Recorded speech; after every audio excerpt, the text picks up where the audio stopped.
the first time we came here. Oh, Paimon remembers! Nahita's consciousness had been trapped by the doctor, but we followed the clues she left behind to help her.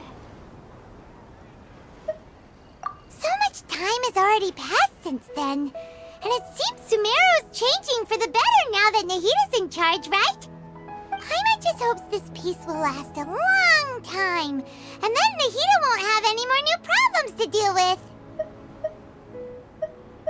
Yeah, guess you're right. We somehow always find ourselves right in the thick of it. Who knows what will happen next? Come to think of it, maybe it's all because of you. Maybe you're just a magnet for trouble.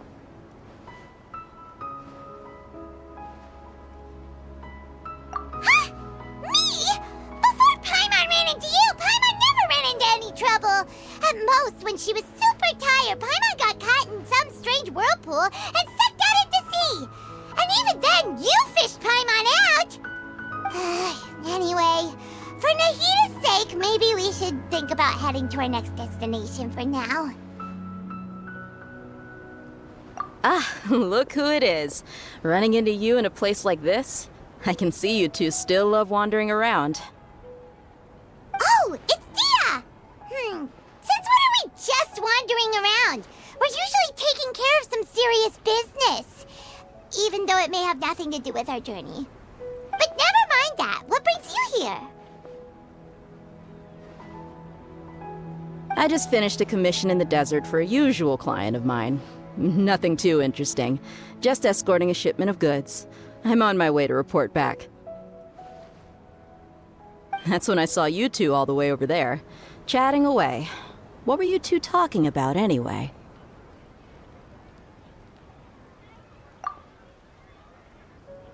Huh? You serious? Can't say I saw that coming. But you are travelers after all. I guess you'd never stay for too long in one place. Bumping into you like this will become a rarity. I'm starting to feel sad just thinking about it. Hey, how about I gather a few mercs to escort you two? What do you say? Thanks, but no need. Oh, Paimon had no clue you'd miss us so much. But don't worry, we'll come back to see everyone when we get a chance. Sounds good. All you need to do to get to Fontaine is cross this stretch of desert and navigate some waterways. Knowing you two, I'm sure it won't be anything you can't handle. So, when are you leaving? Oh, wait a sec. Paimon just remembered there are still a few dishes in Sumeru that Paimon hasn't tried yet. Now, where's that list Paimon made?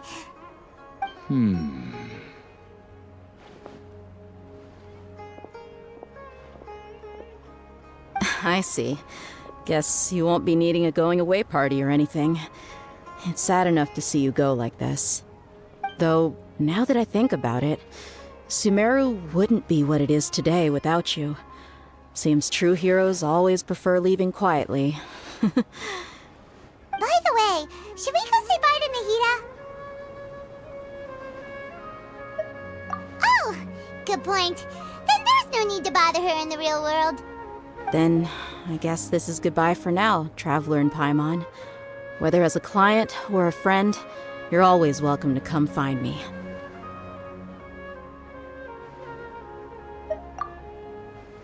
Goodbye, Dia. Bye-bye, Sumeru.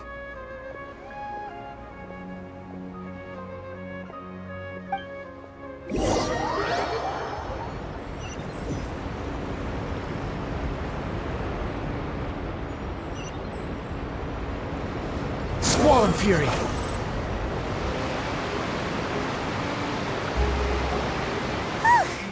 After crossing all that sand and water, we finally made it! Oh, this must be Fontaine's port! Wow!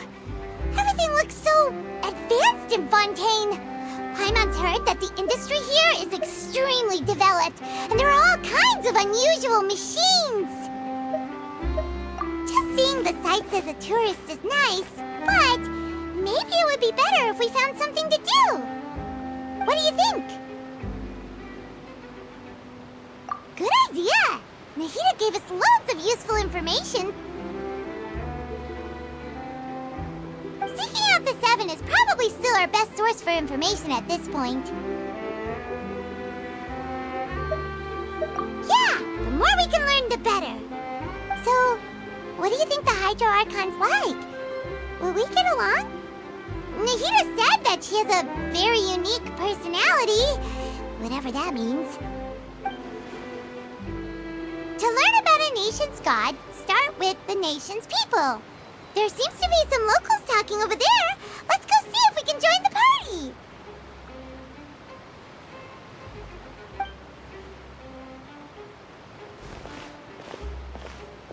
If you ask me, it's a tragedy how things ended for him. Clearly, he was a pretty decent person. Yeah, I didn't expect that kind of ending for him. I thought he would at least fight on a little longer for his family. I was expecting a sudden plot twist, but it's a pity that it never happened. Still, his story is quite the tearjerker.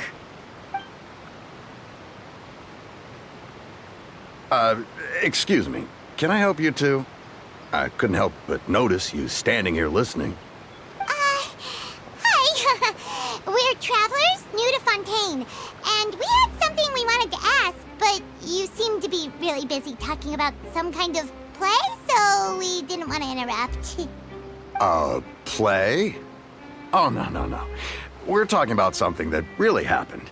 In fact, it's a case that was just heard a few days ago. Really? Like, a real trial? But the way you were talking about it and the words you used just now made it sound like some kind of story. Well, good tales are often based on true stories, aren't they? And what you see in reality may also be someone deliberately putting on an act while harboring ulterior motives. Whether something is true or not simply isn't that important. The main thing is whether the story being acted out on the stage is splendid enough. Oh, but it looks like you're not from around here. You probably don't know that the Fontaine Court of Justice is called the Opera Epiclese, or more commonly known as just the Opera House. But, shouldn't court cases be treated a little more seriously than that?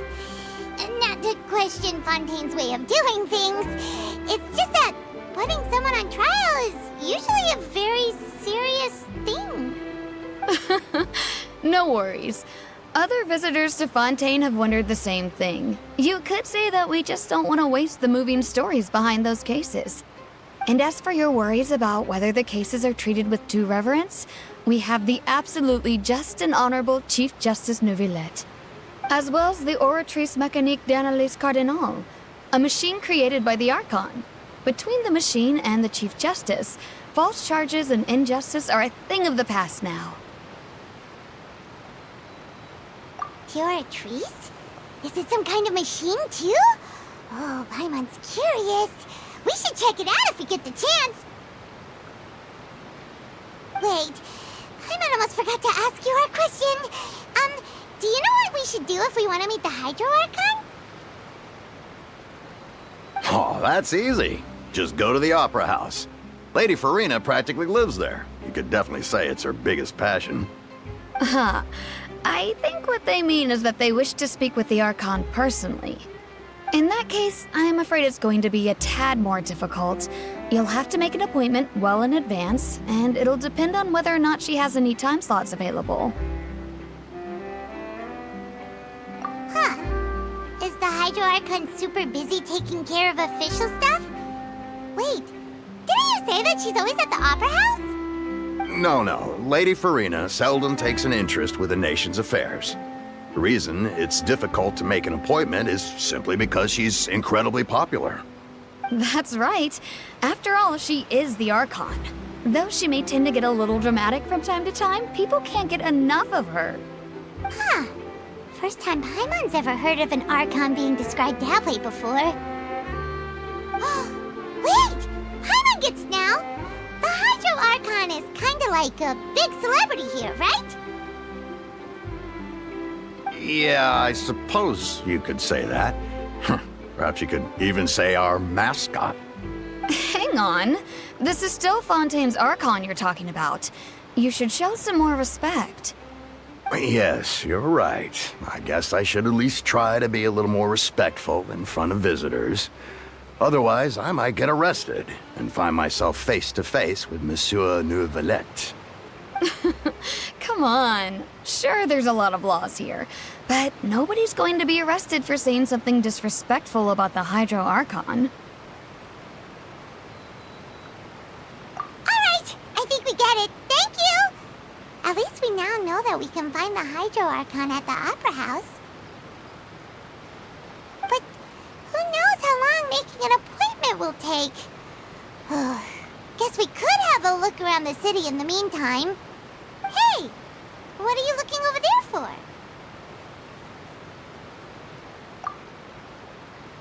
Huh. Maybe something's the matter. She isn't going to jump into the water, is she? Maybe we better go check on her.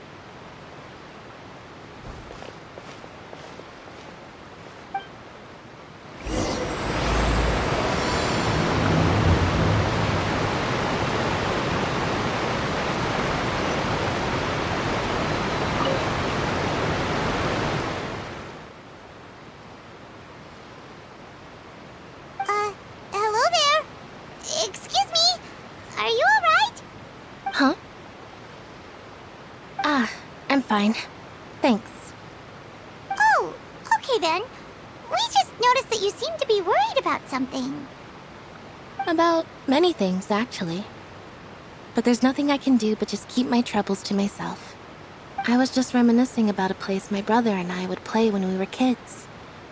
It was just atop that hill over there. See? You're pointing at the sea. Wait, are you saying that you and your brother lived in the water? No people call the waters around Fontaine a sea. It's actually just an inland lake that's filled with fresh water. And no, I can still see that hill clearly in my memories. Now, it's been completely submerged. He would skip and jump, tossing sand in the wind. The sun shone brightly, and the air was filled with the scent of the sea. But now, the water is gradually swallowing our memories. It won't be long before it swallows us. Sorry. Paimon doesn't really get what you mean. I don't believe we've had the pleasure of meeting. Are you Lynette's new friends? Oh, and you are? Thanks for looking after my sister. She often comes here to reminisce about our childhood, that's all. There's no need for any concern. Allow me to introduce myself. I'm Linny, and this is my sister Lynette. If I had to guess, I'd say you must be travelers from abroad. Nice to meet you. Paimon is Paimon, and this is the Traveler. We just arrived in Fontaine. We were just talking with your sister.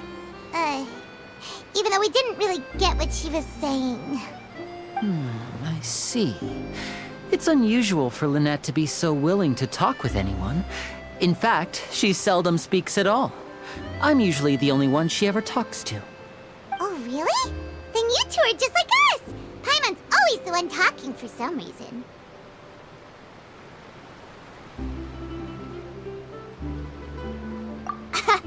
So that's how you think it is? I also think my brother can be too talkative at times.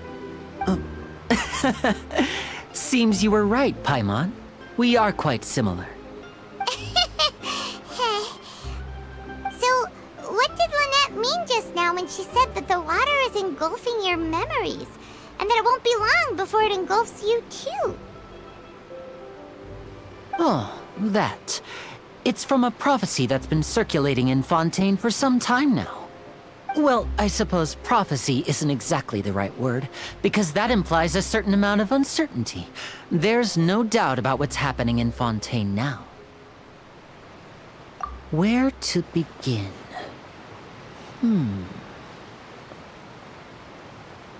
Let's put that question on hold for a moment. We still haven't formally greeted each other yet, have we? Did all the introductions earlier not count? Hello, traveler.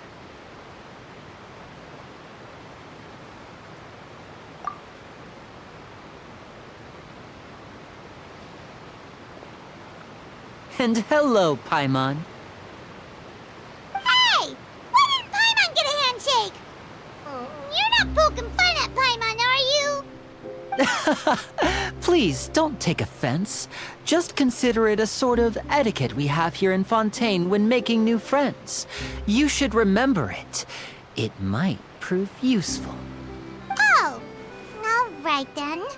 Well, Paimon's just happy to have a local friend now. By the way, we were just getting ready to go to the Opera House to meet the Hydro Archon. Would you be able to show us the way? So you're going to see Lady Farina? No problem at all. In fact, I was planning to go to the Opera House later myself. I'll gladly take you once I finish things here. Please follow me.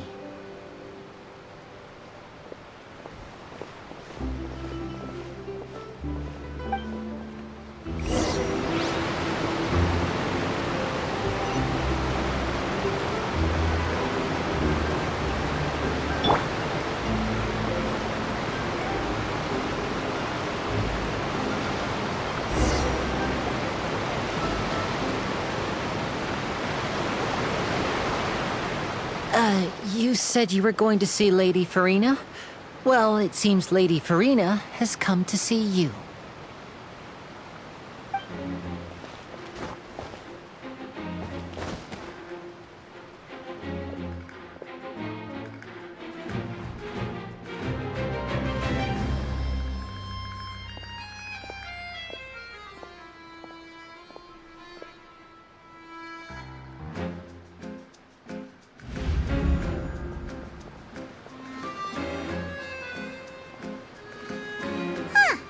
So, she's the Hydro Archon?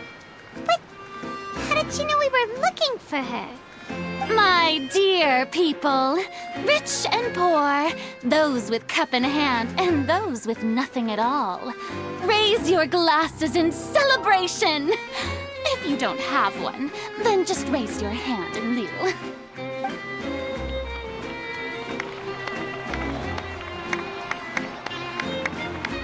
As you can all see, two unfamiliar travelers have arrived in our nation. Come, let us make a toast in honor of this traveler and his companion who have journeyed here from distant lands.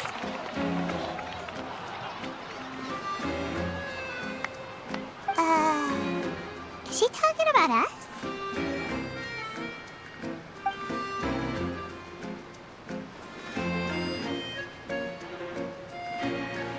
I've long heard of the turmoil and chaos you've left in your wake as you visited other nations.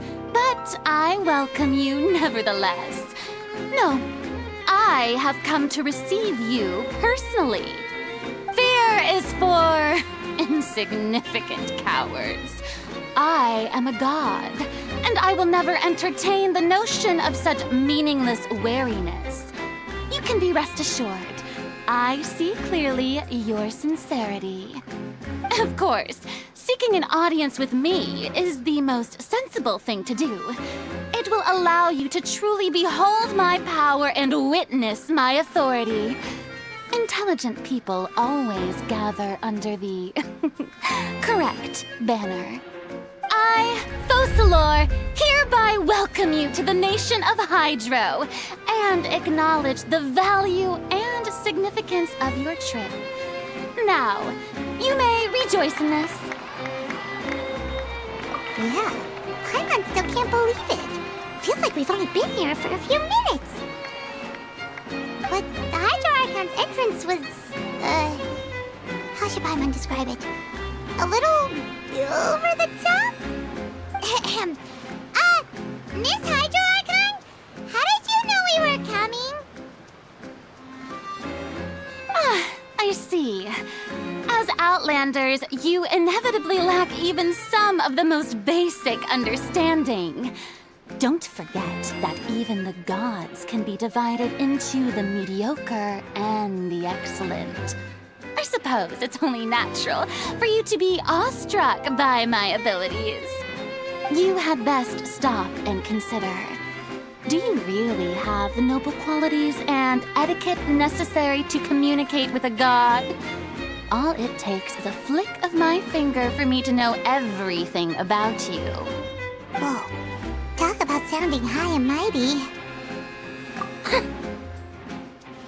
Oh? What's with these looks?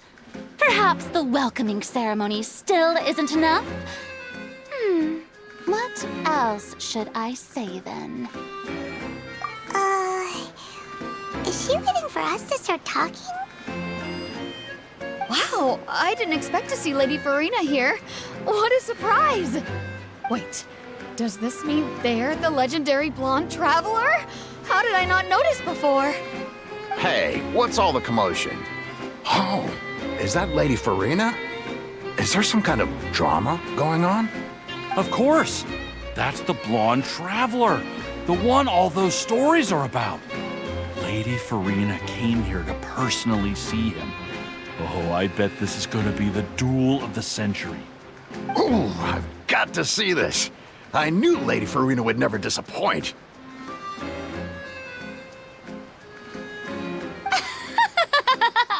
Yes, but don't get too excited now. My dear believers and spectators alike tend to get quite rowdy, and despite the noise, I've come to tolerate all their ruckus.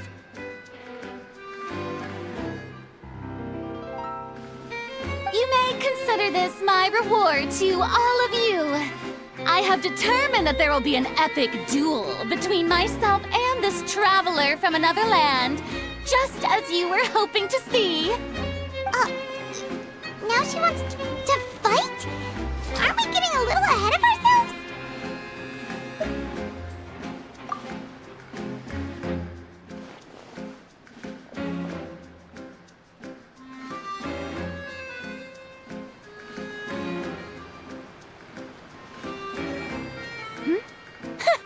Are you not afraid? Might I remind you that this is a duel against the divine? What are you trying to do, traveler? Provoking a god in front of her people? Stand down, Clorend. I admire his bravery. Few have the courage to draw their sword against a god. He is obviously a true warrior. Unfortunately, people nowadays only crave to be thrilled, and a mere duel will not slake their thirst for excitement. Huh. Yeah, she's right. Just a duel wouldn't be all that interesting. On Araneus, criminals are always requesting duels to defend their honor. I'm getting a bit old, to tell the truth. You see. Then, as the god of justice, I shall face this traveler in another kind of duel. A duel in court! Oh, right! Now that'll be worth seeing! Right. This is Fontaine, after all. Such a grand opera house, it would be a pity not to use it. Why do you care so much about the crowd's reactions? Seems you've spent a little too much time in the opera house. Besides, how exactly do you plan to have a duel in court? You mean you're going to put us on trial?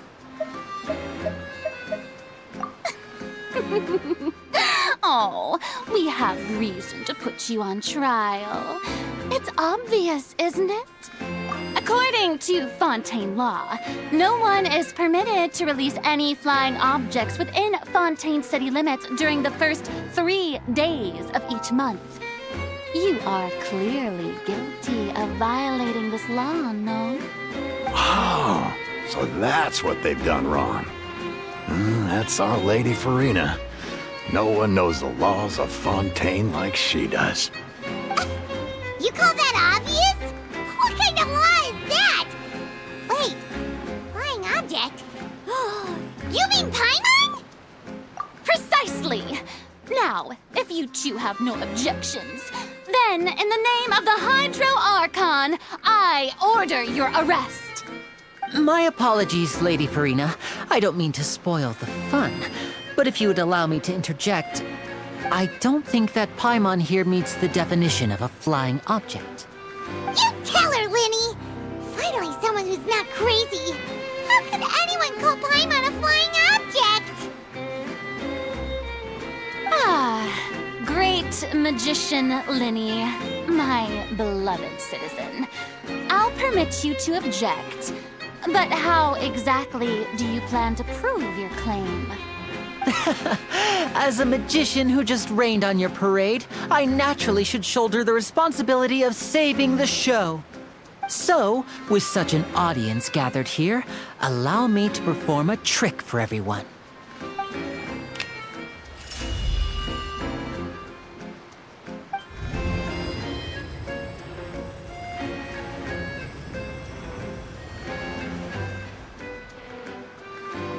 Ta-da! What's that on Paimon's back? Hey, when did you do that?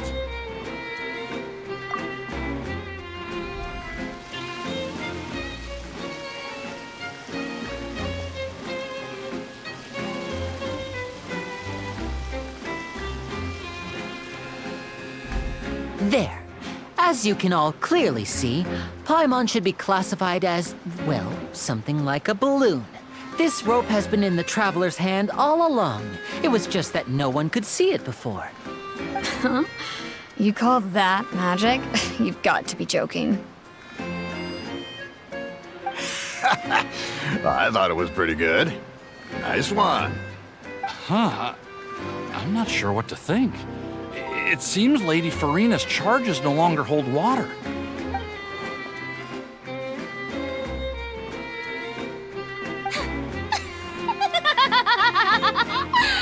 Amusing. Very amusing, Linny. Just the sort of unexpected twist that I enjoy. With you here, today's performance can finally be called complete. Performance? You see all this as a performance? In which case, consider the matter of your trial resolved. The god of justice will not bring charges against an innocent person. But when there are valid grounds, I will not only judge travelers from abroad, but even the gods of other lands. I look forward to seeing your upcoming performance at the Opera House, Mr. Linny and Miss Lynette. That's enough for now. Toodaloo!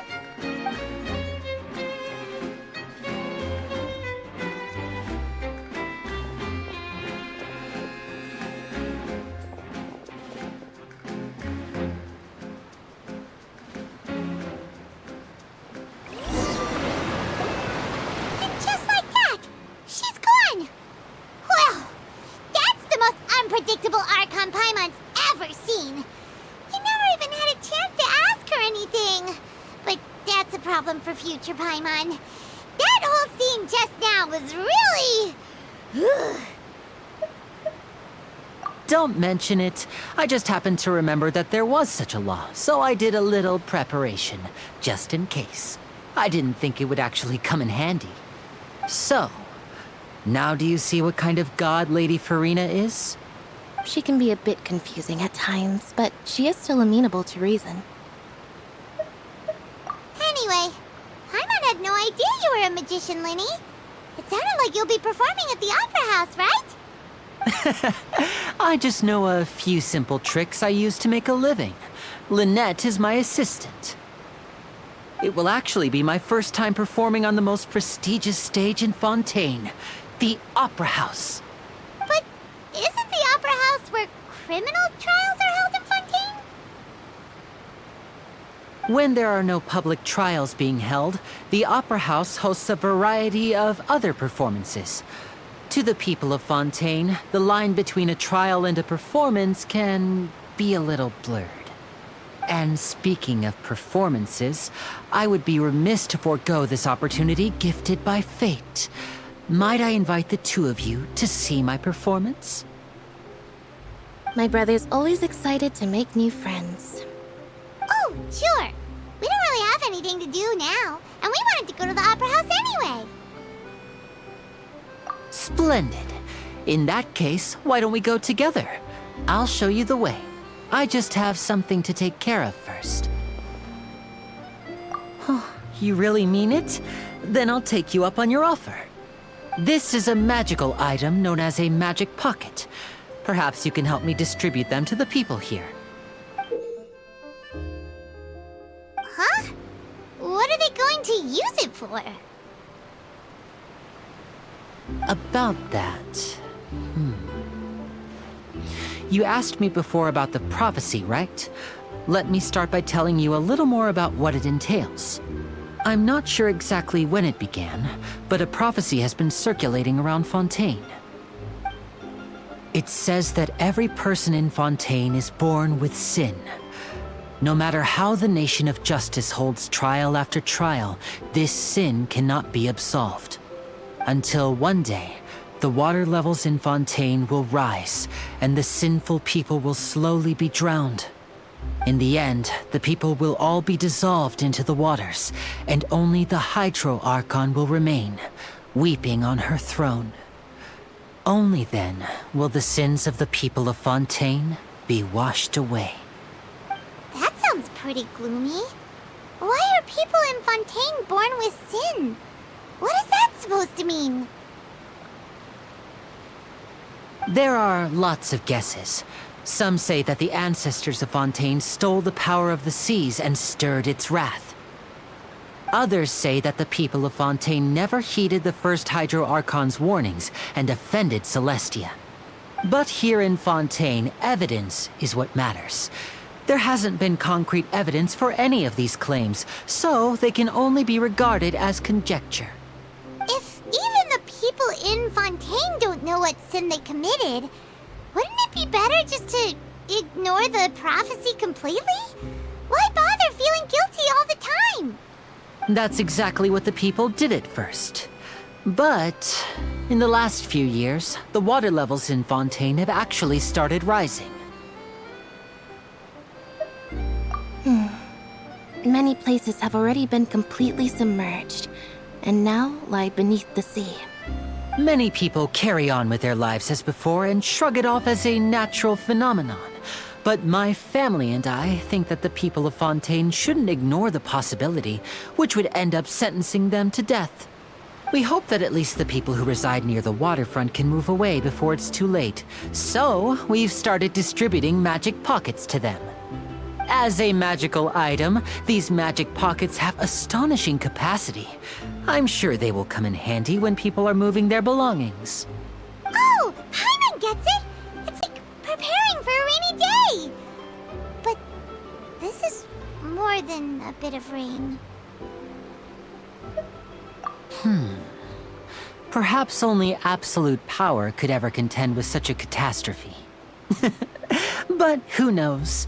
We're just tiny specks in the grand scheme of things.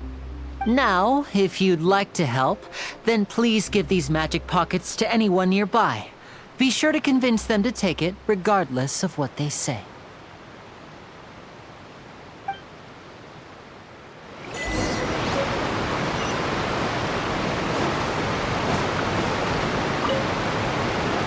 What's this?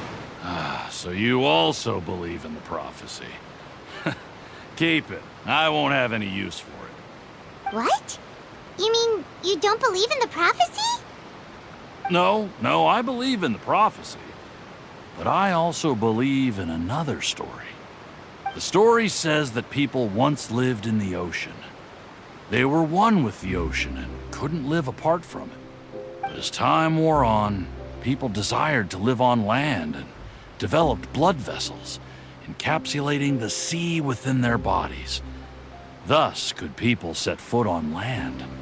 So, if you ask me, when the water rises and takes us all, it'll be like we're going home. Oh, we hadn't heard that one before. But people can't live underwater. They'll die. You should probably still take it. All right, I'll take it.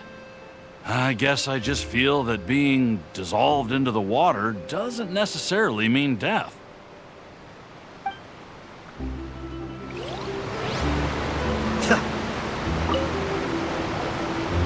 So you're the blonde traveler that everyone's been talking about. My apologies for not recognizing you earlier. Oh, A magic pocket? Seems you really thought of everything. I guess it's better to prepare for the worst and hope for the best. Thanks. Please, also thank the magician on my behalf when you get the chance.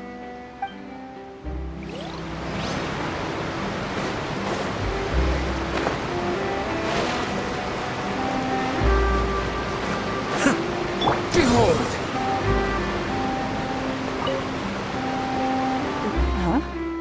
I don't want that thing.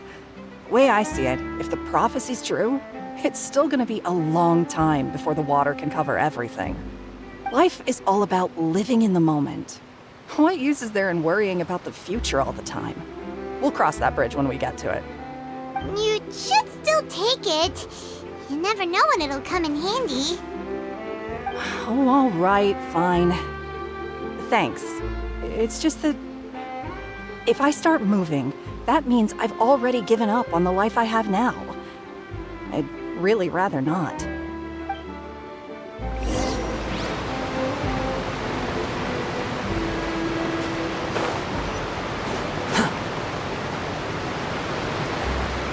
Oh? You already handed out all of the magic pockets? That was fast. So, what did people have to say? I bet you heard some, interesting opinions. Yes, but that will change once disaster strikes. I know they'll change their minds, so it's only right to help them prepare. Is there anything else you need to do before we leave? Yes, one last thing. I have the magic pockets made by a workshop in the court of Fontaine. Since we're out and about, I was thinking about bringing him some more materials. So, you want to collect materials? Just tell us what the materials look like and we'll help. Many hands make light work. Oh, that would be much appreciated. We'll need some Romaritime flowers. I remember seeing them near the waterfront on the east side of the harbor.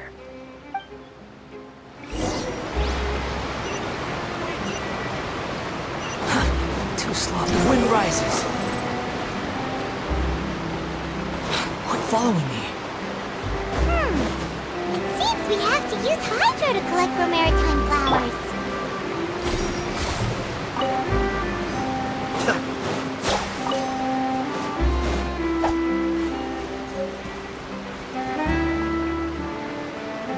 Be still. Behold!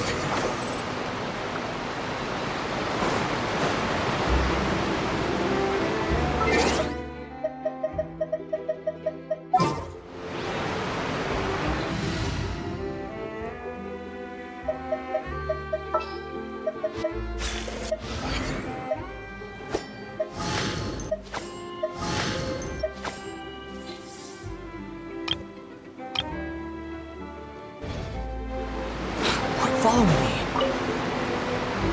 You made quick work of that. I can tell you're an experienced traveler.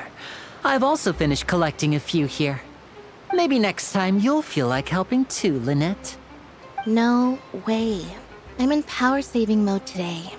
Otherwise, I fear I may not have any energy left for the performance at the Opera House. Fine. Though the performance is still a long way off. Now that we're finished here, we should get ready to head back to the court of Fontaine. So, we're going to the court of Fontaine before we head to the Opera House? Good. Paimon wants a tour of Fontaine's largest city and try...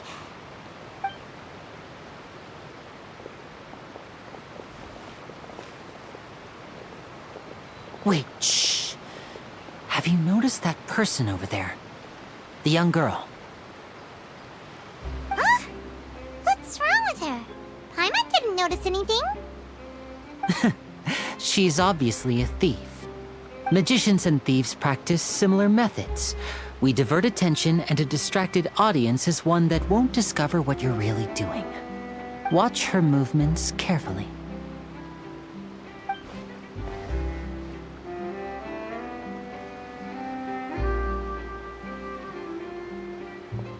Oh, he's right! Shh, keep your voice down. We need to think of a way to catch her, but it seems she's very alert. Perhaps we should split up. You two can ride the lift over there and wait up top. I bet that'll be her escape route if she tries to run. All right, let's go.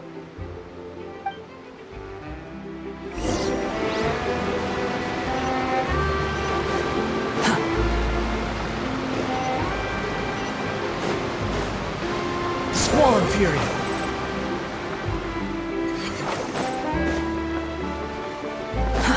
Too slow.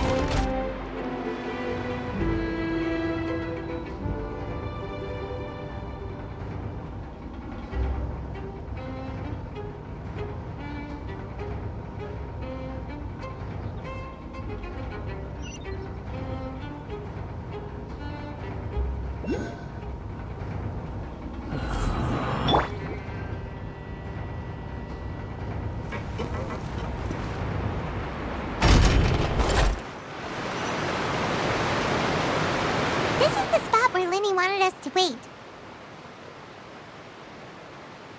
Oh, look! Isn't that her?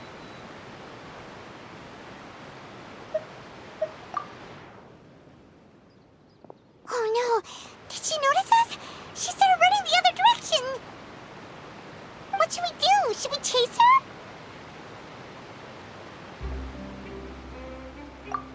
You're right. She might also be trying to lure us away.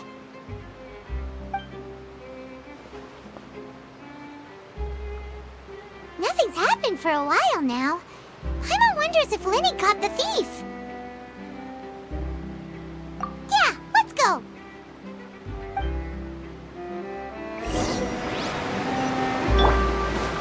Behold! Are you sure that's all she took? You should check to make sure you're not missing anything else. No, that was all. Oh, I can't thank you enough. I didn't notice a thing earlier. Anyway, I should be going now. Thanks again. Oh, were you returning what the thief had stolen? That's right. Pity I wasn't able to catch her. She distracted me by dropping the thing she stole on the ground. By the time I looked back, she was already gone. I saw the general direction she went, but Lenny twisted his ankle, and I needed to make sure he was okay. Oh, did you get hurt, Lenny? I'll be all right. It's just a twisted ankle, that's all. In fact, it's feeling better already. If you want to play at being a hero, at least try not to get hurt doing it. Imagine what would happen if you managed to derail our performance as a result. You're right. Sorry, Lynette. I have to admit that the thief was even more skilled than I had anticipated. But at least we were able to get the stolen items back, so it wasn't a complete failure. What a slippery little thief. Guess things turned out all right in the end, though. Lenny's initiative paid off. All right, let's put this little detour behind us. We should go to the court of Fontaine now.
moon rises.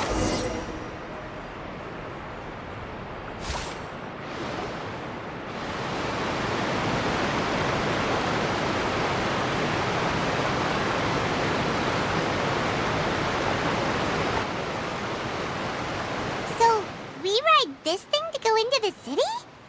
What an ingenious way to get around! People in Fontaine really know how to use water! This is an aquabus. It allows people to travel between several key locations around Fontaine. It's pretty convenient, but the ride can become a little dull after a while. The scenery is always the same. That's why it's better to travel with friends. So you mean it's still boring even when I'm riding with you? No, that's not what I meant. It's just that, well, you don't really talk that much. Besides, it doesn't really feel like a real trip when it's just the two of us. It's the same as being at home.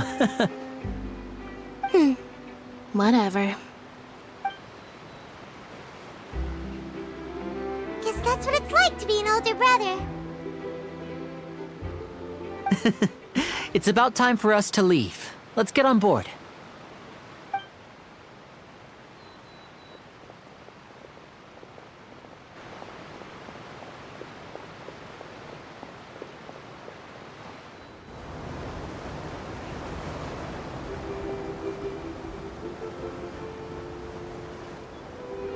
Huh? What? Traveler! Paimon! Charlotte! Oh, I'd never guessed I'd bump into you while riding the aquabus. In the story of my life, this is big news. What are you doing in Fontaine? I didn't hear anything about you paying us a visit. Yeah, it's quite the coincidence, but as travelers, we're always on the move. It's not surprising that nobody knew we were coming. Though we still have no idea how the Hydro Archon knew about us. Oh, let Paimon introduce you to our new friends! Oh, no need for introductions, Paimon. I would recognize the great magician Linny and his assistant Lynette anywhere. I wouldn't be much of a reporter if I didn't know who they were. It's a pleasure to meet you. I'm Charlotte, a reporter for the Steambird. Nice to meet you. From the Steambird, huh? We've often relied on your paper to promote our performances. It's an honor to meet you. Now that everyone knows each other, Fontaine suddenly doesn't feel like such an unfamiliar place. So, what have you been up to lately, Charlotte? Any big news? Not too much. When there isn't any breaking news, I mainly cover the trials at the Opera House. You can still manage to keep readers' attention as long as you tell things from a clever enough angle, even if it's the same old topics. For example, reporting on how a scammer once deceived vulnerable girls into relationships, or how a financial criminal was once so poor that they ate a single piece of bread for 5 days.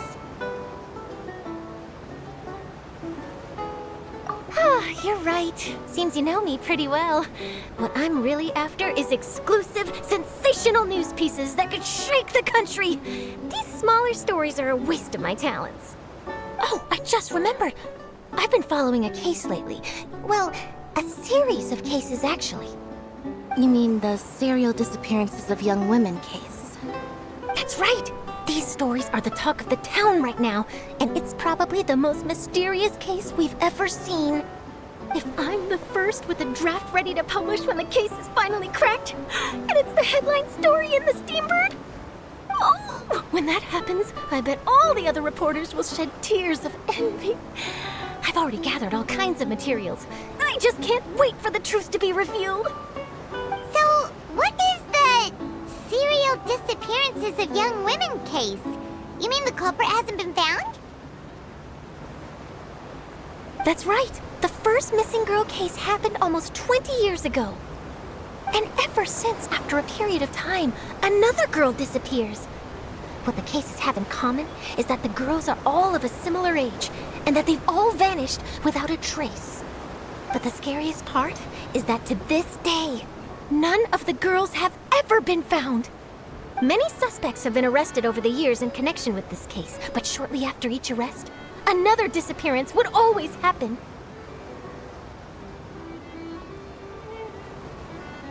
Yes, it's possible. But either way, I believe that every case has some precise truth behind it, waiting to be exposed.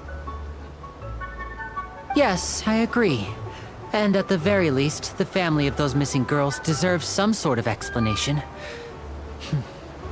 I just imagined for a second what I would do if Lynette were to suddenly disappear. I'd pay any price to get her back, and then find a way to track down the culprit. Please don't imagine that, Lenny.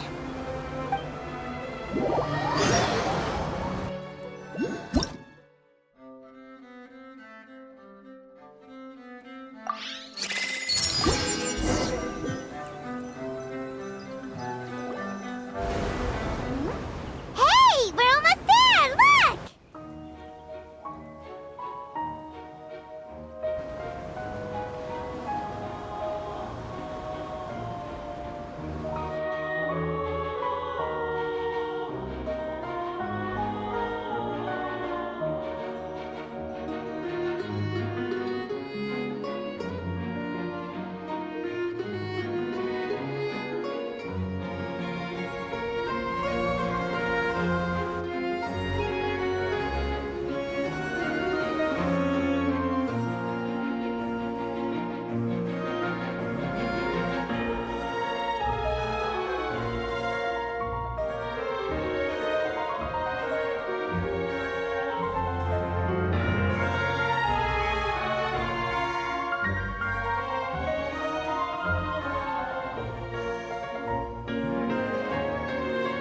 Well, I really enjoyed chatting with you. Life should be full of pleasant little surprises like this. Yeah, us as well. The ride went by too quickly. I have an interview to get to. I should get going before I'm late. Okay, Paimon hopes we can chat again soon, Charlotte. See ya! Bye now. Oh, be sure to stop by and see me at the Steambird when you have time. What a tough job. Always running around and interviewing everyone. Well, where should we go now? If you don't mind, how about we stop by my home first? Besides, I still have all the materials we collected. Sure, we wouldn't mind at all. This city is so huge, Paimon wouldn't know where to start anyway.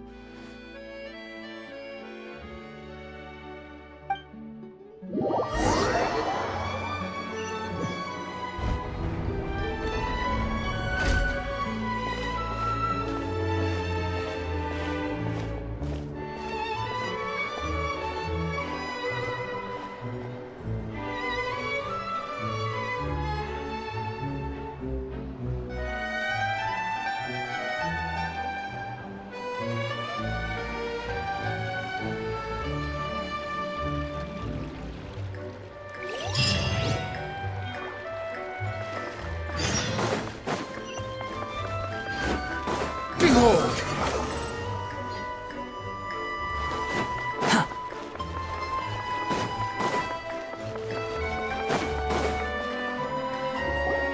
This is our current abode. Ah, Fremine, you're home. Where did everyone else go? I have some new friends that I would like to introduce. Oh, they all just went out a moment ago.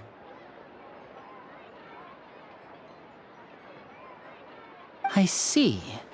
Everyone is getting busier now that Father will be returning soon. I suppose that can't be helped. Allow me to introduce you to my little brother, Fremine. He is a phenomenal diver. Hello. Nice to meet you. Paimon is Paimon, and this is the Traveler. Oh, you sound very proud to have a diver as a brother, Linny.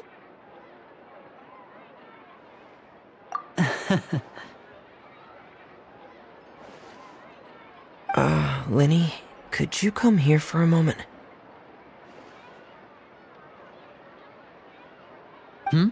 What is it, Fremine? Do you have something to tell me?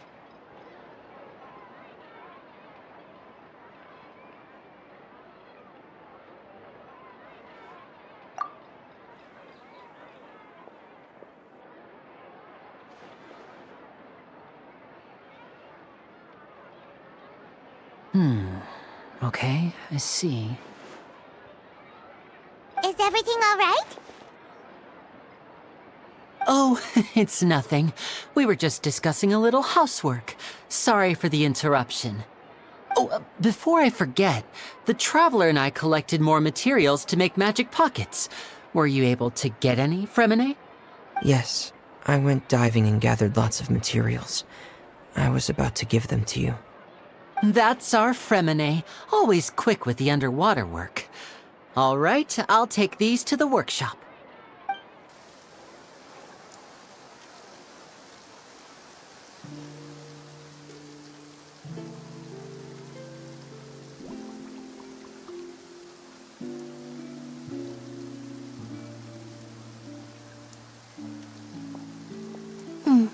Looks like rain. Oh, you're right. But wasn't it clear and sunny just a moment ago? Fontaine's weather sure is weird. I'm afraid that's just how it is here. It often rains on days where there are trials being held in the Opera House, but don't worry, it'll clear up soon enough. What's wrong, Fremine? There's a legend about the rain that I tend to believe. It's said that a dragon of water once resided in Fontaine. Though we don't know where the dragon went, every time it weeps, the skies will cloud up and pour out rain. When I was a child, my mother told me that if I wanted to go outside and play, I should yell toward the sky at the top of my lungs. Hydro Dragon! Hydro Dragon! Don't cry! If it's an elemental dragon, then having the power to make it rain wouldn't be very unusual. Let Paimon try something. Hydro Dragon, don't cry!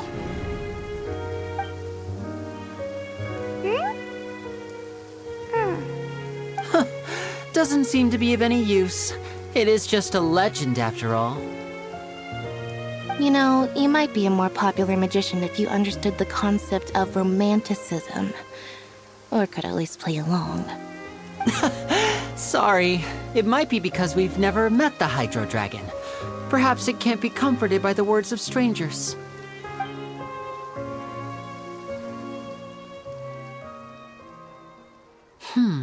It rained for longer than I suspected. Oh, it's already getting late. Was there something you needed to do, Linny? Yeah, some preparations for the show at the Opera House. I need to find a way to catch the last aqua bus of the day. On the day of the performance, just ride the aqua bus to the island of Aeneas.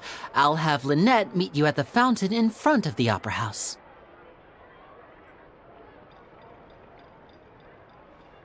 Oh, are you leaving now? What is it, Fremine? I'm in a hurry. Oh, I get it.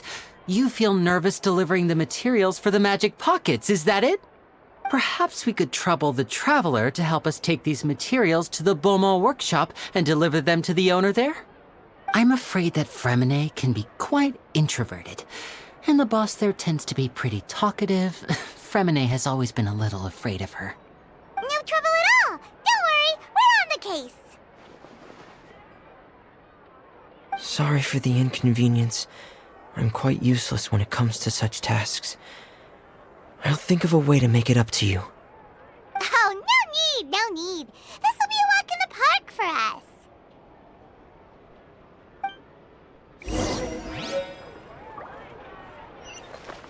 Quit following.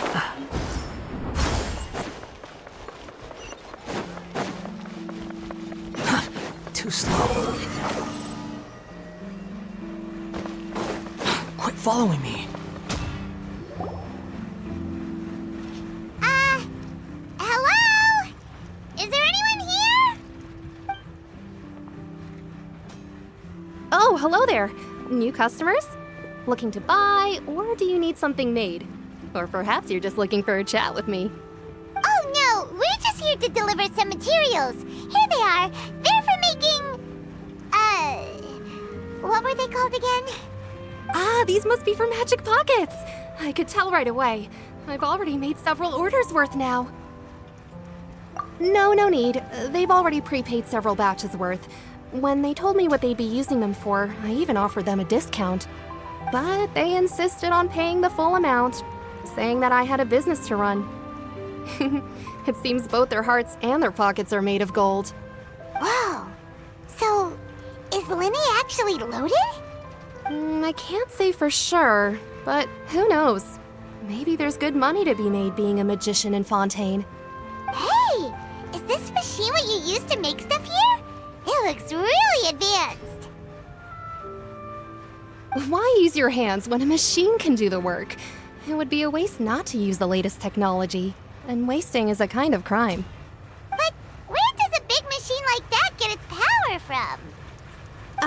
Well, it's a little complicated. I'm not sure I can put it in layman's terms for you. But basically, everything we usually use here in the city is powered by indemnitium. It's a type of energy that's produced from trials. Huh? How can trials produce energy? Well, I'm not completely sure of all the details myself, but basically, when a trial is in session, the Oratrice Mécanique d'Analyse Cardinale harvests people's belief in justice and converts it into energy to be used all around Fontaine. So that's what its other function is? Paimon heard that the Oratrice was created by the Archon to make judgments. But Paimon still doesn't get it. How could something unreliable like people's beliefs be turned into a stable power source for these machines?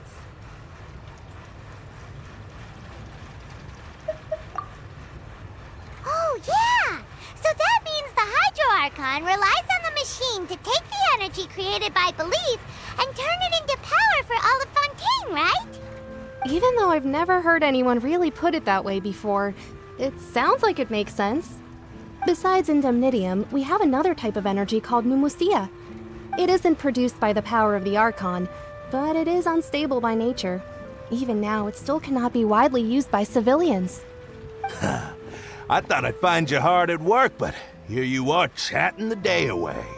Since you're already talking, I'm sure you wouldn't mind a few words with me. You again? Didn't I already promise you that I'd have the more I owe to Confrérie of Cabriere by next month? Why are you hounding me now? Yeah, but how do we know that you won't go running off by the end of this month? I want 50% today. Wait, no, 70%. Huh? You... Seems business isn't so great for the workshop.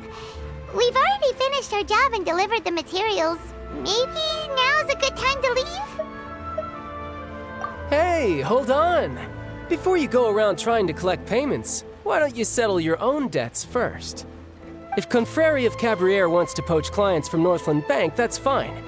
But I'm afraid you still owe the bank a hefty sum of mora. So why don't we work things out between us first, before you get back to your little conversation here? You're from Northland Bank. But we said we'll pay everything we owe next month. Why are you hounding me now? Traveler, Paimon! I didn't think I'd run into you here in Fontaine. What are the chances? We're surprised to see you too! What are you doing here in Fontaine? You didn't want to stay in Snezhnaya? Long story short, I've already been in Fontaine for some time now, and honestly, things have been pretty boring.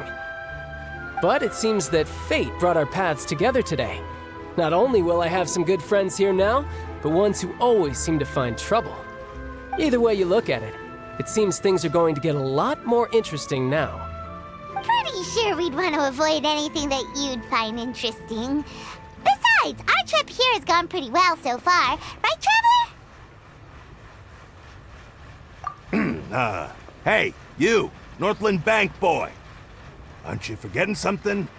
Don't interrupt. It's not often I run into the Traveler like this. Why don't you wait for me over there for a while? You kidding? Aren't you the one looking for us? You really expect us to sit and twiddle our thumbs while you catch up with your friends?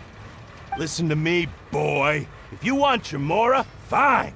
Why don't you come and take it? Hey, I just said not to interrupt. Oh, by the way, Traveler, the last time I took Tonya and Tusser ice fishing, Tusser said, "Hey! That's way over the line!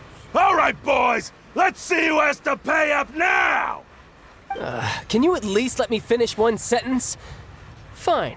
Though the bank told me not to get rough with our clients. You're the ones who started it.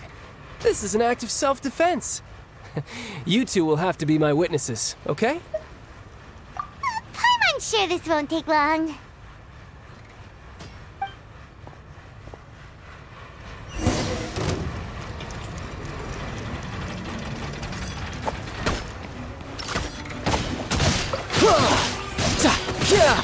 Brace yourself. This is gonna hurt.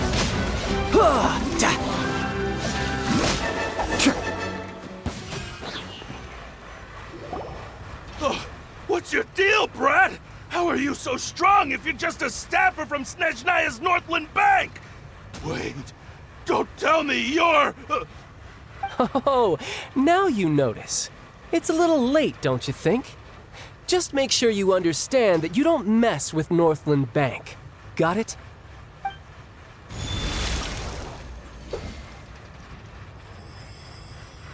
Huh? Now's my chance!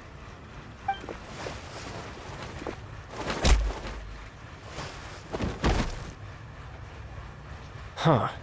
That was weird.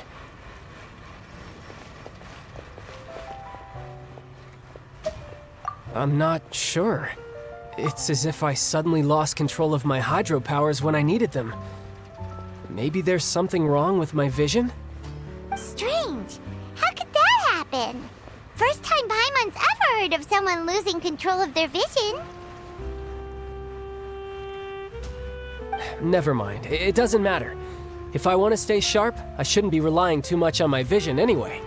Besides, I always have my delusion in case I need it. So what are you doing in Fontaine, child? I don't see its work for Northland Bank. Well, I guess it's because I've been in a bad mood lately. Huh? What kind of reason is that? Wait, since when do you feel down about anything? I don't know. Maybe I still have a lot to learn about myself. But recently, there seems to be some sort of restless power stirring inside of me. And I don't know why, but every now and then I feel like I'm in a terrible mood. Maybe you losing control of your vision just now is connected with that power you're feeling inside. That is a possibility. I can't remember if I ever mentioned it before, but when I was 14, I fell into some unknown abyss. It was during that time I learned nearly all of my abilities. The one who took me under her wing and taught me was named Skirk. She was always quiet and very mysterious. Nobody knew where she came from or what she had been through, and she was always very strict when teaching me combat techniques. One time, I asked her why she was willing to take me on as an apprentice. From what I could make of her answer, it was because I had awakened it, and traces of it remained on me. She said that all my combat training would be useful in the future. But what is it? What did you awaken? She never explained that, but my guess is that it's related to a dream I saw when I had just fallen into that abyss. In my dream, I was in the deepest depths of the sea, and the boundless seabed was all around me.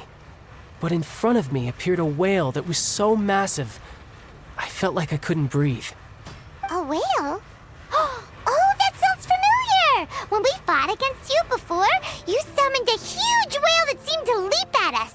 Is that the one? That's just an abstract form of a whale that I create using my elemental powers. It takes that shape because the scene I dreamt of the whale has always been stuck in my mind. I'll never forget it. So you used the whale as inspiration for one of your moves? Huh. Seems a little twisted to Paimon. So why don't you just go ask your master? Maybe she knows the answer. You make it sound so easy. Ever since the incident I experienced there, I've never stopped searching for Master Skirk and that unknown abyss. But it's been years now, and I've still found nothing. There isn't even a trace of the place where I remember falling into the abyss. Oh, it sounds like some kind of ghost story. Yeah, I'm out of leads at this point, but there's nothing more I can do. It seems that strange encounters in this world tend to be elusive like that. Oh, seems the time really flies when I'm talking with you. I just remembered I have somewhere else I need to be, so I should get going. What? More work for the Northland Bank? And no, it's more of a personal appointment. Lately, I've been sparring with some of Fontaine's official champion duelists whenever I'm feeling bored. Official champion duelists? You mean it's their job to duel? Yep, in Fontaine, before a criminal goes to court, they're given one chance to defend their honor by requesting a duel with an official champion duelist. The champion duelists are all-powerful fighters selected from among the nation's best. And the duel itself is a no-holds-barred fight with no specified stopping point. So engaging in such a duel is regarded as a symbol of defending your honor. If a criminal manages to win the duel, they'll be acquitted. But if they lose, they'll have no choice but to stand trial. And the worst-case scenario is that you're simply killed in the duel. Though it's rumored that Fontaine has a death penalty, from what I can tell, no one has ever been officially sentenced to death. So really, the only people who opt to duel are those who have suffered a grave injustice in being accused, or those who greatly value their honor. Otherwise, why gamble with your life? So, do many people actually get out of their trials by winning the duel? Apparently, it's exceedingly rare for anyone to actually win. Fontaine probably enacted this system as a way to show that the nation respects the honor of its citizens. Besides, none of the champion duelists are to be trifled with, which is exactly why I was itching to face them as soon as I got to Fontaine. Apparently, the one I'm meeting today, Clorinde, is the strongest of the champion duelists. I had been asking her for some time before she finally agreed to face me today. Well, that's child for ya. Paimon feels like we heard that name somewhere before. Clorinde. Huh. Oh, before I forget, I want you to have this. Huh? Your vision? You're seriously just giving it away? I'm just worried that it could become uncontrollable again. I'd be pretty upset if it got in the way of my duel, so I think I'll be better off without it for now. Besides, I just need you to hold on to it for a short while. I'll come retrieve it when I have some time later. Paimon knows what you're up to. You just want an excuse to come talk to us again, don't you? Whatever gave you that idea? I'll be in touch later.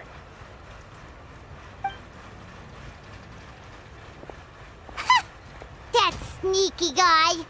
He said he's been feeling down lately, but he seemed the same as ever to Paimon.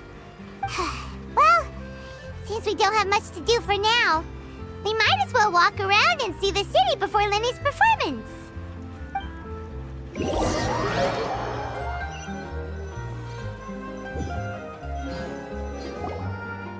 Wow! Who could have seen that coming? The reporter who was barely around for most of the story was the murderer all along!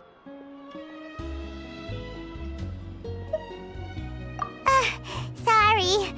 Paimon was just surprised, that's all. Paimon never saw that twist coming. The murder mystery novels here are amazing! The whodunits here in Fontaine are a lot different than the light novels you see from Yai Publishing House. Both have their merits, but Paimon thinks this style of novels are more, well, novel. It's so exciting to reach the moment when the mystery is uncovered, especially in the one Paimon was just reading. You should buy a copy and read it too. Oh, sorry about that. Paimon will be more careful next time. Hey, shouldn't we be heading to the Opera House to see Lenny's performance soon? It's almost time for the show to start, so we should get going. Lenny said that the Opera House is on Aranias, so let's go ride the Aqua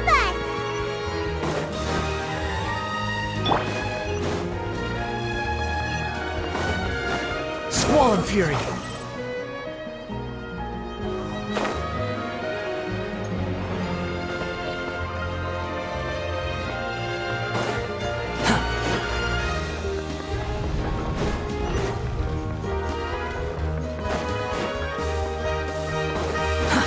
Too slow.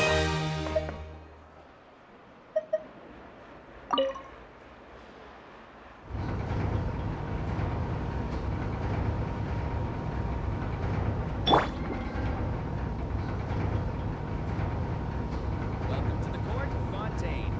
Please watch your step.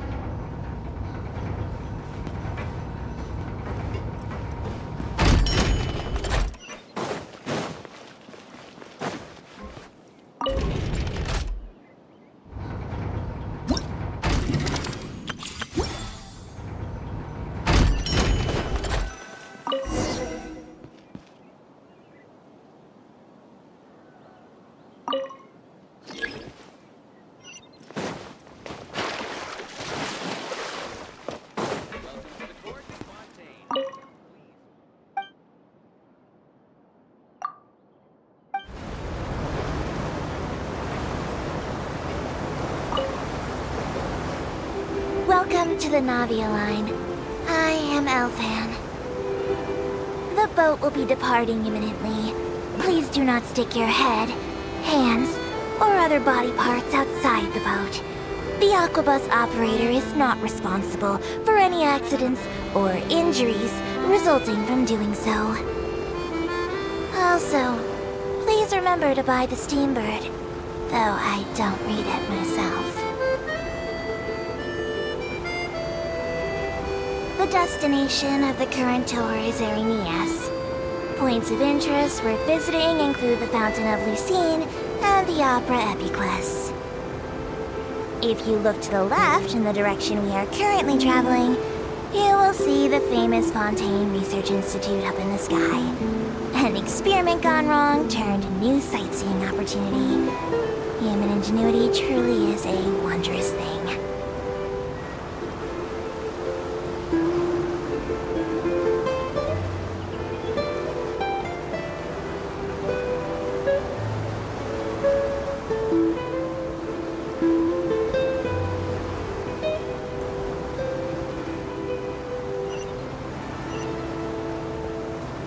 Approaching our final destination. Please be sure to bring all your personal belongings with you as you disembark. Even though I will take any forgotten items to Lost and Found, the paperwork is rather annoying, as Melusine hands are not suitable for grasping pens. Please be careful when disembarking. It has been my honor to be your tour guide this trip. Thank you.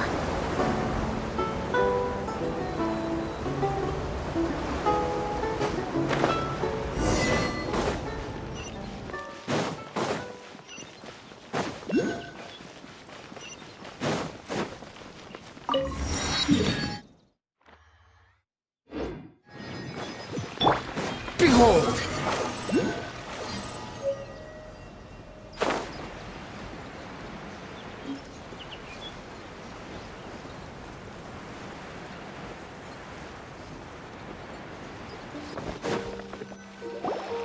Whoa! Now this is fancy! The Opera Epiclese. What a place to hold a performance! No wonder Linny and Lynette were looking forward to it. Huh. Looks like there's a lot of people standing around the fountain up ahead. Oh, Archon, please bless us with a bright and healthy child. We pray. I don't know why you always feel the need to ask so much. I'll be happy as long as our child is healthy and lives a peaceful life. I guess if they're our kid, then there's no doubt they'll turn out smart. Maybe this is one of the customs in Fontaine. There sure are a lot of couples here. Vache. What's wrong? Vache. Vache.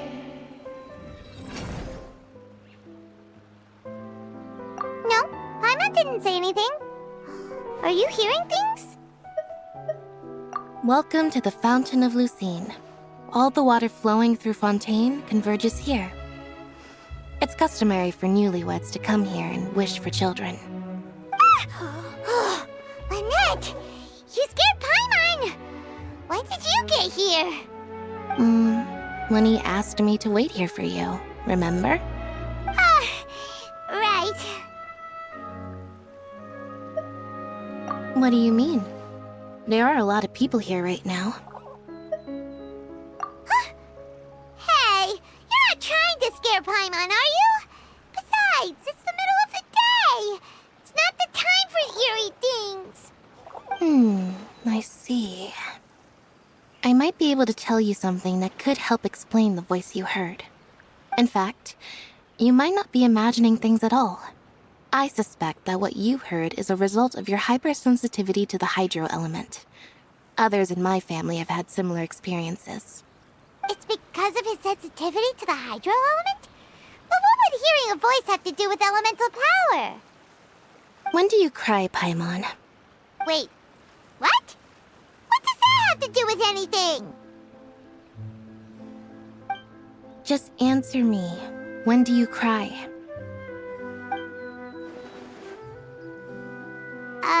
When Paimon's really sad? Oh, and when Paimon's super happy. Oh, and also when Paimon's really, really scared. Then you should understand that tears contain your most intense emotions. Like I just mentioned, the Fountain of Lucine is where all the flowing water in Fontaine converges. Even the tears that fall to the ground will eventually gather here. So maybe what you heard was the intense emotion coming from someone's tears. So, what did the voice say?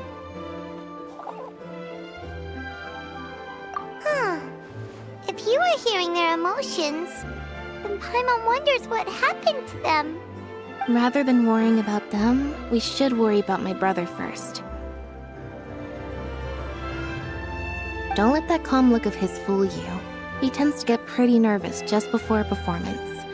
So chatting with Linny might help him relax a little before he goes on stage. Oh, right. That makes sense. Let's go in and see Linny.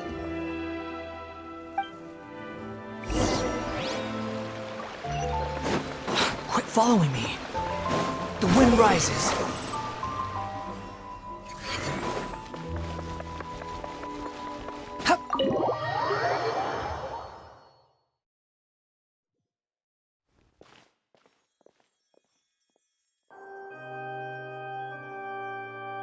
Traveler and Paimon, good to see you.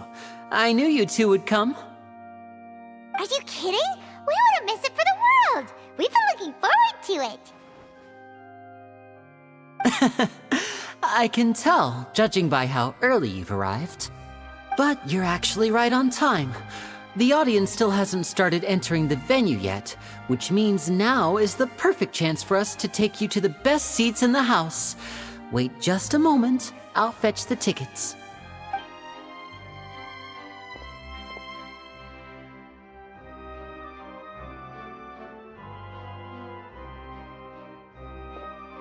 The Opera House has assigned seating, so you always have to make reservations. I've already reserved your seats, and here are your tickets. Ooh, front row seats! Thanks, Linny! Don't mention it. There's no need to keep thanking me. Hey, Linny! Could you come over here and take a look at this? Oh, I'll be right there. Seems there's an issue with the stage props over there. That's Cal, my assistant, calling me. I'll go lend him a hand. Yeah, we'll just go to our seats. You go ahead, Linny.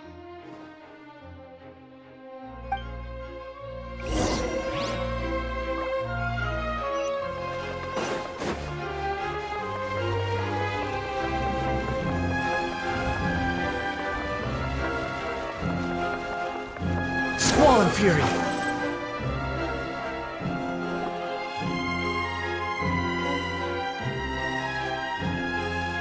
Oh, these should be our seats. Come on, let's sit down.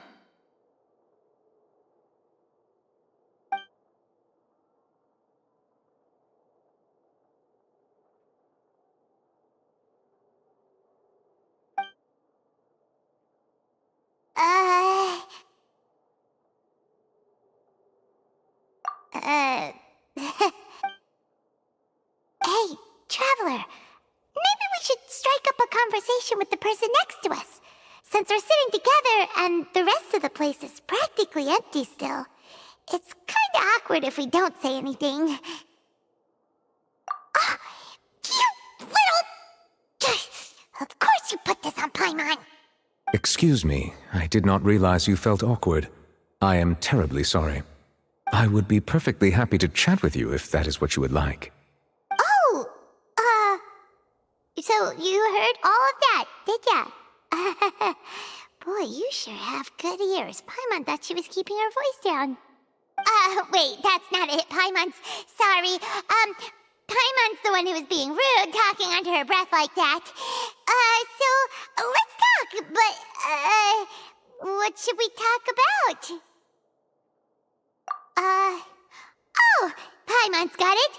You're also here early and sitting in the front. Are you a friend of Linny's too? A friend, you say? Well, if Mr. Linny would like to be my friend, I would be more than happy to reciprocate. Oh, so you're not friends with Linny then? Oh, this is getting more awkward by the second. Paimon nearly forgot to make her introduction. Nice to meet you. Paimon is Paimon, and this is the Traveler. We just arrived in Fontaine. It is an honor to meet you two. I have heard of your deeds across Tevat. And as required by proper etiquette, I will also introduce myself. I am... Oh, Monsieur Nervillet. What an honor it is to have you here to see my show. Ah, Mr. Linny. I should say it is in fact an honor for me to see your performance in person. Wait, Nervillet?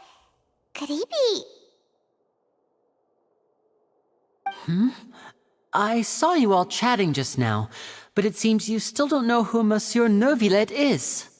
Allow me to introduce you to Fontaine's Chief Justice. That seat is always reserved for him. It wouldn't be too much to say that he's the symbol of justice and honesty here in Fontaine. Whoa!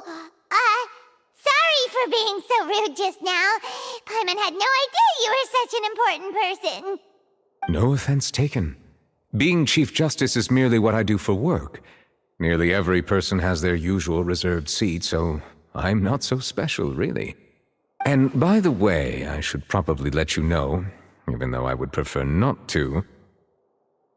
There's someone sitting up there in the VIP seats that has been striking a pose for quite a while now.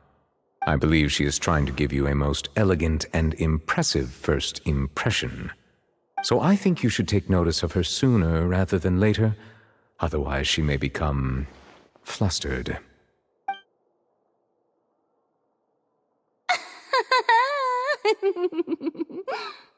Huh? Oh, it's Farina, the Hydro Archon. Huh. She sure has a smug and satisfied look on her face. Guess she has no idea that you saw right through her act. Very good. That is for the best. No need to pay her any more attention. We may now enjoy the show. Huh? So is this what things are like between the Chief Justice and the Hydro Archon? All right, please wait just a moment longer. I've pretty much finished my preparations, and the performance will start as soon as the audience has made their way to their seats. Yay! The show's finally about to start! Paimon can hardly wait! Paimon's never seen a real live magic show before!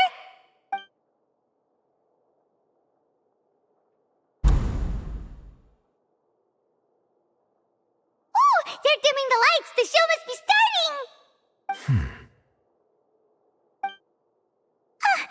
Sorry. Paimon will try to stay quiet.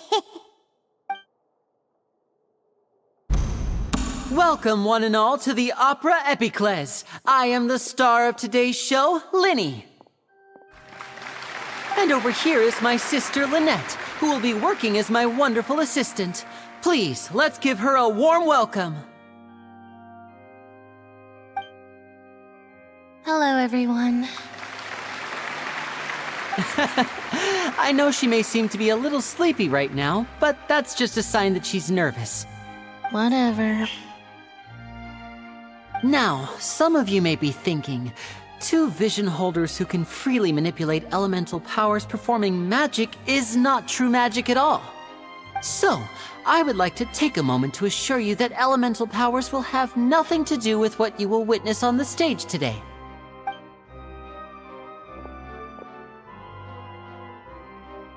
Both Lynette and myself have removed our visions for the show. That way, even the gods won't be able to help us. Oh, good point. That's what makes the show real magic. Now, without further ado, let the show begin. Lynette will now exit the stage to make some preparations. I know you might miss her, but don't worry. She'll be coming right back on stage momentarily. Perhaps in an unexpected way. I'm sure she'll be stealing the spotlight soon enough. Oh, and before I forget, there's one more thing I should say. You never know what can happen in the blink of an eye. A magician's greatest skill is making things disappear or appear. The possibilities are endless.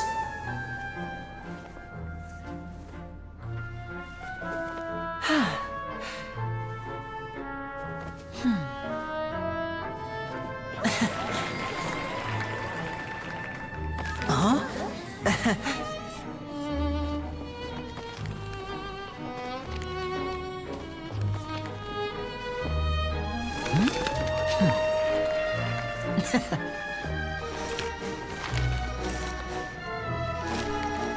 But this isn't what you came for. These little tricks, you've seen them all before.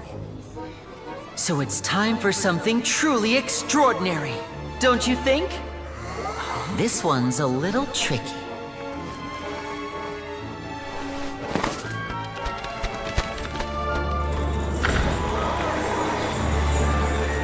Using this water tank, I shall make my sister vanish completely, right before your very eyes.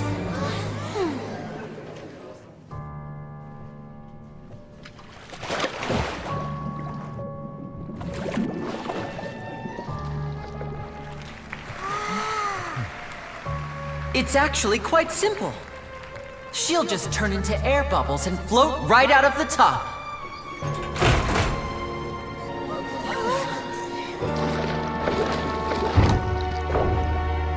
Oh no! I told them to check all the props carefully. With the lid on, even air can't escape. An amateur magician would be getting very nervous right around now.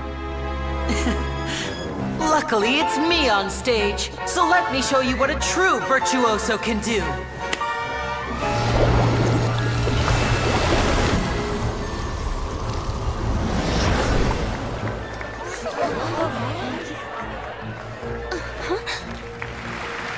Lynette, are you still there? Don't go too far. We don't want to use up all our magic. Hi, I'm back. Uh-huh.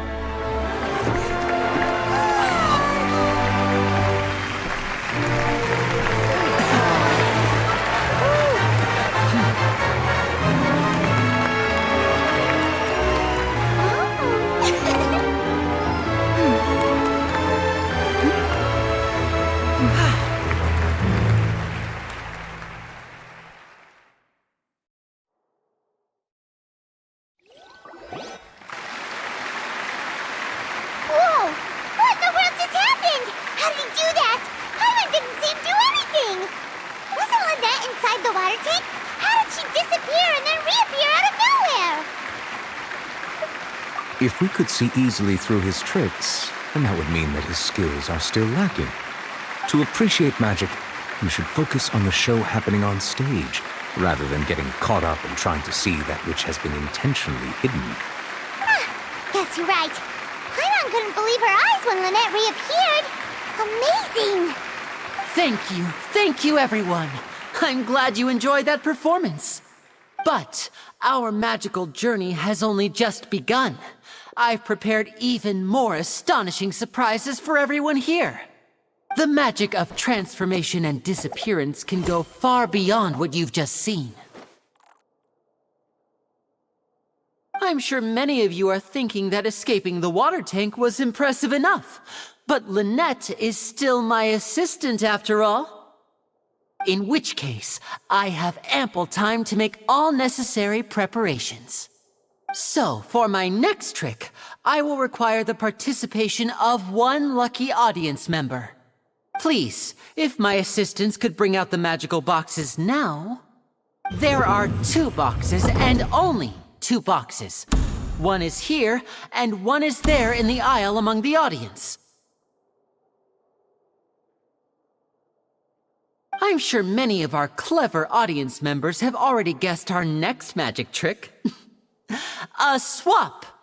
Our lucky audience member and I will each enter a magic box. After 1 minute, we will each emerge from the opposite box. Now please, everyone pay very close attention to the box you see here. Don't give me any chance to make a move. Wow! How's he gonna do this?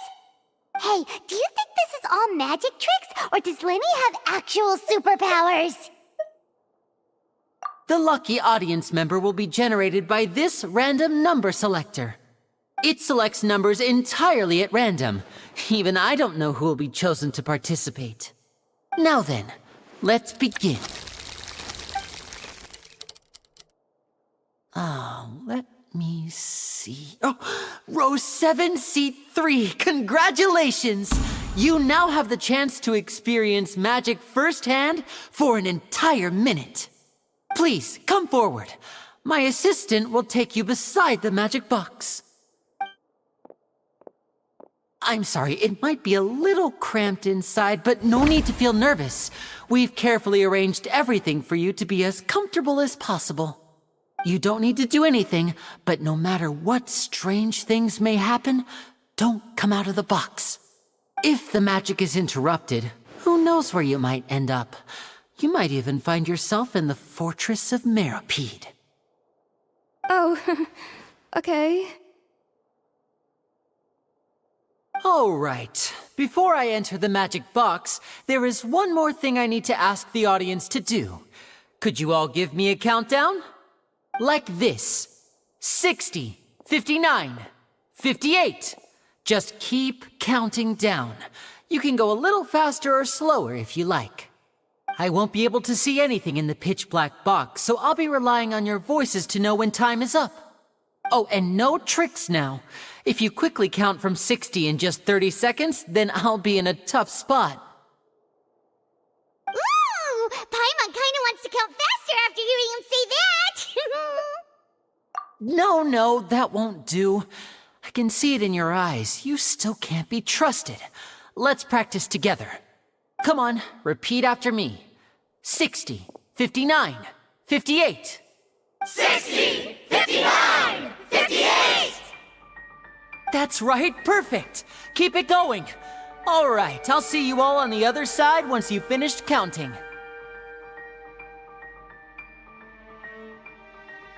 $54, $53, $52? Huh?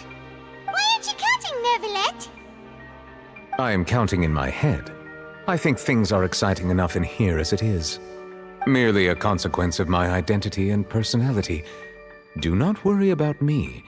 Just enjoy the show. Oh, all right. You look so serious that Paimon thought you might be feeling uncomfortable or something. 40, 39, 38! Mr. Linney, are you all right in there? Is everything ready? Yes, I'm fine. I'm just double-checking the direction of the magic. It would be a disaster if we get sent to the wrong places. For example, midair right above the audience. Even though he's saying that, Lenny doesn't seem nervous at all.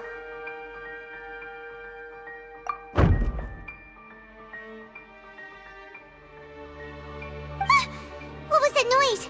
Did you hear it too? Not sure. Anyway, it doesn't seem like anyone's worried about it. 25, 24, 23! What's wrong, Mr. Linney? I can still hear you moving in there. I seem to have accidentally knocked over a decoration. I'm trying to fix it, but it's pitch black in here. I can't tell left from right. Never mind the decorations. There's no time for that. The show is what's important. No, that's unacceptable. I want my show to be perfect. Don't worry, we still have 20 seconds. Hear them counting? 19! 18! 17! It seems things aren't quite going as planned. I apologize, everyone. It feels like you're all starting to count faster, but that's all right. I know it can be tiring to do such a long countdown. 10 seconds and change is still plenty of time. 10! Almost there now. 8! Swapping two people is harder work than you might think. Even a master magician like me can't guarantee I'll get it right the first time. Hey, wait! Is this the back one? I can't tell. They both look the same inside. Huh? Nope, that's not it. I'll try again. 7! Hey, slow down! Honestly! 5! 4! 3! Whoops! That doesn't count! 0!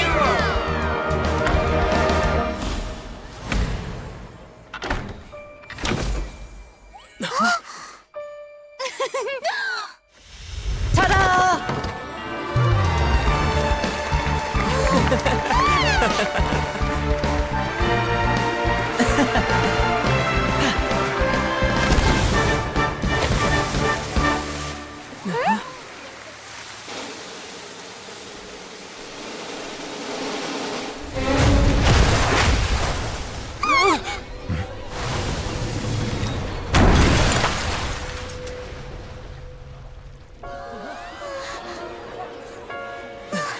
What happened?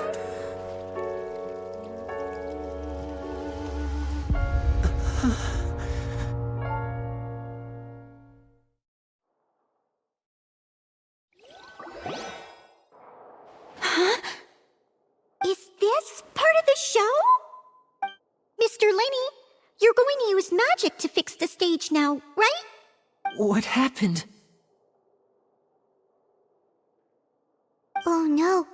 Maybe this isn't part of the show. The girl was still in that box, right? This performance is over. Medical staff with me. Guards, secure the scene and detain all the performers. Seal the exits. No one is allowed in or out at this time. Yes, that's right. If this was just an accident, then we must investigate the cause. But if this was all part of some scheme, then those accountable will not escape the judgment of the God of Justice! No need to be alarmed, you two. We'll get to the bottom of this soon enough.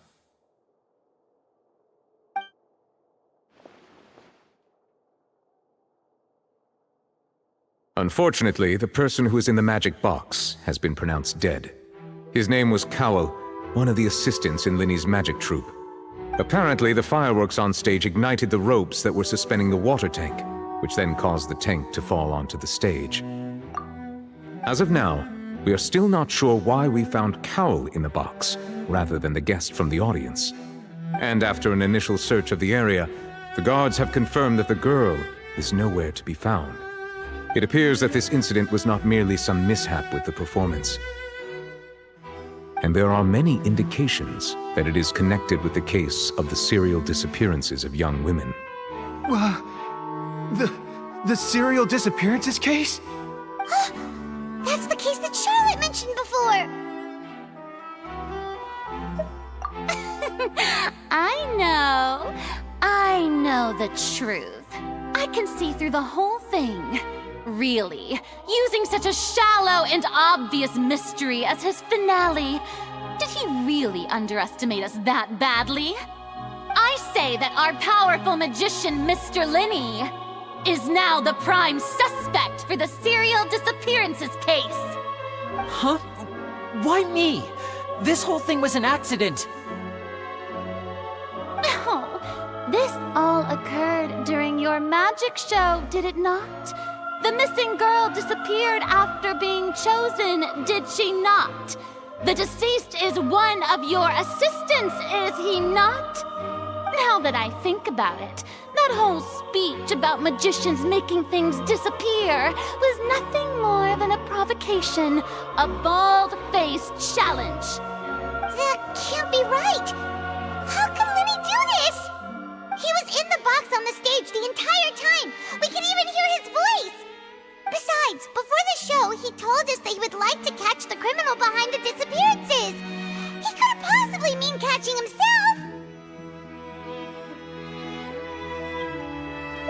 Save discussion for a later time, please. Lady Farina, may I assume that your comments just now constitute an accusation against Mr. Linney and his associates, and that you are pressing charges?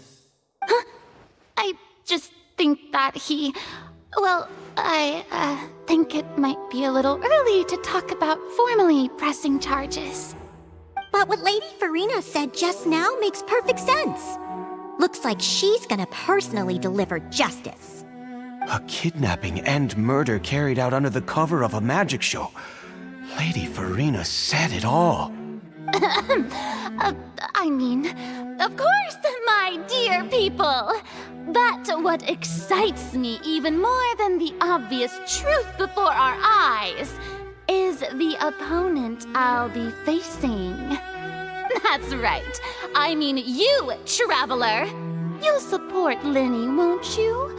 After all, he was the one who helped you the first time we met. Then there's no problem at all. You know, the Traveler and I already had a duel the first time we met. But with Lenny's help, our little duel ended in a draw. But draws really are the most boring possible outcome. So, no more draws. Between the two of us, there must be a clear winner and loser. And what better place to hold such a riveting showdown and decide the true victor than here, on the grandest of stages, the Opera Epiclese? It wasn't a draw. She obviously lost last time. I understand. Charges have now been pressed, and as such, a trial is in order. Well, Traveler, seems Lady Farina has set you in her sights. But putting her dramatic rhetoric aside for a moment, I would like to ask you, are you willing to act as Mr. Linney's attorney and defend him in this case? Very well. The trial will be held a day from now in the Opera House. Both sides may investigate the scene to build their cases and search for the truth.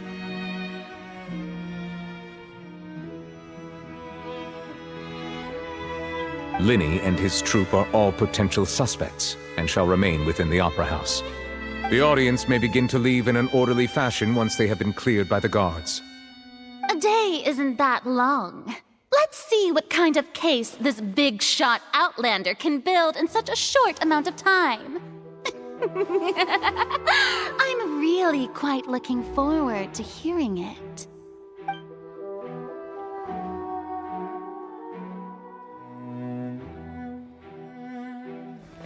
Lenny!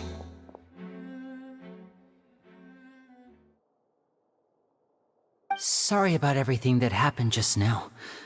Were you frightened? Of course! Who wouldn't be scared after witnessing an accident like that? Yeah, I'm a little shaken up myself. How could this happen? And poor Cal. I know you already claimed that you would defend me, but now it's just us talking. Tell me, do you think I could possibly be the murderer? Good to hear. Thank you so much for trusting me. I'm sure everyone sees me as the biggest suspect at this point. But if you ask me, the whole thing is mysteries layered upon mysteries, such that all that's left is confusion. I don't know whether what happened there on the stage was purely an accident or not, and I don't know why poor Cal was in the box. As for how that girl chosen from the audience could suddenly disappear, I'm afraid I don't have any answers either. If someone tampered with my performance, then we need to figure out what they did. Even a skilled and knowledgeable magician like myself couldn't pull all that off in just 1 minute. Which is precisely why we need to investigate! As this book says, the impossible could not have happened. Whatever happened must have been that which is possible.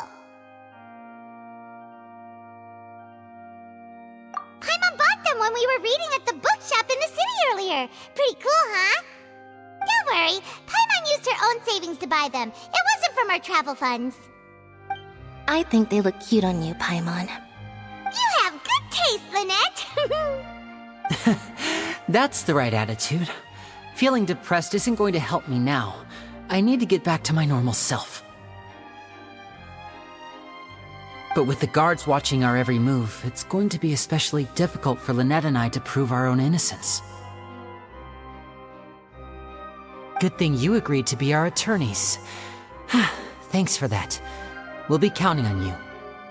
Yes, thank you so much. Yeah, just leave it to us. Oh, since we're going to start investigating, Paimon has a question first. Where did Lynette go during the performance?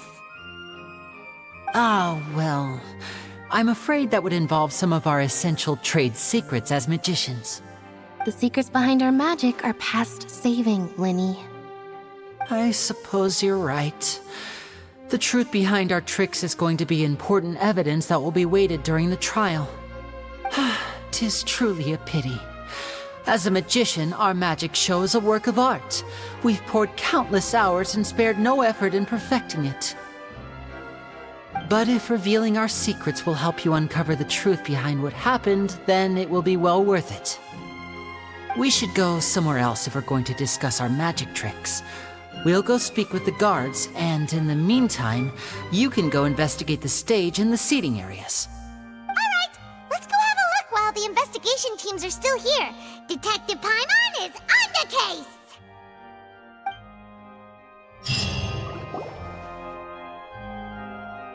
Hello, officer. How's the investigation going? I see.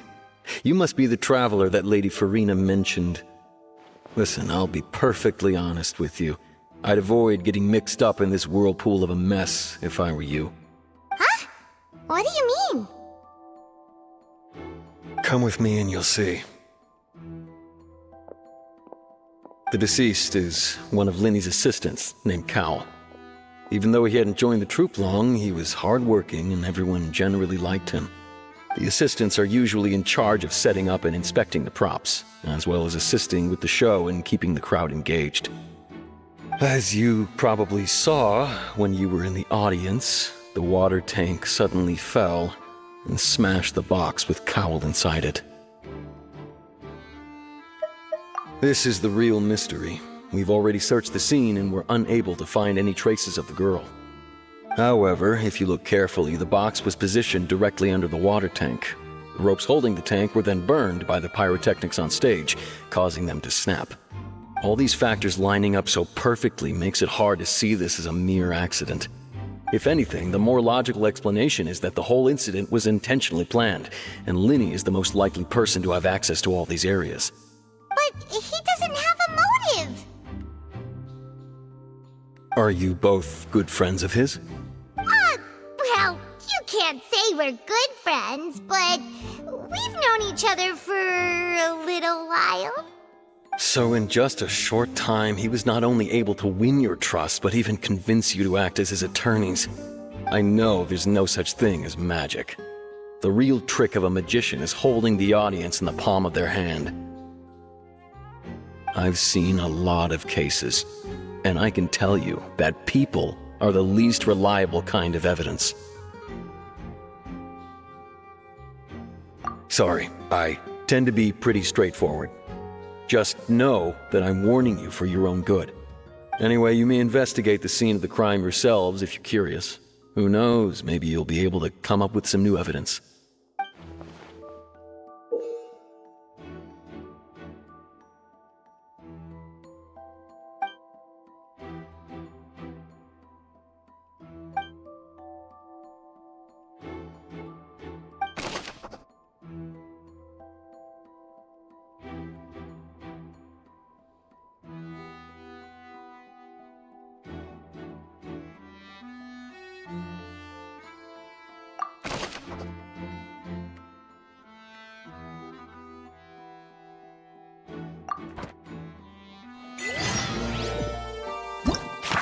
whoever the murderer was, why would it...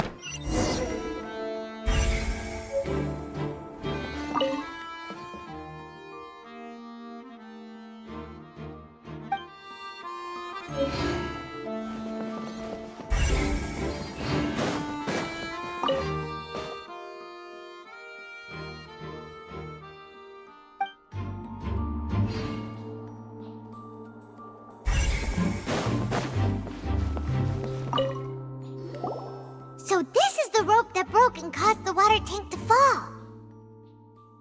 The rope looks pretty durable. How can it be burned through so quickly by fireworks? Why are you suddenly so serious, Traveler?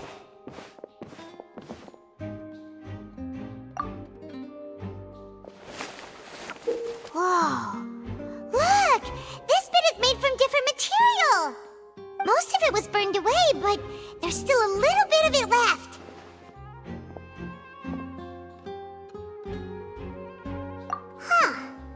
So if a rope meant to hold something was made with that kind of material in it, then that means... Wait, why don't you write all this down? Let's take notes.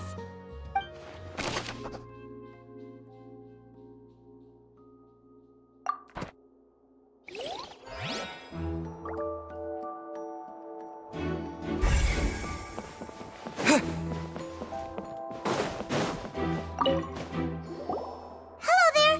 What are you investigating? Oh, this location has also been cordoned off because the Magic Troop members are currently considered prime suspects. The investigation team is still collecting evidence. The seats were all booked in advance, so we were able to deduce the missing woman's identity by checking the guest list. Sure, it's not like this is confidential information.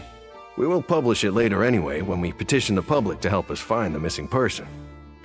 Her name is Halsey. She's a painter from Fontaine who's made a bit of a name for herself. Apparently, she wasn't a regular at the Opera House, but she'd been feeling some pressure with her work lately, which made her decide to come see the magic show. The Magic Troop members all claim not to know her. We have looked into her social connections. It seems that she has no personal grievances or conflicts of interest with the suspects. Simply put, she wasn't related to the Magic Troop at all, which matches the features of the previous serial disappearances. Were the victims of previous cases also chosen at random? That's how it seems to us, in any case. Apart from the fact that they were all young women of around the same age range, there really weren't any other connections between them. Okay then. No need to be so formal. If you do happen to see the missing girl, please be sure to contact us. It is of utmost importance that we get to the bottom of these disappearances.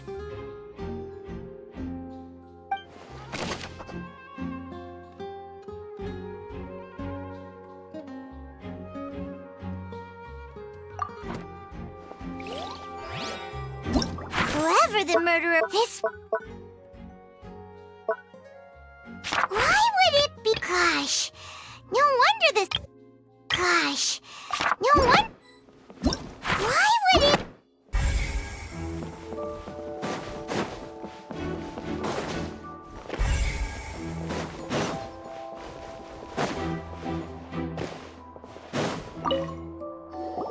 I see that you're investigating the area. Well, it just so happens that I'm interested too. If you find any new and interesting leads, be sure to share them with me, all right? We don't have too many thoughts yet.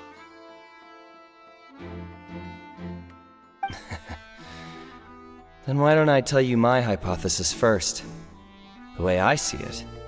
And I'll start it with that loud thud. The thud? Oh, you mean the sound that happened during the countdown? Yes, exactly. It wasn't terribly loud, but I suspect that most people heard it. It's just that everyone was awaiting the results of Linny's trick with bated breath, so no one paid it much mind. But now that the incident has happened, the thud has become an important clue. That makes sense. So, what do you make of it? I'm of the opinion that it may have been the sound of Linny's accomplice. Lynette, perhaps. Jumping atop the water tank or something like that. And when the pyrotechnics went off, she cut the rope, sending the water tank crashing down. But wasn't the noise we heard too loud for that? Perhaps the balance wasn't right, leading to a particularly rough landing. Oh, that's true. I suppose I must reconsider. That does remind Paimon, though. What was with that sound?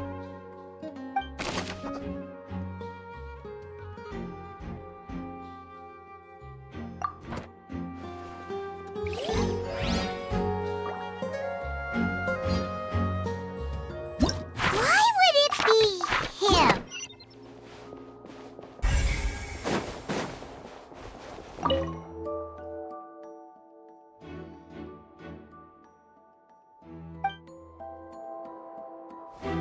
Why would it...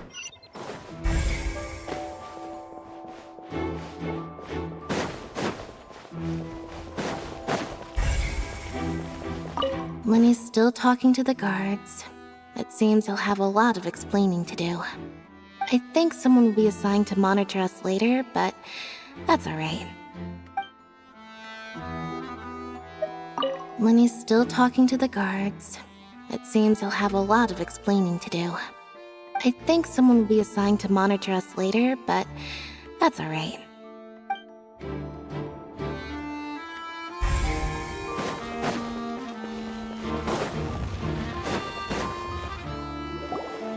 Hey, you! Yes, both of you! Over here! I've been keeping an eye on you for a while now. Huh? You mean us? That's right. If I'm not mistaken, you're also among those who wish to cut down the thorns and pursue the truth. No? And by the looks of it, you're not from Fontaine. Well, you're right on the moor about that one, but who are you? Have you never heard of the Spina di Rosula?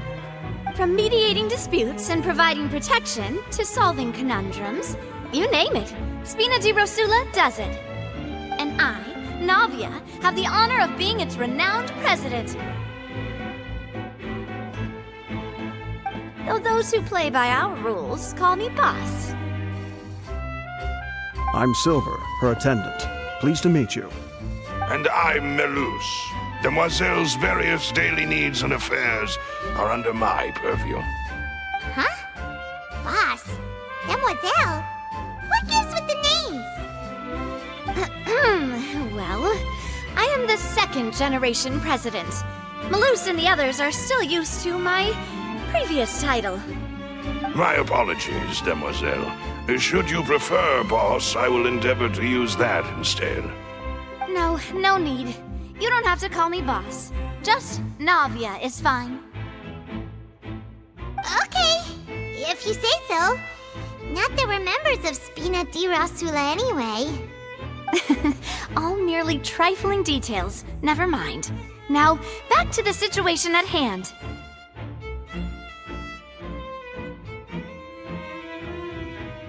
That's right. I've always kept an eye on the serial disappearance cases. My interest stems from a matter back from my father's time. Judging from the look of things, I find Linny an unlikely mastermind. Really? We think so too! That's why we're looking for clues now! But how did you come to that conclusion? Intuition, naturally. My unparalleled intuition. Farina sure was quick to point the finger at Linny without any decisive evidence whatsoever, wasn't she? But that's not uncommon for her. If you remember, the Justice had to interrupt her and ask if she was pressing charges just to keep her from getting carried away. Anyway, a trial begins the moment someone levels charges. And, of course, there was no way Farina was going to back down in that situation. Sounds more like you just don't trust the Hydro Archon. Well, what's your opinion? I must admit that she can be interesting at times, but liking her doesn't mean that I'll blindly agree with her. All right, I've answered your question. Now, it's time you answer mine. Wait a minute! Did that answer count? Well, I say it does. But don't worry, you won't hear any pointless questions from me. In your opinion, do you think it's right to treat a trial like it's an opera?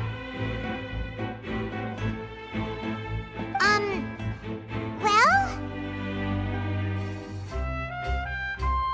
And why would that be?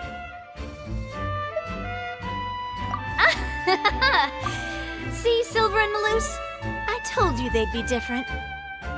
Most astute of you, demoiselle. I too think that the traveler's response was most excellent. No matter how wonderful the script or how fervent the audience's expectations may be, the trials that go on stage here must be based in fact. And if that can be done, boss, then... All right, that's quite enough, Maloose. Anyway, I like your answer. You pass with flying colors. Now, I need to make some preparations, following which our joint investigation shall commence. You two shall be my assistants. Wait! Since when did we become assistants? Oh, well, I can be the assistant, sure. Or your companion, if you like. I'm really not that fussy. That's more like it. Far be it from me to brag, but I believe that Demoiselle's intuition will be instrumental in uncovering the truth. You wish to save a friend from false accusations, and we wish to unravel the disappearances. In this sense, our goals are aligned. You have a point. Huh. You're quite the talker, aren't you, mister? And what about you over there? What do you think? You seem like you've got something on your mind. I have nothing to add. Oh, alrighty then. We'll be making some preparations first. Just be sure to let us know if they start revealing Linny's tricks. Thanks! Speaking of that, I think magic shows would be very popular in Poisson. I can see that. Maybe I should try to learn some magic. If I could make things disappear, cleaning my room would be a cinch. You need not worry about such things, demoiselle. That falls under my duties. Oh, right.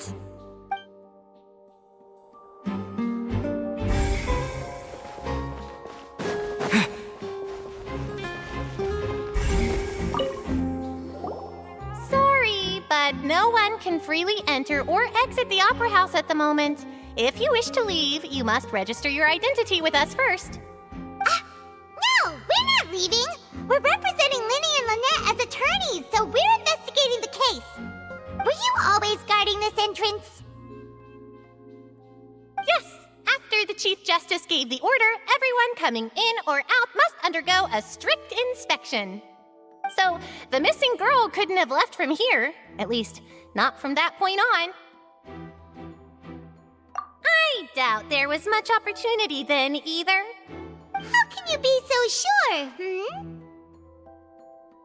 Well, because I was in charge of security near the entrance at that time. I couldn't see Linny's performance from here, which was quite a shame. Just my luck. But still, I did not abandon my post, and I stayed put no matter how loud the applause was. If someone had so much as even approached the door, I would have noticed it, let alone if they had tried to leave. We Melusines are good at that sort of thing, you know. So, it's safe to say the girl couldn't have left through here. Alright, thank you for your help. This will be useful info.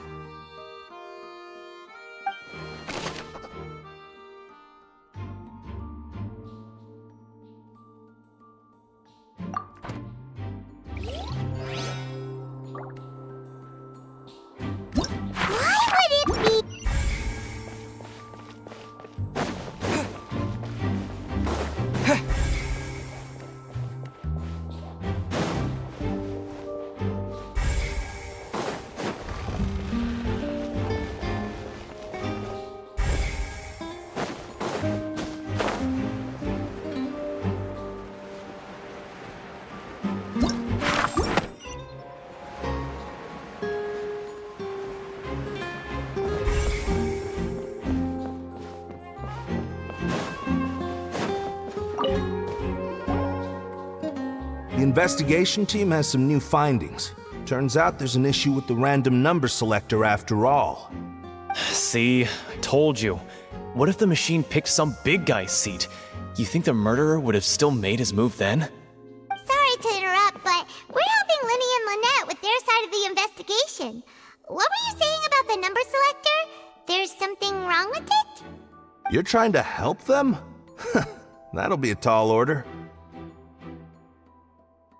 Linny used the machine to pick a random member of the audience during his performance, right? The lucky girl that later disappeared.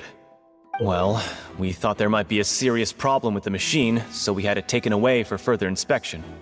It turns out that the seat number it picked wasn't random at all. The machine picks that same number every time. I'm sure you already know that you have to make a reservation in advance to get a seat, regardless of whether it's a trial or some performance. In other words, Linny knew who would be sitting where from the very beginning. That much checks out. Linny reserved our seats for us, too. Bet you see why I was saying it'd be tough to make a case for Linny. Even though it's bad for Linny's case, Paimon had better write it down.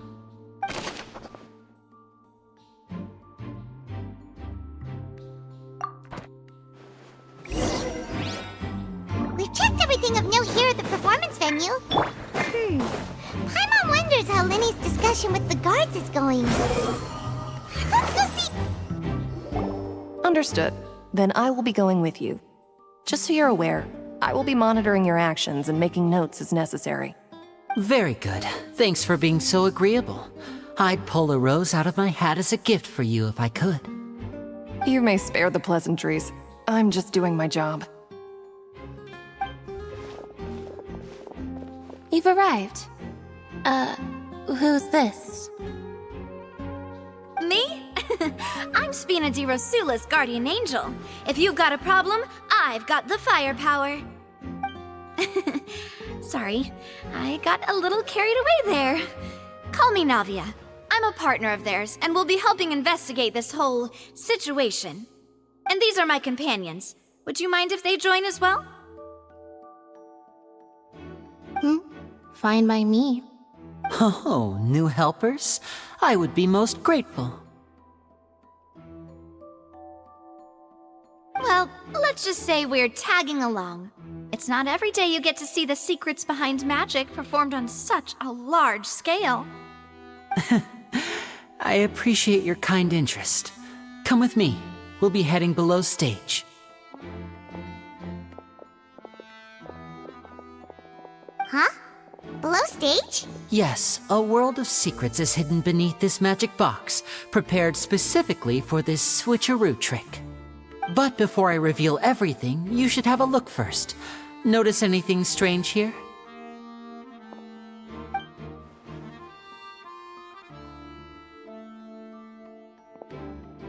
I'm not trying to be dramatic. Remembering the details of a trick will help you understand the methods used to perform it more easily. Huh. Weren't there balloons and other decorations here? Where did all that go? Ah, good eye. That said, you're still far from discovering the answer. The back? You mean the inside of the door? What's different about it? Paimon didn't notice anything. Very good indeed. I thought you might not be able to catch that, given that you were sitting in the first row. The back of this door was patterned. Those patterns are now gone, replaced by a smooth wooden board. So, if you put 2 and 2 together, what do you get? Exactly. All right, let's go. I'll tell you how it works as we head down.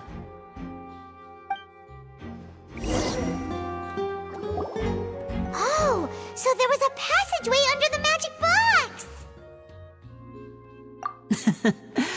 I knew you'd figure out most of it as soon as you saw this place.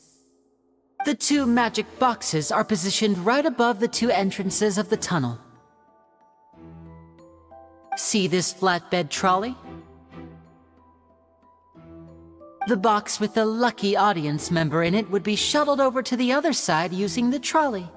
This trolley can raise and lower and even rotate, ensuring that the box will face in the right direction. I see. So that's the purpose of the box inside another box. Precisely.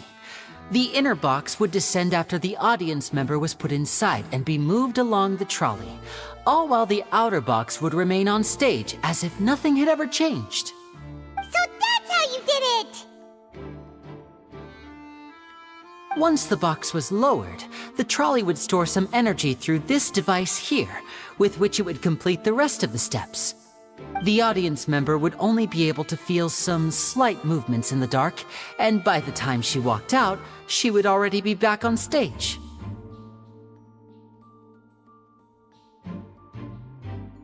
Right!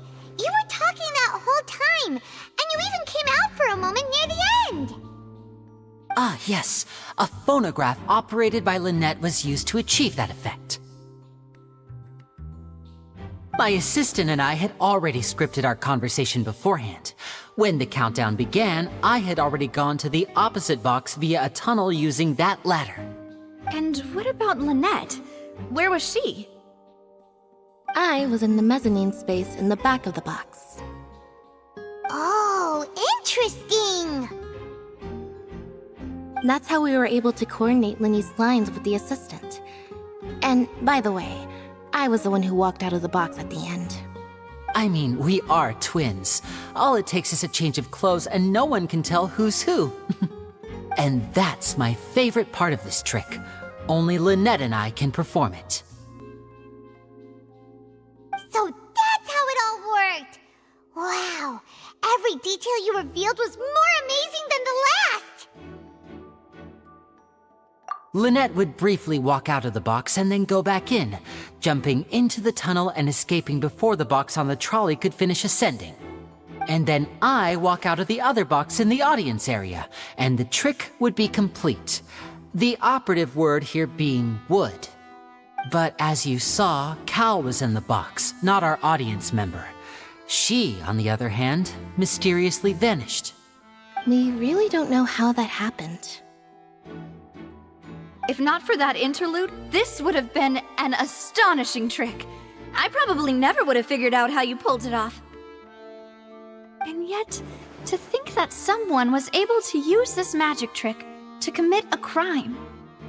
Could we have a look around? I think we can come up with some more leads. This is the scene of the crime, so Linny and Lynette are not permitted to stay here. I'll escort them back up. Yes, of course. No need to be so strict now. I won't disappear into thin air, you know. Thanks, everyone. We're counting on you.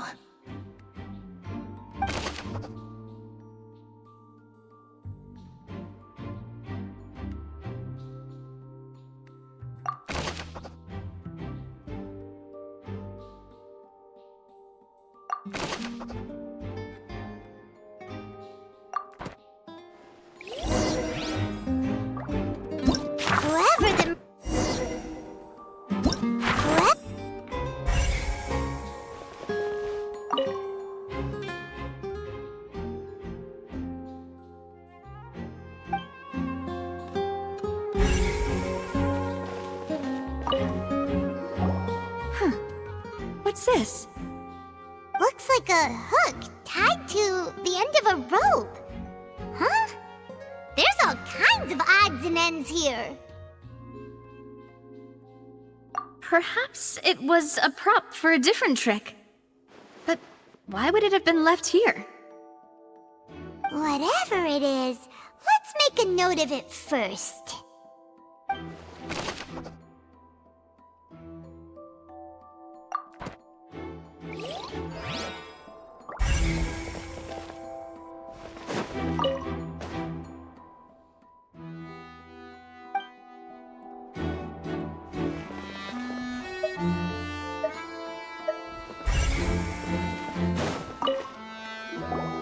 The floor is wet. Please be careful not to slip. Speaking of which, why would there be water here? Oh, Paimon knows! It's one of those tricks where you pour water into a jug and then flip the jug over only for the water to disappear? And here's a broken vase! Huh. Did the trolley knock it down while moving? That can't be. The trolley moves along tracks from start to finish. It couldn't have hit the vase at this distance. Let's note this down too and think about it later.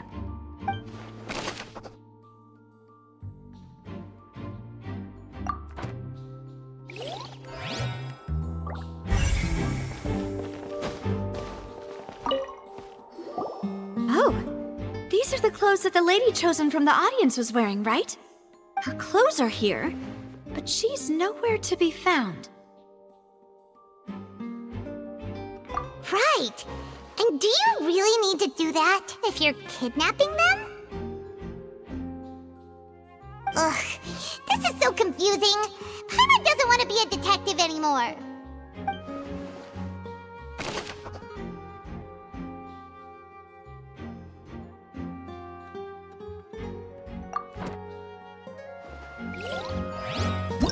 Whoever...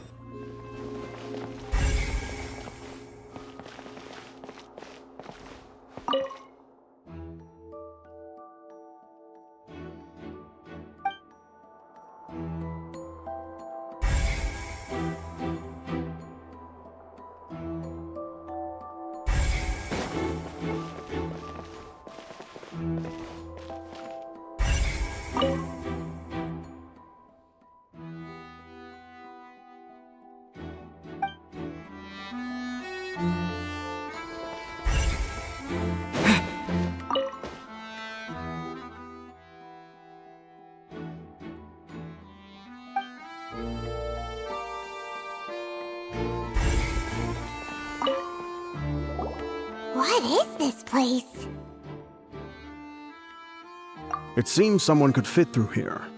Huh. Could this have been the suspect's escape route? Alone, perhaps. But if they had to pull another person with them, the space would be too narrow. But there are no other ways in or out of here. Oh, you're right! Let Paimon write that down.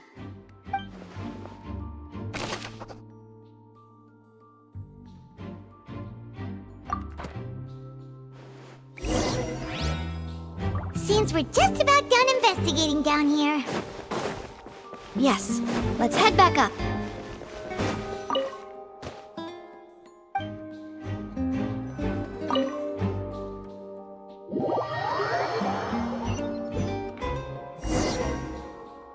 Well, we've ascertained the state of the crime scene. Let's find a place to sort out our findings once Malus returns. It seems to me that there are several things that don't add up here. Apologies for the wait, demoiselle. So, what did the guards say? Did the criminal escape through the vent? They believe the odds of that are very low, since the vent leads to the Opera House's basement. The guards have checked the area carefully. No one left through the basement during the performance or after the incident, and no one was found hiding there. So the tunnels become like a secret chamber then! You know, like the kind you usually see in novels! The plot thickens. Halsey's disappearance and Cowell's death are both quite inexplicable. No wonder Farina was so confident in her accusation. All the current evidence points toward Linny and Lynette. In other words, the charges are very likely to be upheld unless we make some considerable progress. Charges and then trial. So if the charges are upheld, they'll announce a sentence? That's right. This is how a trial goes in the Opera House. During the proceedings, the Chief Justice and the Oratrice will hear statements from both sides. That's right. This is how indemnitium is produced. The statements from both sides, the defenses from attorneys, witness testimonies, and even the audience's emotions will all be projected on the oratrice.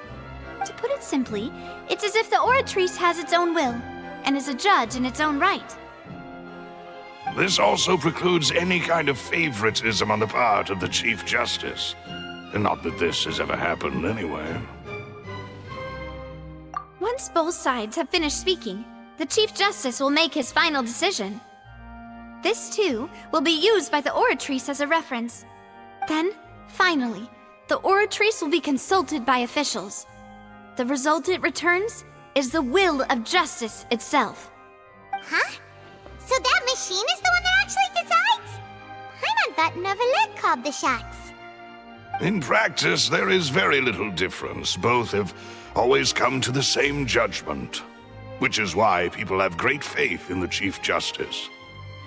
Ah, yes, the guards also asked me to convey that none of us will be allowed to leave this place before the trial. Huh? Why? Because we've chosen to act as the twins' proxies. That makes us persons related to the case. They're concerned that we might be colluding with outside parties, or that we might find outside help to disrupt the case. And even if that were not so, it could prove problematic if we happen to spread key information about the case ahead of time. I'm ready to break out at any time. Whoa, whoa! There's no need for that! Paimon thinks they have a point. That said, are they providing food?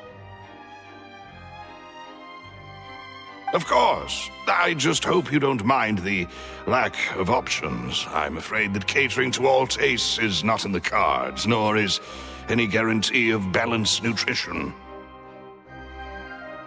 In that case, let's just sort out our findings together here. Pity. I was hoping to take you to try some of Fontaine's famous desserts, too. I mean, what better way to properly think through our findings than over some tea and sweets? Huh. Breaking out suddenly doesn't seem like such a bad idea after all. Just kidding, just kidding. Paimon will still do her best, even if there are no snacks. What do you mean, no snacks? Of course we'll have snacks. If we cannot buy some, then we'll simply make some. Huh? Here? But how? Understood, Demoiselle. Everyone, please come with me.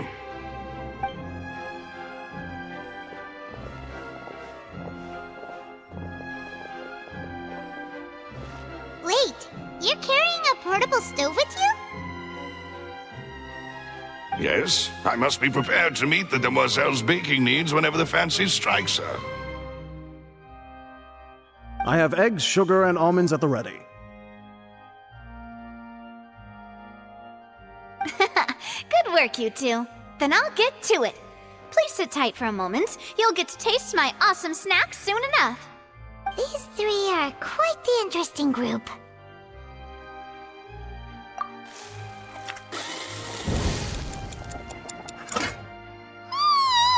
And Paimon thought it smelled good while it was still in the oven! Oh, it's even better now. Paimon can't stop drooling. From the way you had these two guys carrying all that stuff around, Paimon thought you'd have them do more during the baking process. But you ended up doing the entire thing by yourself! Beating the egg whites, grinding almonds, everything! I was applauding. And I was giving encouraging smiles. Paimon was just thinking, aren't you worried about getting your fancy dress dirty, beating egg whites, and baking like this? Well, I don't think it's carved in stone anywhere that fancy ladies can only read books, sip tea, ride horses, and play the piano. I just really enjoy making snacks. Don't underestimate beating egg whites, by the way. It's a real arm workout. You also need to beat them to just the right consistency, or your macarons will crack. Anyway, give these a try, fresh out of the oven. There's 3 for each of us. Only 3? Well, eating too many sweet treats might send all that sugar to your head. You wouldn't be able to think clearly about the case on a sugar rush, would you? Tea is ready to be served as well. This is Demoiselle's favorite, strong black tea with a floral fragrance that clears the mind and lifts the spirit. No need for concern. I'm merely doing as I should.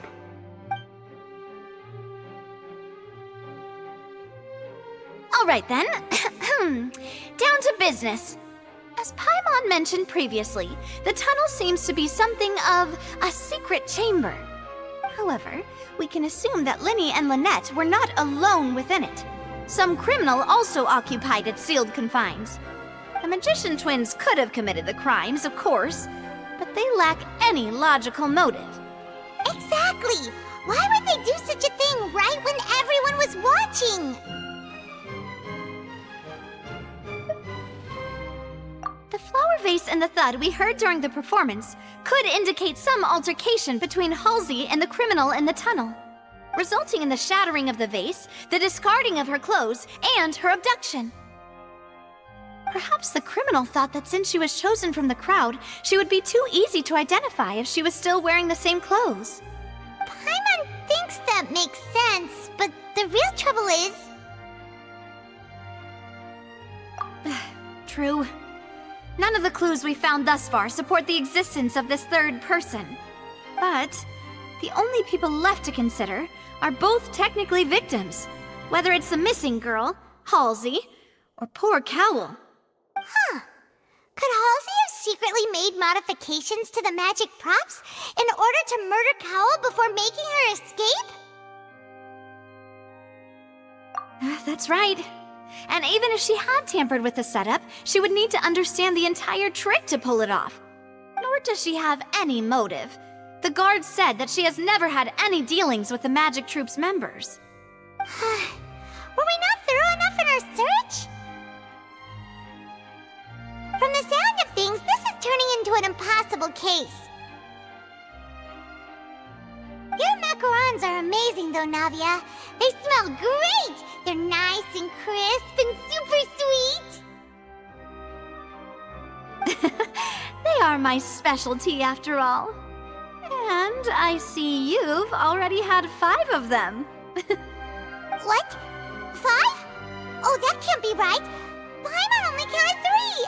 Honest! Please don't worry about it. At my age, a few less sweets might actually be a good thing. No! Being greedy is one thing, but Paimon knows how to count. Besides, Paimon knows that if she ate too many, then others wouldn't have enough. Wait, even you don't believe Paimon? How could you? If Paimon ate those 2 extra macarons, then may they turn into stone in her stomach! All right, we get it. Well, I suppose one of us might have gotten too engrossed in our chat and eaten them by mistake. No big deal. Malus, set up the stove again if you would. Huh? What are you doing? Making sure everyone gets 3 macarons, of course. Exactly. We don't want to trouble you. As you wish, Demoiselle. And I have the egg, sugar, and almonds. Well, this really is your hobby, huh?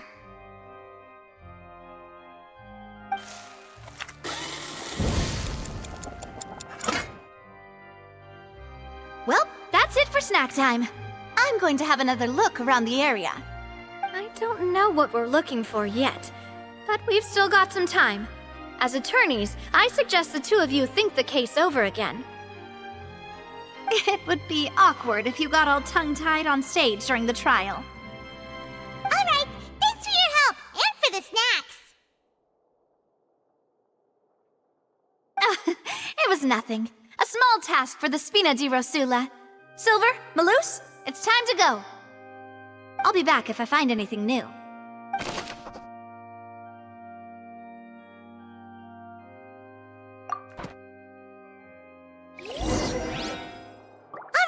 It's time to put our heads together. We've got to get our defense ready for the trial.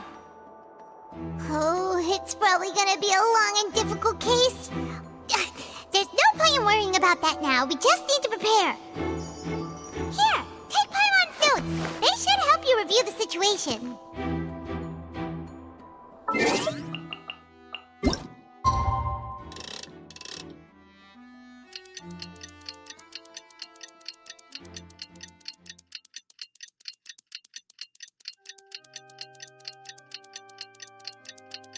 I'm sure I've forgotten something. Squall Fury!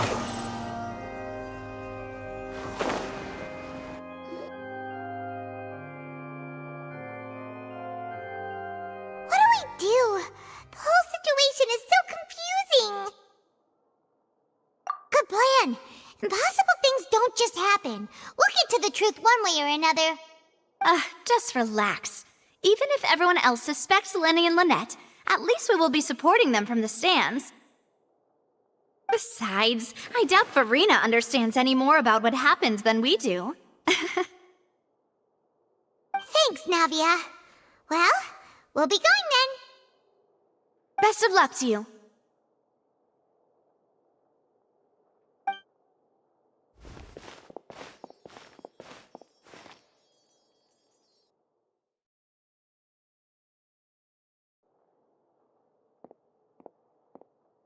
Ah, finally, you're back. Well, how did your investigation go? To be honest, you might be disappointed. No. We're already very grateful that you were willing to help. Well now, don't you all look disappointed? Don't tell me that your investigation came up empty-handed. That was to be expected, of course. The guilty can never produce proof of their innocence. But don't let that stop you. I shall be terribly disappointed should you, my most anticipated foe, concede so easily. Since both parties are present, I declare that the trial regarding the magic show incident is now in session. Firstly, in order for the audience to understand the causes and results of the incident, could we please have Mr. Linney explain the trick? Yes, of course. I will explain while Lynette demonstrates on stage. All the necessary items have been prepared.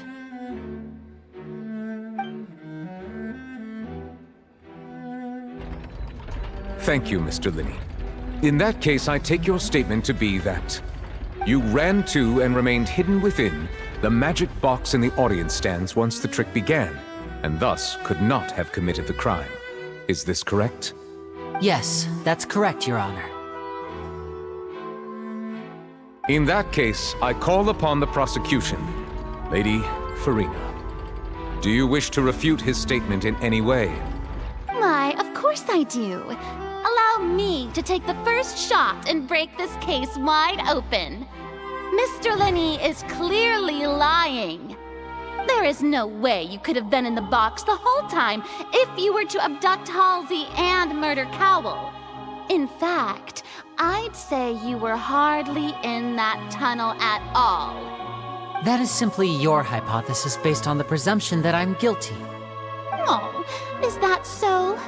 And if I may ask, what did you hear while you were inside your box? The roaring countdown of the crowd, of course.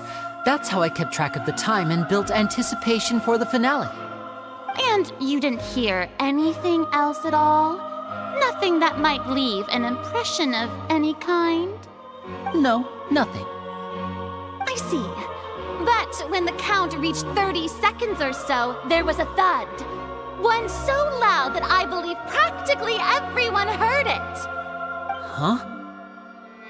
Hey, hang on. Something's not right here.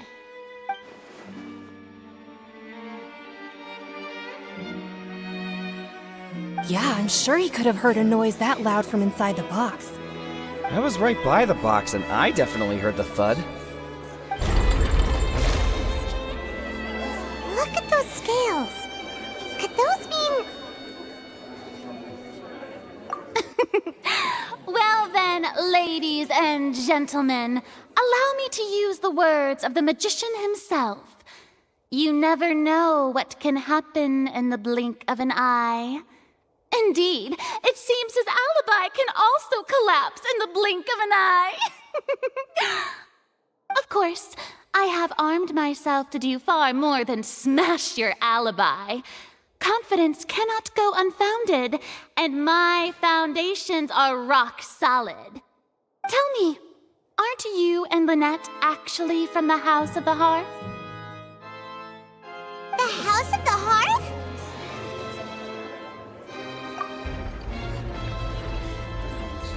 No wonder they did something like this. So the serial disappearances were the Fatsui's doing. Now it all makes sense. I've got a feeling that what happened on stage probably wasn't just an accident. That's irrelevant. Our identities have nothing to do with what happened. Indeed. Then perhaps you could tell us everything that happened during that 1 minute. Your first priority is to prove yourself innocent, after all. I'm sure there is little that needs to be kept secret now. Unless your script already has holes in it. The Outlander is speechless. My, oh my, don't they look flabbergasted? Now comes the infighting and discord, I suppose. This was almost too easy. Oh, good thing I made all those preparations. Seems the all-nighter I pulled last night is really paying off. Hey, Linny! Why didn't you tell us this before?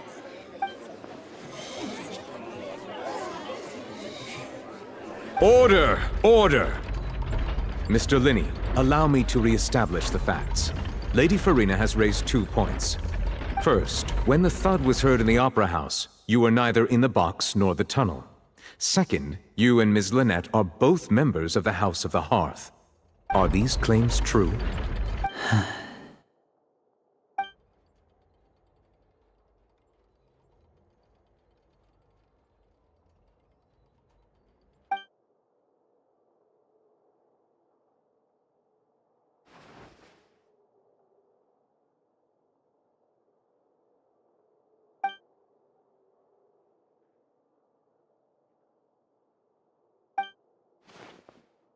Please answer my question, Mr. Linney. I'm sorry. Yes, they're true, Your Honor.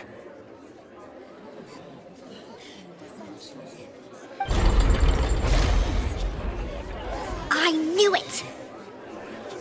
Well, that's it. We might as well move on to the sentencing already. What should we do now?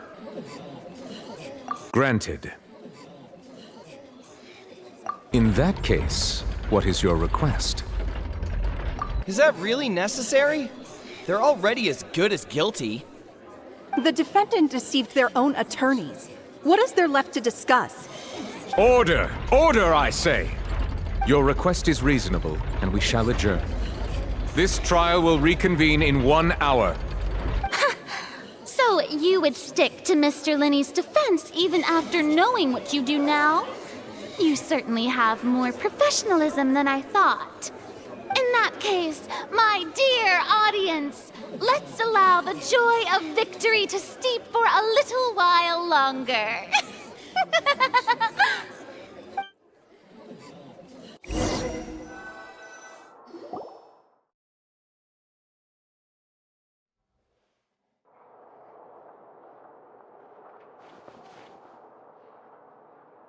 Well, this is awkward. I didn't think the Hydro Archon would dig all that up. I'm sorry, Traveler and Paimon. Yeah, sorry. Paimon doesn't know where to start. We trusted you two. We based our entire reasoning on the assumption that you weren't bad guys. Not to set the wrong tone or anything, but Paimon's really mad! I'm very sorry. I know you're angry, and reasonably so, but please, let me explain. I know you've clashed with the Vatui several times before. I wouldn't be surprised if just hearing the word is enough to make you upset. But our organization is very, very large, and the Harbingers have very different personalities and goals. Right now, we want to save people. As many as we can. That's right. I'm sure we're on the same page when it comes to this nation and the disaster that its people might face. I knew if it weren't for our respective identities, we could become good friends. That's why I didn't wish to flat out lie to you, but chose to hide some details instead. The truth is very important, but being completely transparent about everything would see us spending more effort than we need to. Right. So, you be the judge. Heck, if I were you, I fear that I'd even struggle to trust me at this point. You met a Fatus who works as a magician, a trickster by trade. All by coincidence, too. But still, I'm asking you to trust me. I am no criminal. At least, not in this case. Sorry. Please forgive us. Well, you both say that, but... Right. Let's hear your answer first, and no lies now! Of course. I'll answer any question you ask. We've been trying to find out how the Oratrice operates. We want to know why it has a consciousness. Why can it deliver sentences accurately? During our investigations, we learned that the machine's core is beneath it. From that moment on, Lynette and I have been designing this box swap trick, with the objective of getting close to the core. Is that why you needed a whole minute? That's right. In truth, the audience would take about 75 seconds to count down from 60, while I would only need 15 to get to the opposite box. So, after jumping into the tunnel, I accessed the Opera House basement via the vent, and went to investigate the room in which the core is stored. That air vent was created during the construction of the tunnel specifically to execute this step. Well, nothing. As soon as I reached that room and was about to investigate, I heard someone's voice. Which should have been impossible, of course. I was quite certain that I was the only one in the room. That voice seemed to recognize me and tried to speak to me. I chose to err on the side of caution and retreated the way I came. On the way back, I saw the broken vase and the clothes on the ground, but the countdown was almost finished, so there wasn't time to give it any thought. After that, the homicide occurred just as you saw. Well, that explains why you didn't hear the thud. Because of that prophecy I told you about, of course. We must know all we can about this nation's secrets in order to deal with that prophesized crisis. That's the only way we can save everyone. So, there you have it. The whole truth. I swear, I didn't hide anything from you this time. It was never my wish to proceed under this cloud of mistrust either. But like I said earlier, you can be the judge. If you want to leave because you don't trust the Fatui, there's nothing I can do to stop you. Well, Traveler, you decide. Paimon will follow your lead however you choose.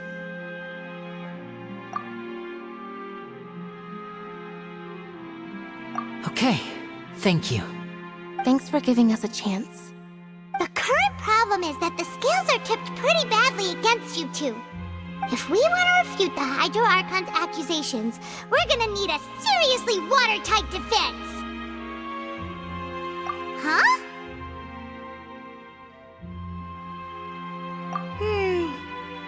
Oh, Paimon thinks she gets what you mean.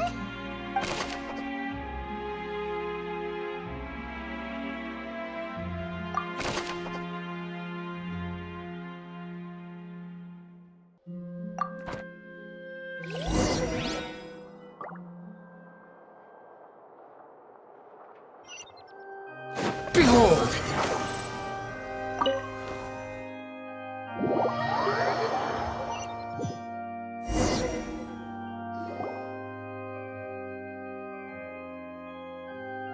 Both parties have returned to their positions.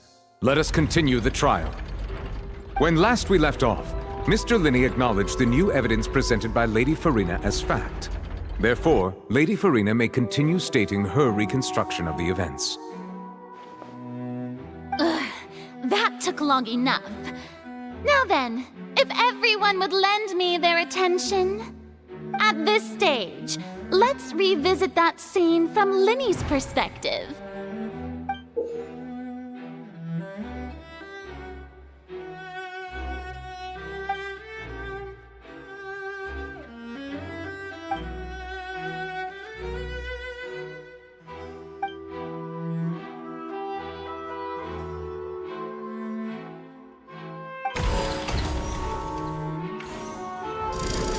Countdown began, he entered the tunnel. When the flatbed trolley passed, he opened the box and got into an altercation with Halsey, which caused the loud thud.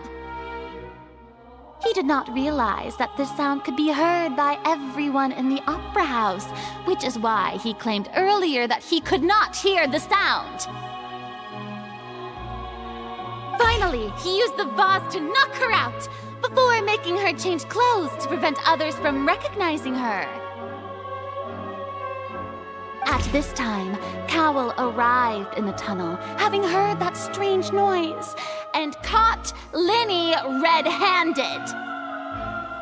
So Linny proceeded to knock him out too before stuffing him into that box.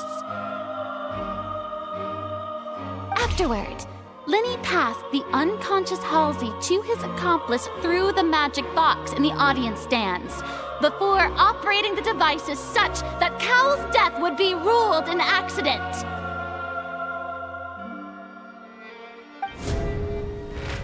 And there you have it. That's the truth behind what happened. Does the defendant's side have any objections to Lady Farina's description of the events? The key to refuting Lady Farina is the order of events, what Linny experienced, and what he saw.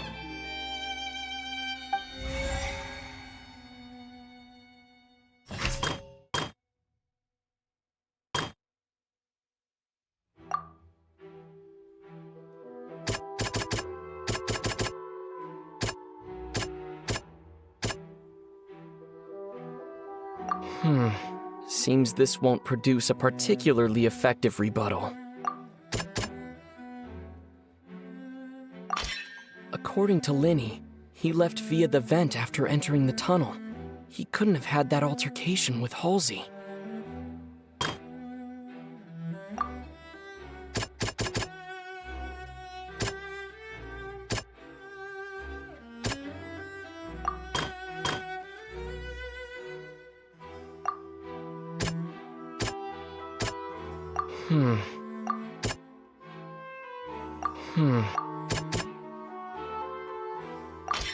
Linny went to the room that contains the Oratrice's core. This is the actual truth.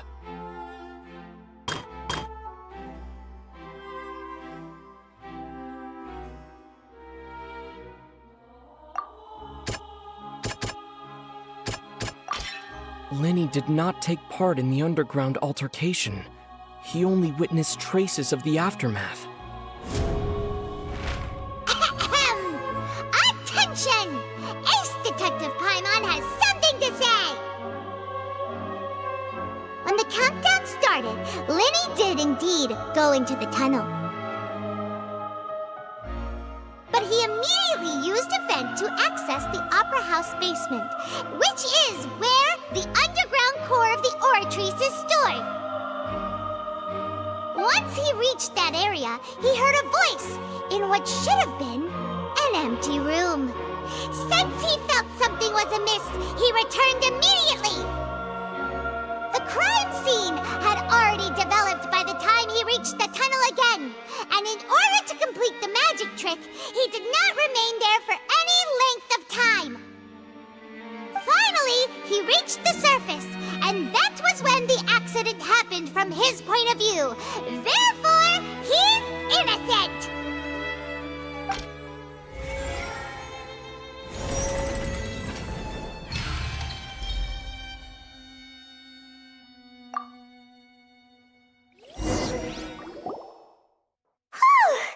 Paimon did it! Paimon actually managed to say all that! Oh, wasn't it awesome? In other words, You believe that he knew nothing of the incident? That's right!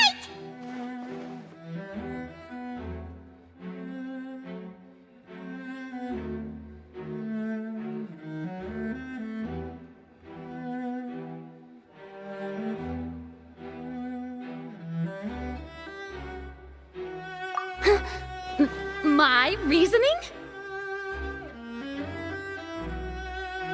If that's the case, then if Cowell hadn't entered the tunnel, who was the entire setup meant to kill? Assuming that what you say is true, Linny only needed to kidnap the young girl to cause a new disappearance case. What would the point of killing someone on stage be? Oh, they have a point. That's right, you tell him! And that's why they're partners of mine. They've managed to turn things around. Oh, well, your denial is very strident, I'll give you that.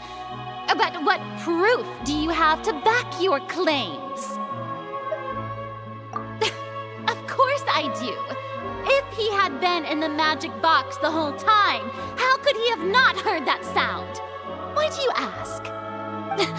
You're saying that he wasn't?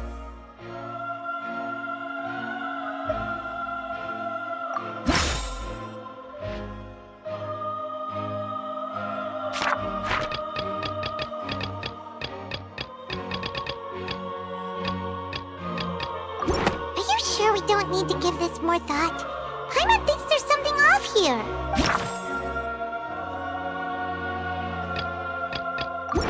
That's right! Linny wasn't in the box or in the tunnel. That's why he didn't hear anything strange during the performance.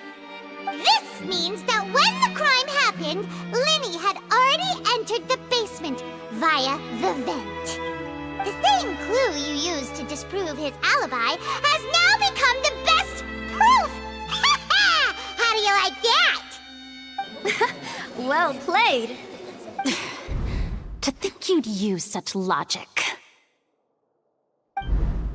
Well then, if it wasn't Linny who committed the crimes, then who was it?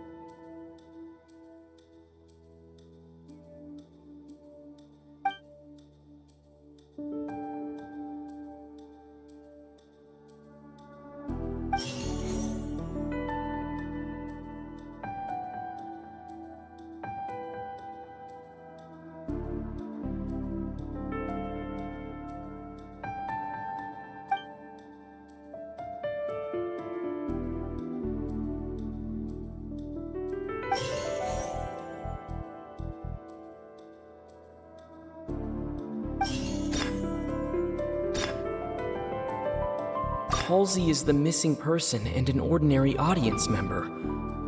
Or did she have her own scheme all along?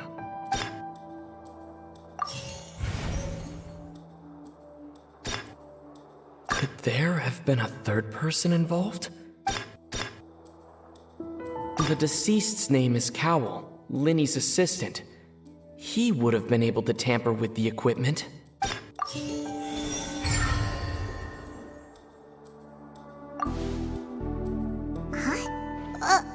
That can't be right. Are you serious? The killer was, in fact, Cowell, the deceased! Oh, is that so? How interesting! Let's hear your reasoning then. What I must do next is recreate the truth. What Cowell did, and how he went from would-be perpetrator to victim.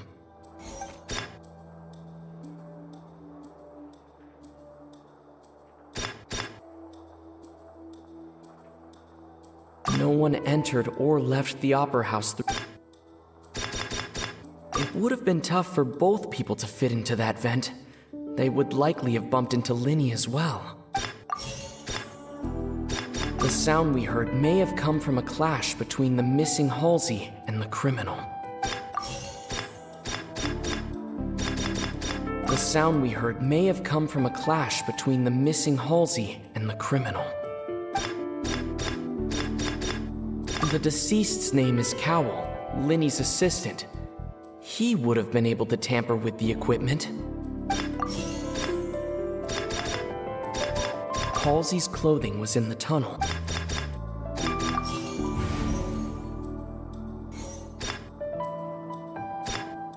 No one entered or left the Opera House through its entrances. Halsey's clothing was in the tunnel, so there must have been some fear that she would attract attention. It would have been tough for both people to fit into that vent.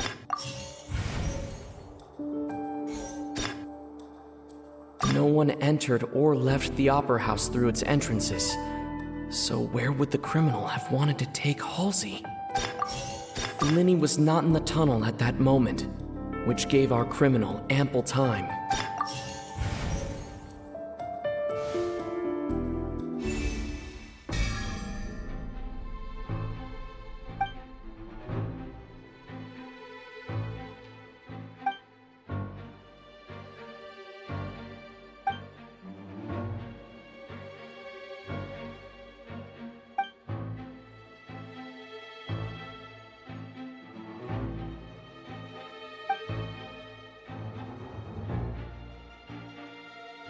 What's wrong, Traveler?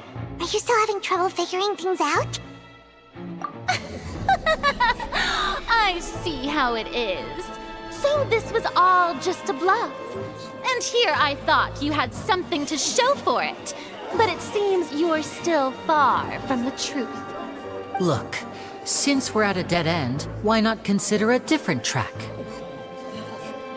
Just like the trick as it transpired, the end result must have been utterly different from the magician's initial design. If only we knew how Halsey disappeared. Well, that would be nice, but the tunnel only has 3 exits, and none of them seem very likely. And it's not like this is a magic trick where you can just make a real live person disappear. You know, like you did from that water tank, Lynette.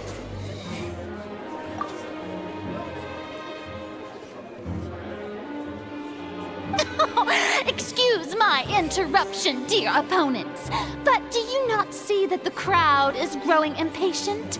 There is no greater sin in this opera house than an awkward delay in the performance.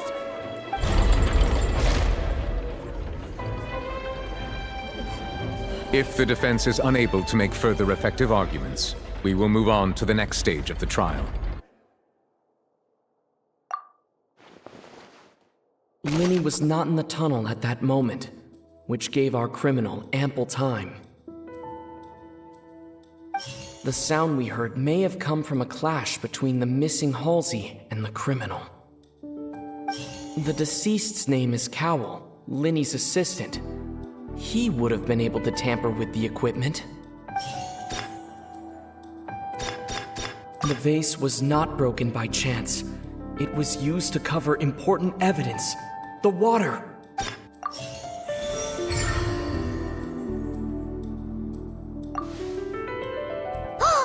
Paimon gets it! It all comes together if Halsey disappeared instead of being kidnapped. Lynette escaped from the water tank, vanishing gradually and leaving only clothes behind. If there's a similar method where a person could be transformed into water... Just a moment, please. I do hope you know how preposterous you sound at the moment. How could a person ever be transformed into water? This is reality we're talking about here, not some magic trick. Must we really? I should think that of anyone. Your friend Linny already knows this truth very well. Magic tricks are ultimately just illusions and misdirection. But Halsey's disappearance is very real. We're talking about 2 completely different things. Even so, I trust the Traveler's judgment. The truth must be out there somewhere. Perhaps some new line of reasoning may open if we try to gather all the focal points that don't make sense. Since Cal was the deceased, we haven't placed much attention on him. But given that we aren't making much progress with the case, it wouldn't hurt to have a look at his belongings, would it? People really do come up with all sorts of harebrained schemes when at the end of their rope. The way I see it, your suggestion that we broaden the scope of our investigation is nothing but a tactic for stalling the trial. Nevertheless, I believe that this is a reasonable request on the part of an attorney. Since the trial does indeed appear to be at an impasse, I believe that additional evidence may help us make more progress. Guards, please step into the lounge and examine the personal effects of the deceased, Cowell. We are still examining the items, but we have already made critical progress that we feel must be shared with everyone post-haste. We discovered several test tubes of fluid within Cowell's baggage, each labeled separately. The notebook in his backpack claims that these fluids are water from the primordial sea. The primordial sea? The note's contents also indicate that Cowell belonged to an organization that sells illegal drugs and that he had an accomplice. The notebook has many entries concerning safe usage of these fluids, in which the keyword dissolve appears many times. One of these tubes was labeled Opera Epiclese, along with yesterday's date. It is empty. The notes also state that these dissolution properties work exclusively on people from Fontaine. It's likely that Halsey was chosen as some sort of test subject. As such, we believe that the defense's hypothesis is, in fact, supported by sufficient evidence. You've got to be kidding! People dissolving into water? Could something so ridiculous actually be true? Wait a moment. This reminds me of a certain prophecy, but it's just a coincidence, isn't it? Huh. If people can become water, does that mean that the water tank's real use was as a means to hide water stains? And if Cowell was targeting that girl... Wait just a minute. Could that mean... You two, with me, quick! Demoiselle, wait! What about your partners? Let's go. Just trust me. Order! Order! It is undeniable that further examination of the deceased's personal effects has yielded some surprising results, but we cannot yet verify the veracity of these clues. Still, let us assume that these clues are indeed authentic, albeit with the understanding that Ms. Halsey has yet to be found. Guards, please continue examining the items along these lines. Mr. Linney, it appears your hypothesis is supported by the evidence, so please continue speaking. Of course. Thank you, Your Honor. If we uphold this hypothesis, I believe that many of this case's seemingly unrelated clues can be connected together. Right! Like the metal hook! That one didn't make sense at all. Let's think about this.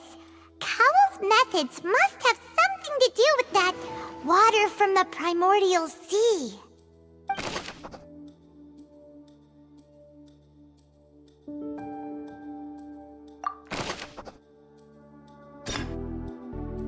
The deceased's name is Cowell.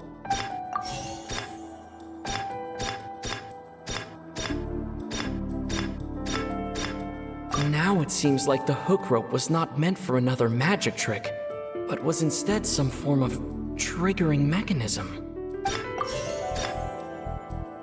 The water from the primordial sea should already have been prepped before Halsey entered the magic box. The rope that held the water tank up was lit by the fireworks and snapped.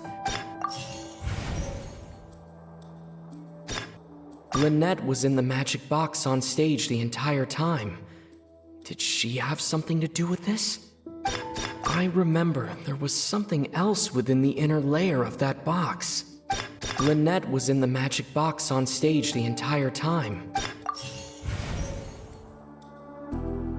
I remember, there was something else within the inner layer of that box.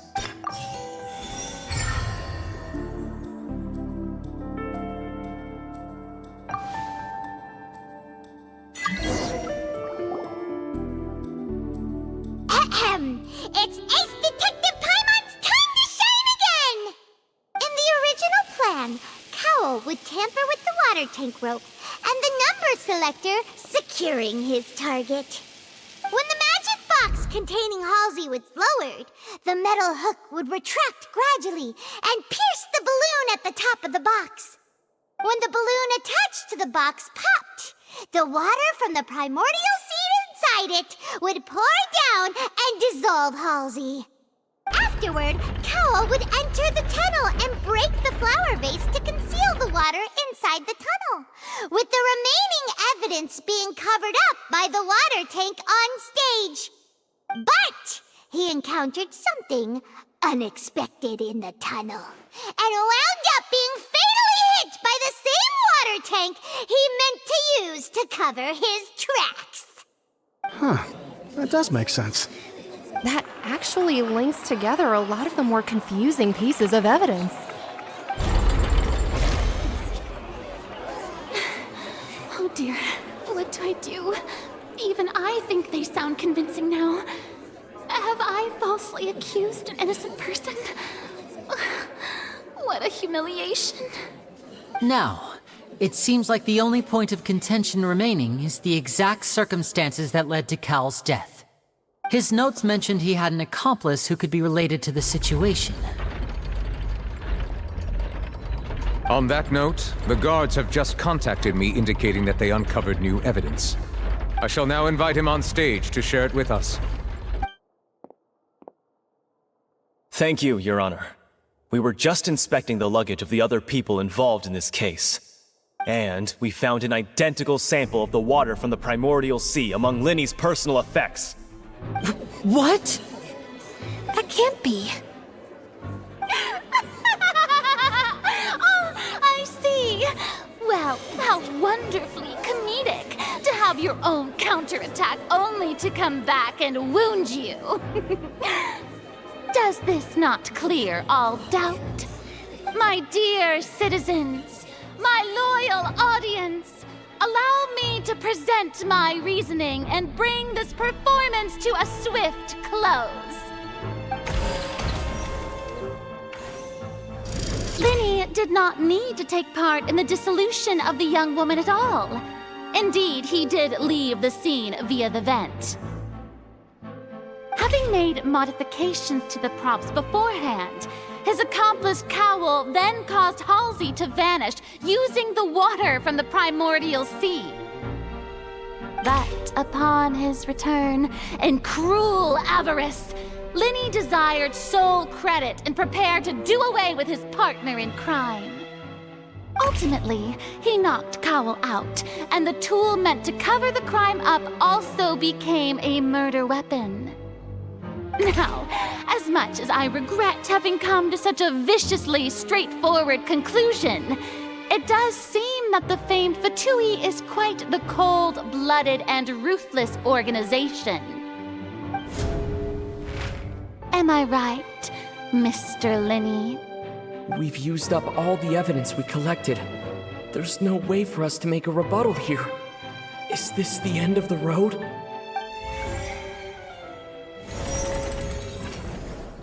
Oh no! Paimon can't think of anything either. It doesn't look like there's any way around this. Seems using the water as new evidence was too good a move. Why did this have to happen now? I think we've all seen enough now, and we have ample witnesses to my flawless reasoning. I believe this is indeed the finale. Now then, my good, noble Chief Justice, should we not, in your view, move... Excuse me, everyone, but I must interject. Miss, I must ask you not to shout and to respect the ongoing legal proceedings. Oh, come on. Don't be hasty. I have a good reason for interrupting, you know. Now, would anyone here like to take a little break from all this debate and see a little magic? I'll show you an amazing trick, one that can bring a young woman who has disappeared back in the flesh, right before your very eyes. Please, do the honors, Mr. Linny, if you would be so kind. What in the world is she saying? No offense, miss, but miracles like that are beyond my scope as a magician.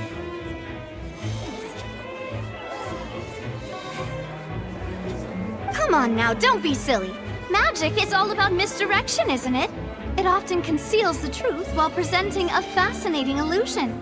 But once everyone believes the illusion, can't magic reveal the truth to them once again? And wouldn't such a trick be the most marvelous finale to today's performance? Come on, Linny and Lynette, give it another go. Don't worry, Spina di Rasula has made the necessary arrangements on your behalf. But as the magic makers and stars of the show, I think I should leave the final performance to you. I understand.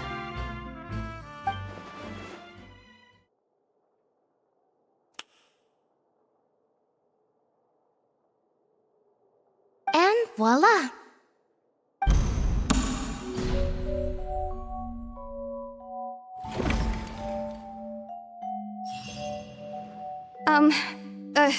Sorry for the interruption.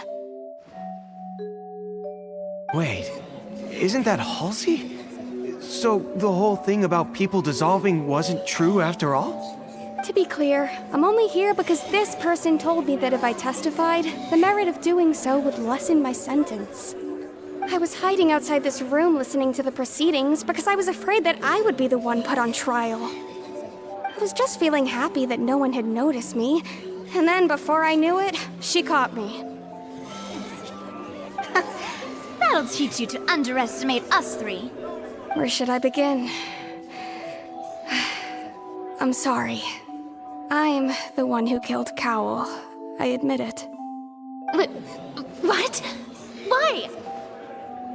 Firstly, my name isn't Halsey. It's Lillian, and I'm originally from Mondstadt. I heard that Linny's show was gonna be a real thriller, but I missed the chance to buy a ticket, so I stole one. That's how I make a living. I steal stuff here and there, and I'd never been caught before. But I was noticed at the harbor a few days ago, and I barely got away. Linny was the one who caught me in the act. Hey, no wonder you look familiar. So you were the thief! Liddy even mentioned that you were pretty skilled. Well, and I thought that would have been the end of it, but then the number selector chose me. He even mentioned the Fortress of Meripede. That's a prison, isn't it? So you can imagine how shocked I was. I thought he was on to me for sure. So I played along with the show while looking for an opening to flee, but then I got water poured on me for no reason, and then someone jumped into the tunnel to nab me. I wasn't going to take that lying down, so I knocked him out and stuffed him into the box. There was nowhere to run from there, though, so I had to change my clothes and hide in a box containing performance costumes. I slipped out after the first guard arrived at the scene and continued hiding inside the opera house. Can a person even hide in there? But I swear I didn't know that the water tank would fall down. Really, I swear it. Had I known that, I wouldn't have put him in the magic box. I may be a thief, but I'm no killer. Well, that makes everything pretty clear now, doesn't it? This time, we need to tell the entire story from Lily-Ann's perspective.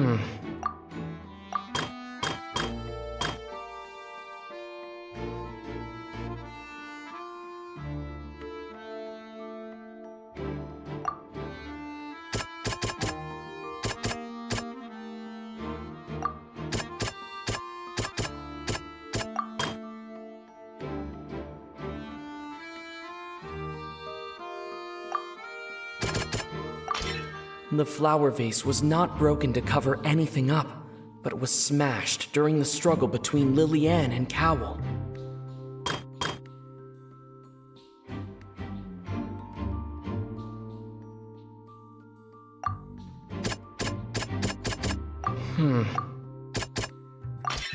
Lillian was afraid that she would be recognized if she left, so she changed clothes and hid, biding her time.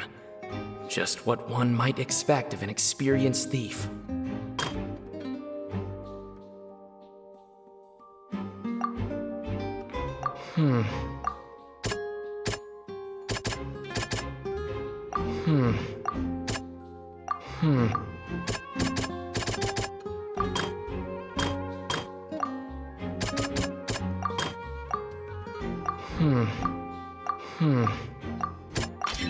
The strange sound wasn't from a fight.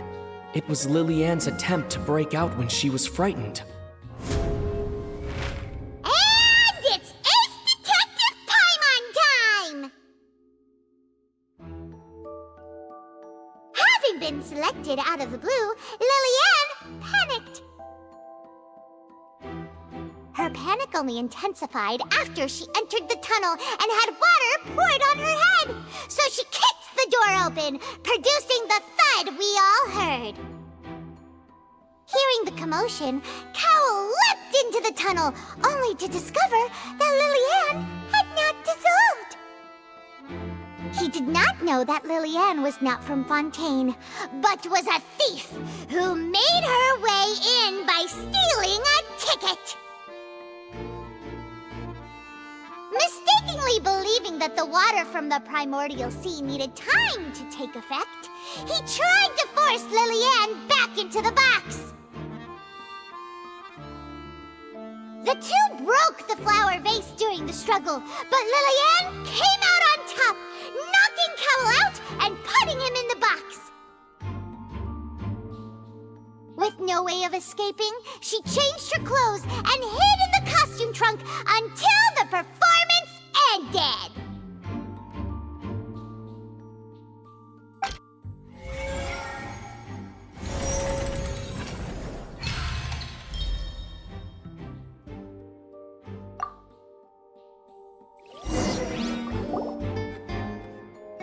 She knew that she would have to go through guard inspection if she tried to leave afterward.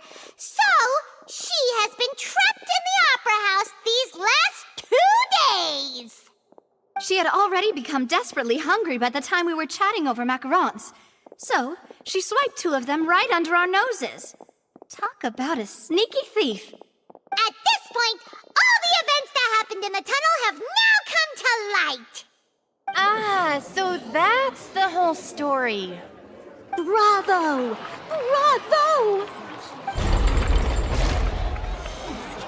Now then, Lady Farina, do you wish to speak against the defense's statements? Please answer the question, Lady Farina.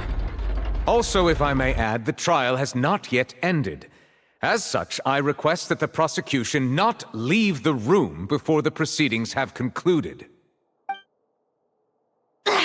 What, are you reading my mind now? No, I have no further arguments. I admit defeat. But really, could you at least have left me with some dignity? Wow, look at that! She's like a deflated balloon now. If there are no objections, then as the Chief Justice of Fontaine, I shall once again repeat the full sequence of events. The actual perpetrator of the serial disappearances, Cowell, selected his next victim from the audience reservation list. With some modifications to the selector, he could ensure that the pre-selected young woman would be chosen. To cover up any evidence while committing the deed, Cowell thought of allowing the water tank to fall, which would conceal the water left behind after the young woman was dissolved. He also tampered with the rope suspending the water tank, using the fireworks at the end of the performance to cause the tank to drop and hide the watermarks. He poured the water from the primordial sea into a balloon during the preparation of the magic box and stuck it to the box's lid. Finally, he passed the prepared hook on a rope through the gap in the magic box's door, when bringing the young woman to said box. When the magic trick officially began, the box containing the woman was lowered into the tunnel, tightening the hook rope and bursting the balloon containing the water. If all had gone to plan, the young woman would be dissolved at this time. However, Lillian was not from Fontaine, and thus fled the box with a loud noise. Realizing that there was trouble, Cowell entered the tunnel and met Lillian. Thinking that the waters had not yet taken effect, he decided to proceed. However, his opponent was more capable than he thought, and he was overcome, knocked unconscious, and placed into the magic box, and thus became his own final victim. Lillian, according to her own statements, then changed clothes and hid until the performance ended, before hiding in other parts of the opera house. As for Linny, he was in the underground structures within the opera house, and was thus ignorant of these happenings. From this reconstruction of events, we can conclude that Linny, the accused, is in fact innocent. While there is much in Linny and Lillian's conduct that should still be investigated separately, this case, at least, can be handed over to the Oratrice to make the final decision.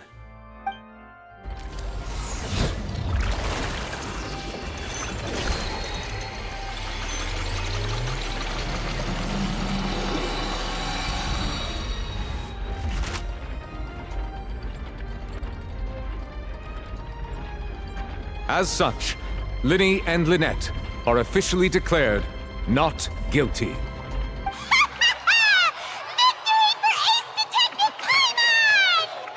Great work, partners. Thank you all. Thank you so much. Next, I think we deserve an explanation, Guard Vaughn. How did you find the water from the primordial sea in Linny's baggage? Right!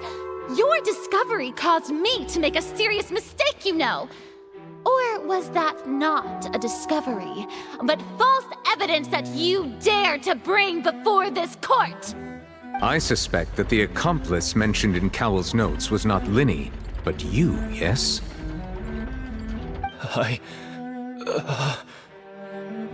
I'm sure you know what you must do to lessen your sentence. Speak quickly! Unless you want to earn yourself a one-way ticket to Coupon Town.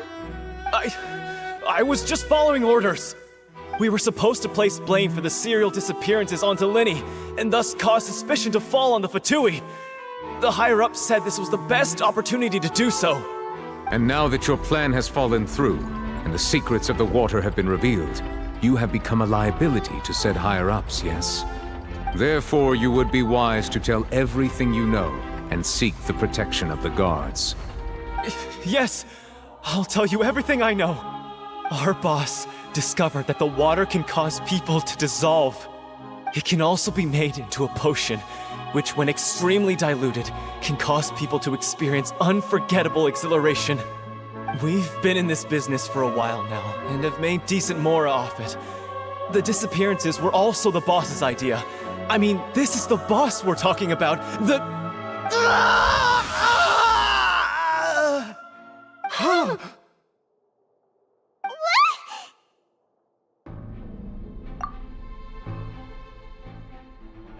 And now he can no longer talk.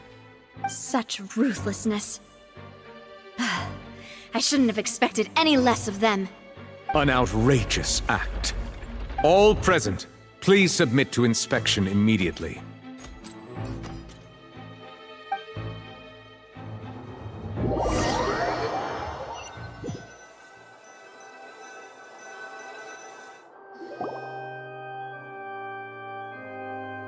So, we're just going back now? That's true, but... Traveler, Paimon, please wait. Linny... I know you may not want to speak to me right now. Maybe you don't even want to look at me. But still, let me thank you again for defending me to the end, even after you learned that I'm a member of the Fatui. I guess. But regardless, I'd like the opportunity to set things straight. I didn't approach you with any ulterior motives or ill intent. I've spoken to you as myself, just plain Linny this entire time. As for why I'm a Fatous, it's because the goals of the House of the Hearth align with those of an orphan like me. That's all. That was how Father, who you might know as the Knave, approached recruiting us back then too. The Knave? The one who controls the House of the Hearth? She's your father? That's right. And since we're here, I was wondering, would you mind hearing a story? It's about my past. Back when our parents first died, Lynette and I were left wandering the streets. To survive, I took to surreptitiously observing an older street performer who did magic. It took me several days to figure out how he pulled off his amazing tricks. I took my sister through several streets until we found a crowded corner, and we began to perform magic tricks there. To my surprise, we proved to be pretty popular, and we could at least stop worrying about where our next meal would come from for a time. But I didn't want my sister to remain a street rat together with me forever. Before long, an aristocrat came to me and claimed that he wished to take us in after watching my performances. So you went from orphans to nobility just like that? That was how we felt at first too. As if fate was on our side and we could say goodbye to those painful days. But I gradually discovered that while we were called foster children, he was really after my talent for magic tricks. He would constantly take me to all sorts of banquets to garner attention, which he would then use to expand his social circles.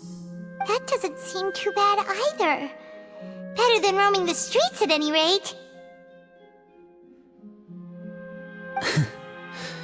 It took a while for me to realize just how dark his heart really was. After one particular performance at a banquet, I discovered that Lynette was not on the same return vehicle as me. I waited a long time after we returned home, but she did not come back.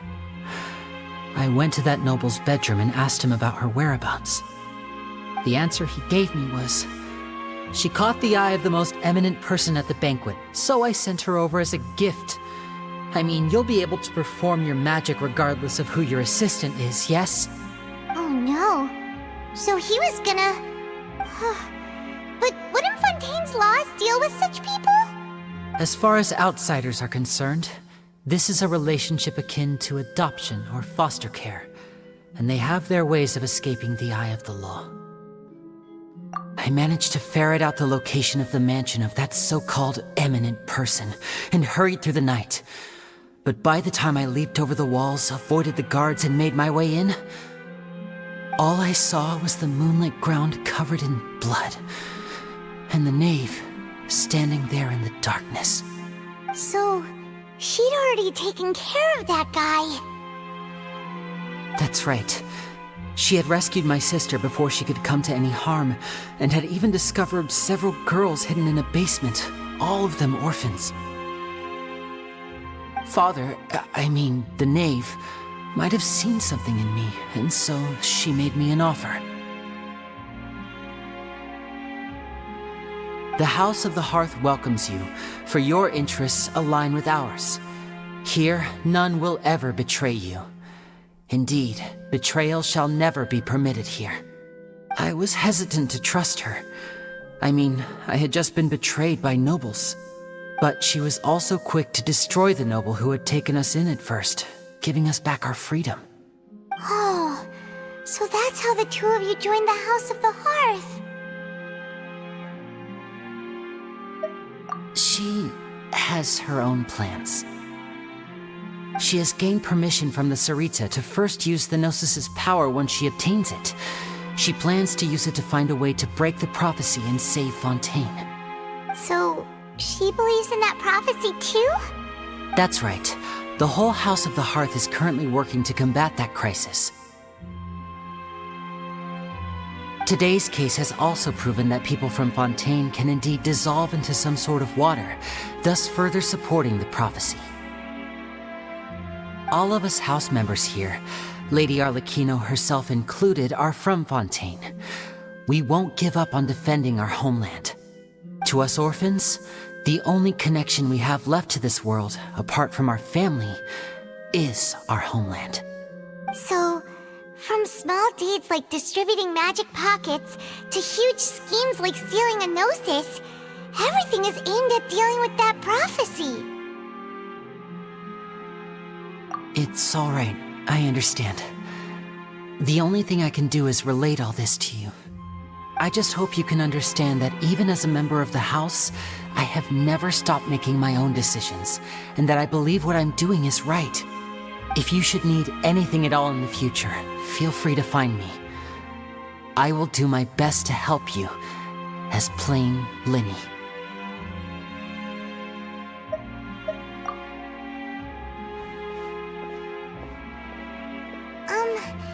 Bye, Linny!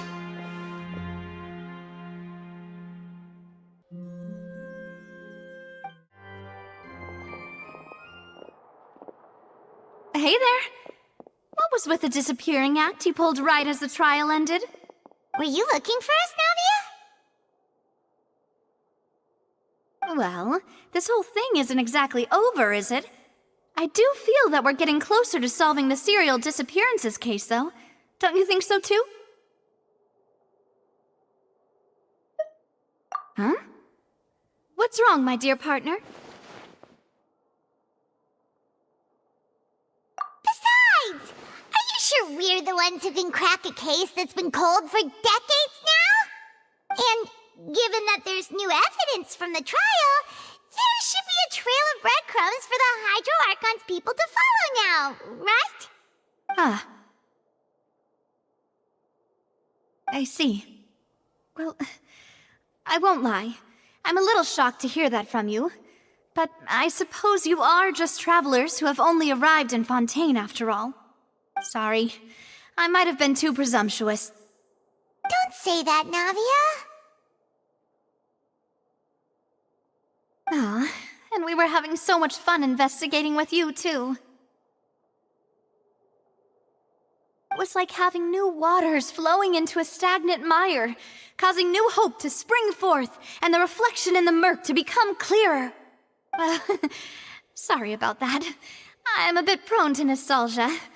Don't mind me. Wait, shall we have a farewell meal? You know, to commemorate our time as partners? Huh? Do we really need to get that formal? Well, guess you really did treat us as partners, huh? Well, I'd just like to have a proper ending to every important memory. That way there are no regrets later. Anyway, it would just be a meal, so it shouldn't take up too much of your time. You don't have to twist Paimon's arm. If Boss Navi is treating, count Paimon in! Oh, wonderful! In that case, why don't we return to the court of Fontaine and head to the Hotel de Boer? I believe we'll make it just in time for dinner. All right then, let's have our farewell meal!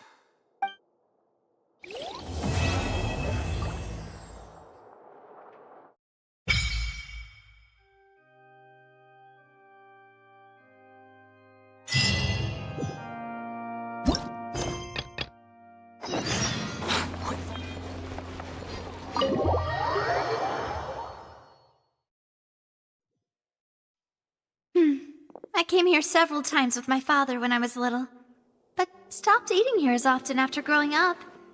I hope the food here will be to your taste. Oh, don't worry. We haven't eaten at a hotel like this in a while.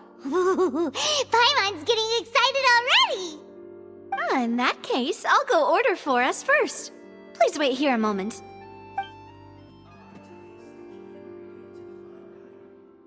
Ooh, everything looks so good. People in Fontaine sure know how to enjoy life. Why, of course. Go ahead, try whatever you like. If the food's good, I'll make a group reservation for the rest of Spina di Rosula next time. And if it's not? Well, then I'll still bring everyone. Albeit with only one dish per table. You, sure have your own way of doing things. Oh, we called this a farewell meal, but we could also treat it like a victory feast, right? We did just win that case after all. Oh, true. Very true. In that case, boss, we'll have another 2 dishes. Huh? Paimon didn't mean that you had to order even more food.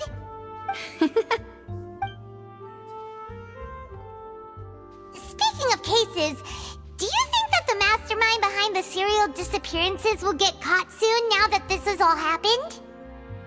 Well, we've certainly taken a big step forward, but I feel that's about it. We know that there's an organization that means to dissolve these young women, but we still don't know what they are really after. If it hadn't happened right in front of us, Paimon wouldn't have ever believed that a person could be dissolved like that. Right? Yet it was because this was such a preposterous notion that the investigation could never really move forward before. Ugh. If only that guy could have finished speaking! We were so close to hearing who was behind it. In such investigations, even the smallest step can seem like a yawning chasm if the trail of clues is cut off. To be honest, I don't have high hopes for any follow-up that the authorities might conduct. It's not that I don't have faith in their ability, it's just that a different perspective is required in some matters. It's easy to guard against and deceive a single narrow perspective. A shift in thinking is required at such times in order to produce a breakthrough, which is exactly why the Spina di Rosula exist. Those highfalutin folk are not all-knowing. That's why we exist, to seep into the cracks where filth falls through, where their watch fails them. That's the kind of problems we solve. Seems Paimon thought things were simpler than they actually are. It's all right. Well, this was supposed to be a farewell meal, so I doubt you have further interest in this business, right? Let's talk about something else. Like, what are your future plans? That's true. We didn't have a chance to speak to her after the trial ended. It didn't really seem like the right time or place to do it anyway. I see. So, your primary objective, which has been foiled so far, was to have a chat with the Hydro Archon. I've heard that there's a long line of people waiting to meet Lady Farina. I suspect you'll be waiting for quite a while, considering that you missed your chance today. Yeah, we've heard that she's super popular here in Fontaine, and that it'll be tough getting any of her time. Well, would you consider some more, unique ways? Perhaps even methods of, let's say, questionable legality? Guess that's Spina di Rosula's boss for you. Chock full of sketchy ideas. Well, what did you have in mind? Well, one way would be to infiltrate a performance troupe at the Opera House, only to abandon your act at the play's climax and ask to speak to her after the performance. I'm sure Lady Farina would be eager to see the ending, and would agree in order to finish watching the play, don't you think? Could you suggest something a little more practical? This plan seems pretty hard to pull off. We'd have to go learn how to act, and acting's really hard. Alright, here's another. Find a way to conceal yourselves under her bed. Then, wake her up in the dead of night and demand answers. Don't let her go back to sleep until she answers all your questions. I can personally testify that this one works. When I'm sleepy, I'll do anything as long as I can finally get some sleep. That might work, but that's not really the problem. The problem is we don't want to get ourselves arrested. Valid point. I overlooked that part. I was just thinking about leveraging a person's desire for sleep. All right, no more joking around. Perhaps you could... I don't know. Cut the line when she's on a break. You did defeat her in court, clearing citizens of hers from false accusations. False accusations she had nearly upheld personally. I imagine that she feels quite ashamed about the whole thing. You mean that if we catch her while she's on a break, she might be too embarrassed to refuse? Oh, that does make some sense. Why don't we give it a try after this meal? You know, strike while the iron is hot and all. Huh? Paimon, did you drink my Fanta? Was this your drink?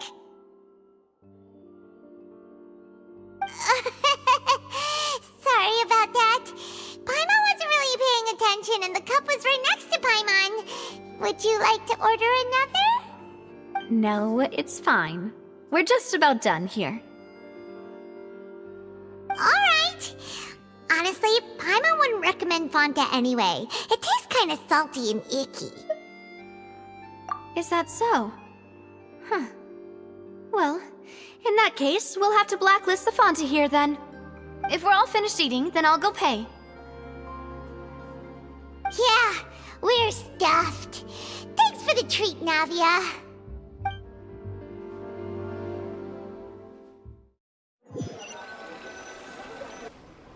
Oh, so full. Paimon can barely float anymore. Nah, that would be so normal. You know, like you.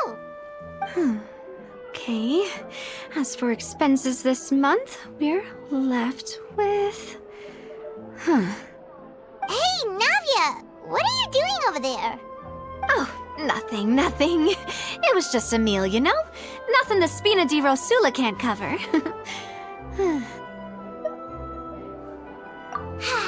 Let's get ready to try to meet the Hydro Archon again. Bye, Navia! So this is goodbye, huh? Well, if you do encounter any other trouble in Fontaine, you're always welcome to contact the Spina di Rosula. I'll give your request the highest priority.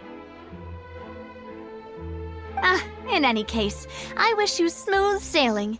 I'll see you again, partner. See ya!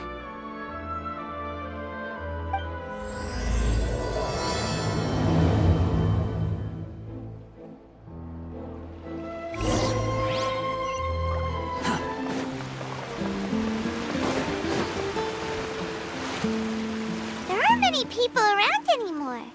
Looks like that boat we took to Araneas might have been the last one.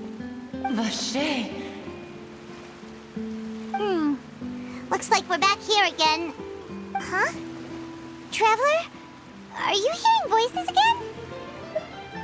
Ugh. That's kinda spooky. Are you sure we don't want to come back in the morning? Vache? Vache.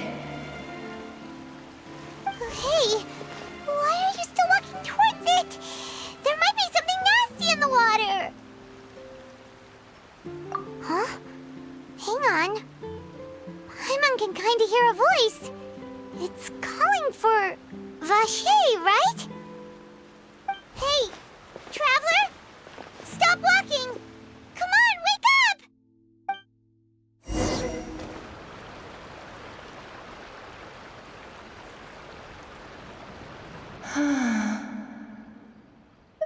Vache, are you my dear Vache?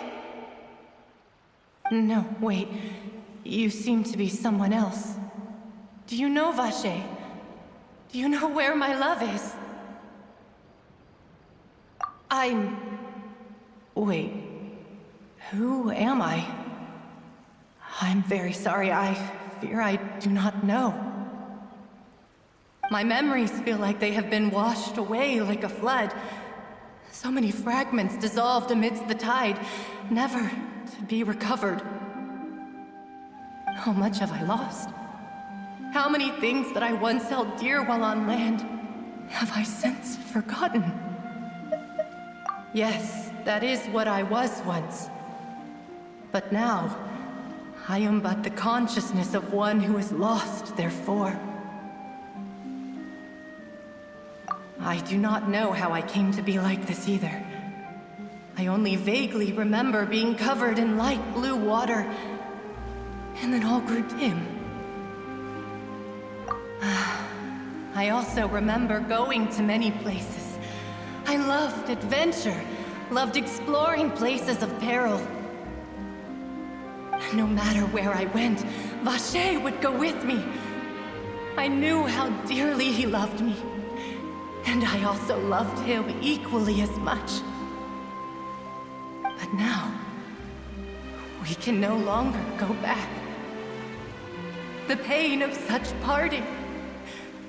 I never knew how heavy it could be. No. Our reunion no longer has any meaning. There is no way for us to create any new memories. The thought of me gives him no succor. So let it lie forgotten beneath the waters. If you meet Vache, tell him not to look for me. Tell him to move on. That is the only thing I still remember. Perhaps that is so. As I was submerged in the waters, losing consciousness, I saw Vache above the surface. His eyes were filled with such sorrow, such longing. If only I could have comforted him, told him that I did not suffer. Indeed, I had felt a great warmth. Is that what you call it? Dissolving? If anything, I consider it a form of release. It was a state of neither fear nor frenzy, with only an endless peace, like the water's still surface. I could also liken it to being a thirsty person who drinks water for the first time, and only then sees how they have lived for so long in a world of endless want and anxiety. I think I hear your companion. It's time for you to go, I think. Farewell, then. I am glad that you were able to sense my presence. Remember, if you see Vache, tell him not to seek me out any longer.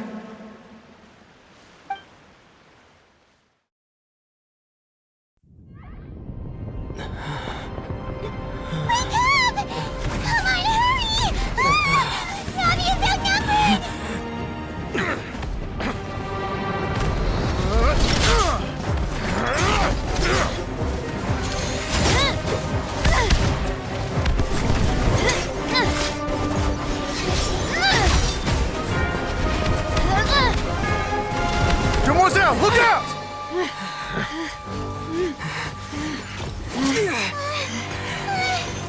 Dear God, it's a whole army of Gardamex.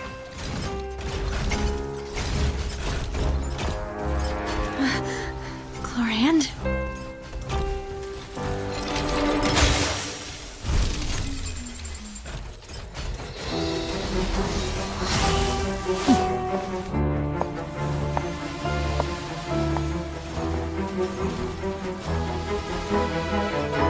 Quick, now's our chance!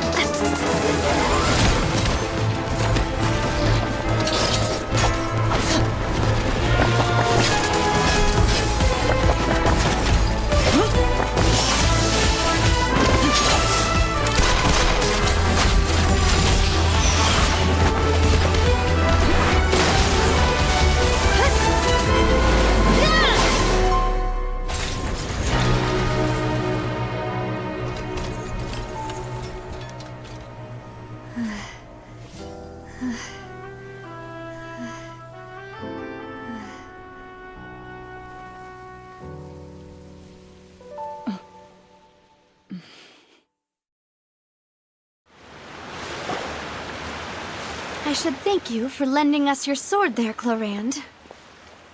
But before I do so, could you explain how you managed to show up here? I followed you. It seemed to me that danger has followed you more closely as of late. I believe that following someone without their knowledge is actually called stalking, is it not? Mr. Callus's last wish was for me to ensure your safety, and I will not betray his trust. He would do the same, were he alive today. Do not speak of my father! Sorry, demoiselle. I was not strong enough. Thank you for your aid, Miss Chlorand, but do keep an eye out for your manner of speech.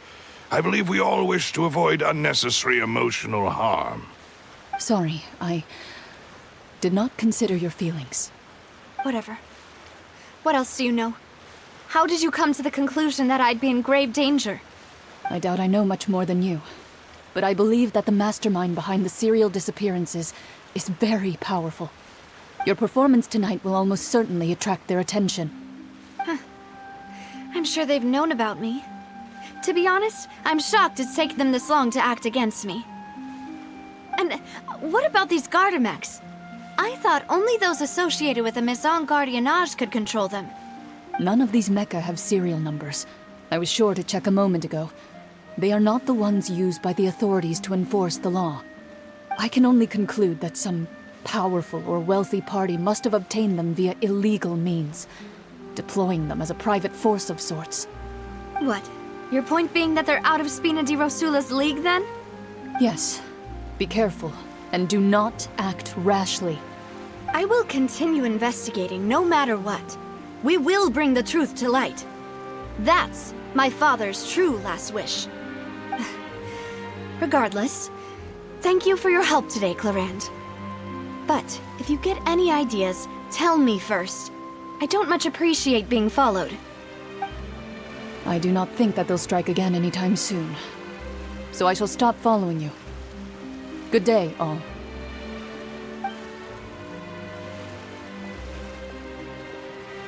Right. I suppose that's the best news we've gotten today. Demoiselle, I believe that Miss Clarand was being sincere with you. If we tried, we could attempt to thaw relations a little. I know, I just... She's... Oh, thank goodness! Paimon thought we were done for! Those Gardamex came out of nowhere while you were unconscious, and Nadia and her gang saved us!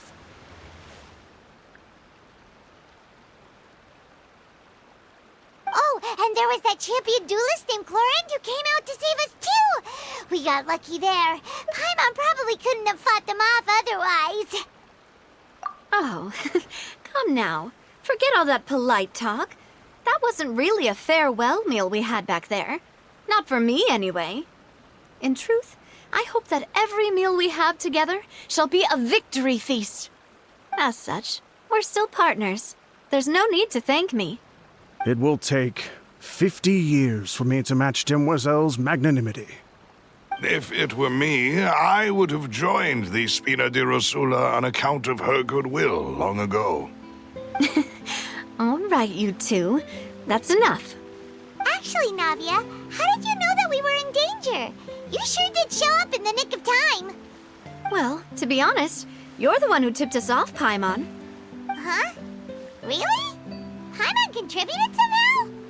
Ooh, Paimon's even more amazing than she thought! Yes, all thanks to you grabbing my drink by mistake. How did that help? After we parted ways, I was on the way back to one of our bases when I suddenly thought of what you said. That the Fanta tasted kind of salty and icky. Fanta only comes in sweet flavors, so how could it have tasted salty? The color of the drink, if I recall, had also been a bit off. So the Fanta had been spiked with water from the primordial sea? Yes. So, if you hadn't drunk that cup for me... Spina di Rosula is preparing the grandest of awards for you as we speak for saving the boss. Huh? Really? I sent people to Hotel de Boer to investigate, but whoever did this left no trace at all. That's when I figured out that you might be in danger, and hurried here as quickly as I could. But why would they go after us too? All we did was defend Linny in court and help clear his name. Ugh, now we're caught up in this mess too, aren't we? Well, you did foil a plan that they were probably pretty proud of, and almost got their name in the process. Speaking of which, did anything strange happen when you drank the primordial seawater? Well, it can't be a coincidence that the traveler fainted just now. He said that he heard that voice calling for Vache again. Oh, and this time Paimon heard it too, but it was real faint. Does this situation have to do with the primordial seawater then? Does that mean the primordial seawater raises someone's sensitivity to hydro when it's used on people who are not from Fontaine? That doesn't sound like too much of a bad thing, to be honest. New intel? While you were out cold? Well, let's hear it, shall we? Oh, that is important. Vache. That name doesn't ring a bell. I suppose he hasn't stepped forward as a witness in court lately. Since he saw that young woman dissolve, he was at least at the crime scene. But he never gave testimony or any information regarding people dissolving in the primordial seawater. Could he have been threatened? Yes, thank you. This is very important information indeed. We will continue to investigate. Oh, you mean you'll help us investigate? Well, you did say that our farewell meal didn't really count. That means we're still partners, right? And besides, we're in this now whether we like it or not. You're not gonna let those people who targeted us get off the hook so easily, are you, Traveler? Demoiselle, do try not to look quite so pleased. You are the face of Spina di Rosula, after all. You talk too much. Well, in that case, let's head back to one of our bases, shall we? I'll arrange accommodations for you. We also have some plans to go over, and hopefully we can deepen our bonds as partners. But we'll take that one step at a time, I guess. Don't worry, you two. With us around, our base is definitely secure. It's right up ahead, but let's make sure we weren't followed first. I've been keeping watch, Demoiselle. I haven't spotted anyone suspicious thus far. Very good. But let's not let our guard down for now. I shall find rooms for our respected guests. Thank you, Malus. Now, let's continue, Traveler.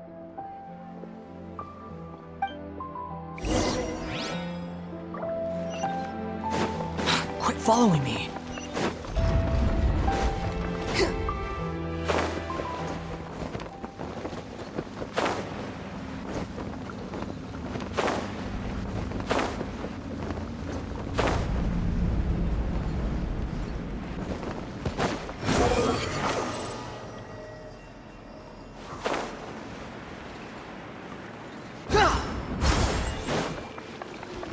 Search for it.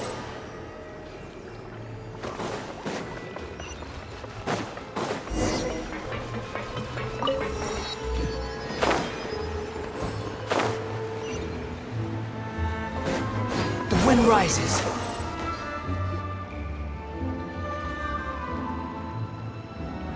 So, this is your base? It's not quite what Paimon imagined. Your accommodations have been arranged. Under the present circumstances, I can confidently say it's the best we have.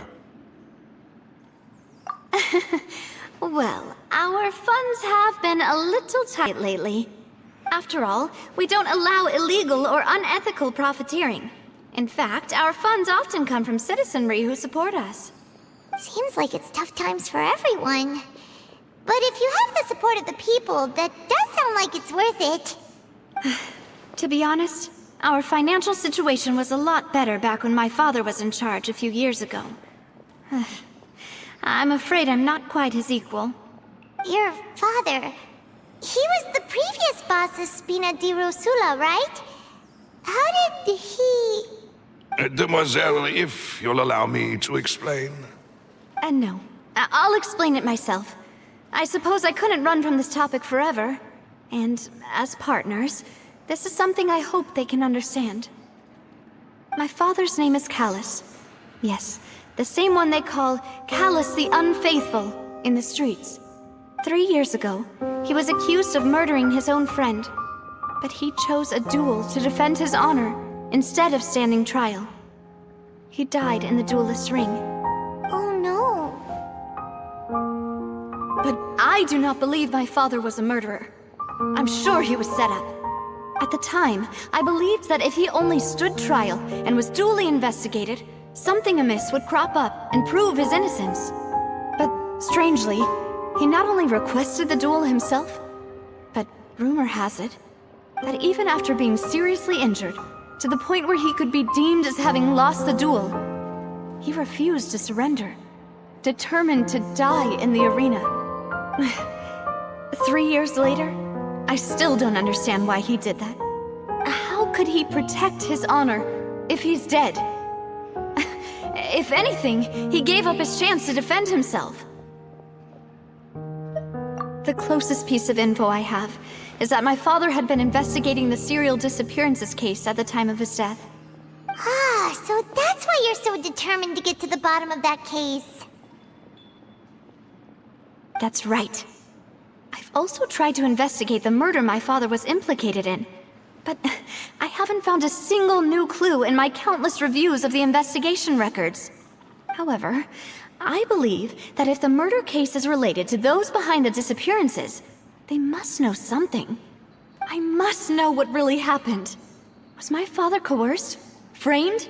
Even if he really did kill his friend, I must get to the truth. If only he'd been more open with me when he was still alive. He even hid the fact that my mother died due to complications when giving birth to me. And now, here I am investigating his death. You really are a handful, aren't you, Papa?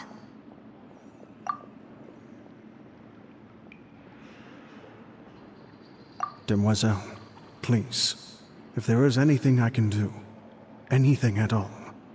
I also will never believe that Master Callus murdered anyone. There are none whom I respect more than the two of you, Demoiselle. Master Callus did so much good in life, yet all it took was one murder case for him to be dubbed Callus the Unfaithful. Even our supporters decreased greatly due to that incident, hence our strained finances at present. Wait, if Callus was such a good man, wouldn't people at least be a little suspicious when he was accused? No. Perhaps people just revel in that kind of drama. It's not something exclusive to people from Fontaine, really. Everyone's like that. People love watching the evil turn over a new leaf, but they also enjoy watching good people fall into an abyss from one slip-up just as much. But how could... never mind. If Callus was really falsely accused, we have to find the truth. He didn't deserve to have that happen to him. There is one other thing. Master Callus's opponent in the duel was Ms. Clorand. Oh, her? Well, then, isn't that as good as saying that she was the one who killed him? Yeah, that's not the sort of thing that you can just let go and move on from. Ms. Clorand has always placed great emphasis on the honorable nature of the duel. If her opponent doesn't yield, she will not stop either. She knew Master Callus beforehand and greatly respected him, but seeing how he was resolute in the arena, there was only ever one choice she could have made. It's not that I don't understand her at all, but I just can't deal with this yet. Don't worry, Navia. Paimon knows how you feel. You don't have to force yourself to do that. Afterward, Ms. Clorand told us that at the start of the duel, Master Callus requested that she ensure Demoiselle Navia's safety. Yes, that is our understanding as well. Oh, Papa. What madness drove you to ask the person who killed you to take care of me? All right, anyway, that's the information I wanted to share with you. Even if it did sound like I was just complaining towards the end. Thanks. You two should go and rest. This was quite a day after all. Yeah, Paimon's beat. Please, relax and get some sleep. We will ensure you rest soundly.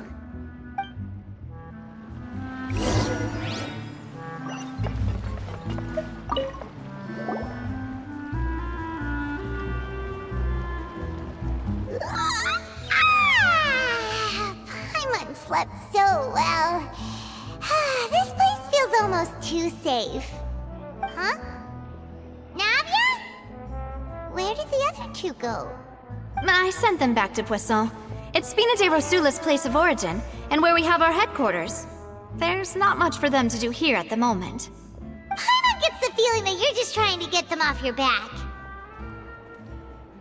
But never mind that. When did you get back? Were you waiting here the whole time? No, I just returned after going out for a while.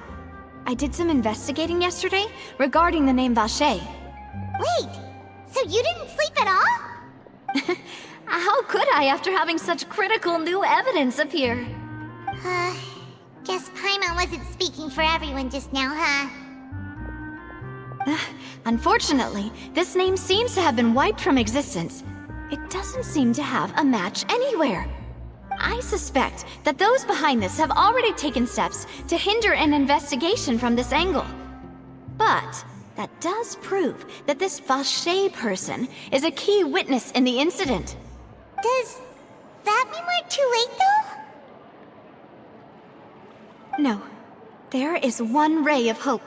One place in Fontaine that they would find almost impossible to threaten, no matter how much they wanted to. And that is the archives kept by Chief Justice Neuvillette. A place where detailed files on all the cases in recent years are kept. If the Oceanette you met is one of the young women who went missing recently, we should be able to find some related information there.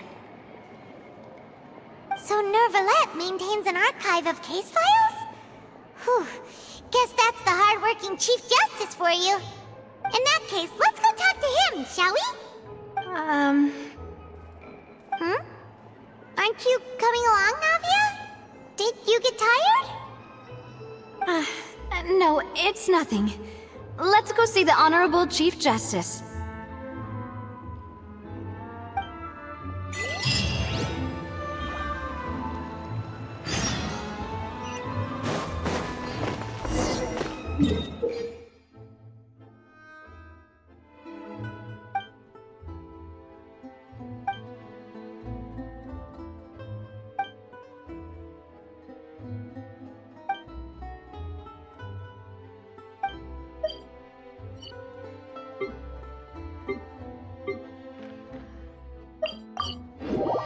The palais is right up ahead. Come on.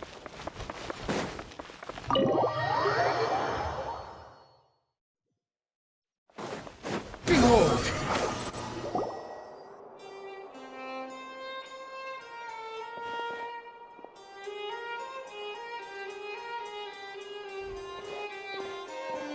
Halt! Please state your business here. The Chief Justice is presently occupied with official matters. Huh. This place does look pretty heavily guarded. Guess that proves that Neuvillette's files are really secure. Hey, don't you recognize us? Huh? Who are you? Just to be clear, I don't care who you are or who you might be related to. Our rules make no exceptions. See? They've got great discipline, too. Yep. Paimon can tell. If you're here just to crack jokes, I can point you towards the exit. Unlike some, we're busy, so please leave if you don't have a reason to be here. No. What I meant to say is, shouldn't you remember us from a few days ago? We were at the trial of the great magician Linny. Oh, yes, I remember. I read about it in the Steambird. You must be Linny's attorneys. It's all coming back to me now. We're here today to report and archive some information on a follow-up case. Huh. Is that even a thing? Of course. Don't worry. We're here on official business. You can trust us. All right then, I'll let you through. The Chief Justice is just inside. Thanks so much.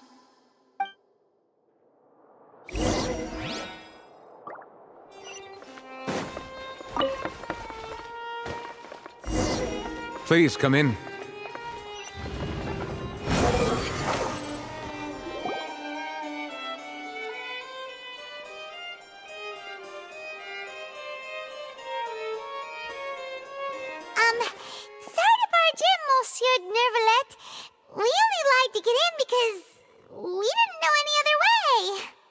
It's all right.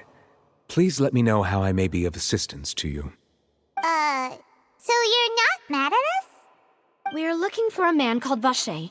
He may have been an eyewitness in the serial disappearances case.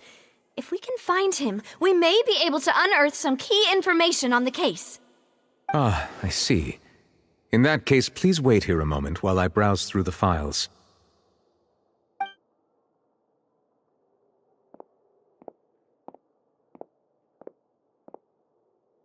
Who knew that Neuvillette would be so easy to talk to?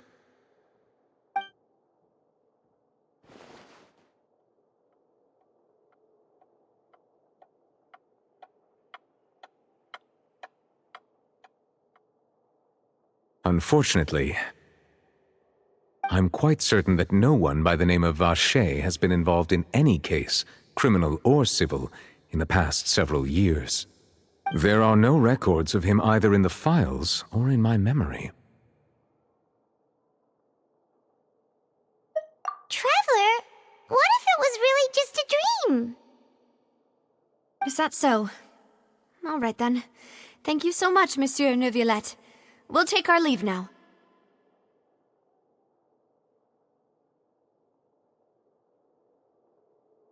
Ahem.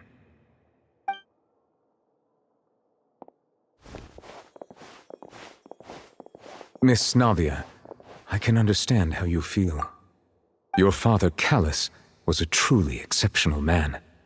We deeply regret his passing.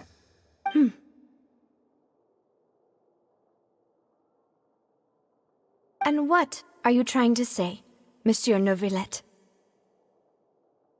Are you trying to console me? Extend your sympathy? Or just express some tendril of regret? No. You are not trying to do any of that. I can hear it in your voice.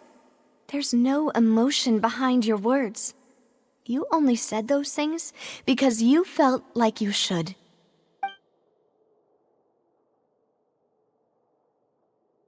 It's just like last time. After my father took his place in the duelist ring, I pushed through the guards to talk to you as a last resort. You even told me then that you thought there was something fishy with the case, yet you still allowed the duel to go ahead. In your eyes, the value of a human life is nothing compared to those cold laws you hold so dear. If you truly regret my father's death, then why didn't you call a stop to the duel? Why didn't you give me the power to stop him from throwing his life away? Why did you just let him die, despised and hated by all? Everything was hanging on a thread at that moment. Just the tiniest effort could have changed everything. There are still so many things I never got to tell him. So many questions he still owes me answers to. If you really have no heart, then just look me in the eyes. I, Navia, will show you the true meaning of regret. I'm sorry, Miss Navia. You and my father are truly alike. You keep all kinds of things in your heart and never say a word to anyone. It's not so much that you can't feel, but that you would never express anything. Oh well. In any case, everyone already knows full well the apathy of the Chief Justice. My apologies for taking my emotions out on you, Monsieur Chief Justice. Let's go, Traveler and Paimon.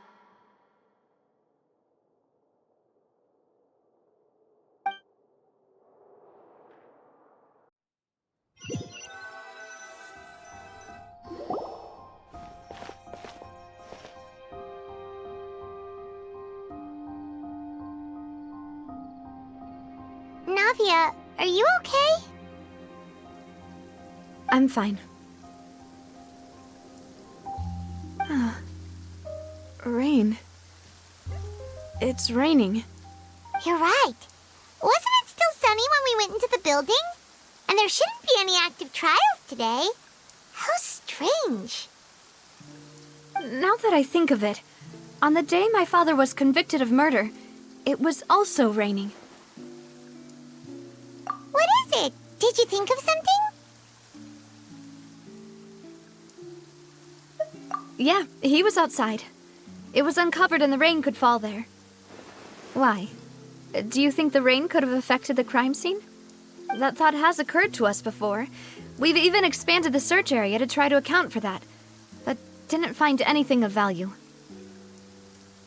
Oh? Wait. You don't mean...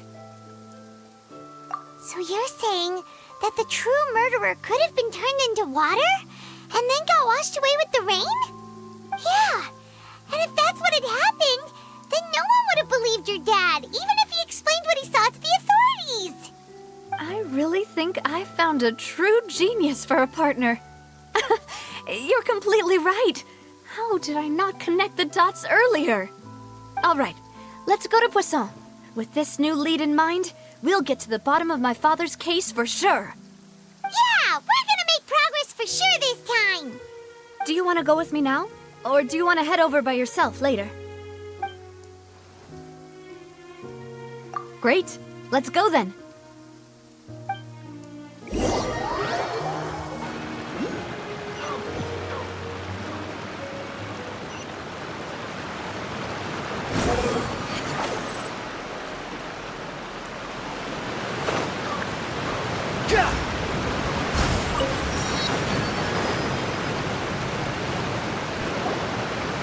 Whoa, what a huge ship! Why would a ship be anchored at a place like this? There's no need to be so surprised. While it may look like a ship, it's actually Spina di Rosula's headquarters. My father was the one who asked for it to be built like this. Perhaps our taste in exterior design is the only thing we occasionally had in common. A gigantic and glamorous ship embodies discovery, opportunity, ambition, and conquest. It symbolizes Spina di Rosula's bright and limitless future. And Paimon thought you were bluffing when you said Spina di Rosula had a glorious past. Paimon was confused why a group with such a history would live in the sewers. But now that Paimon has seen this ship for herself, she's been convinced. Well, Poisson is where Spina di Rosula began, after all. It's our main base, our home.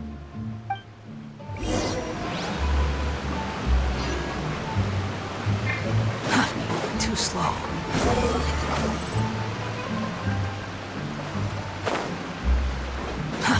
Too slow.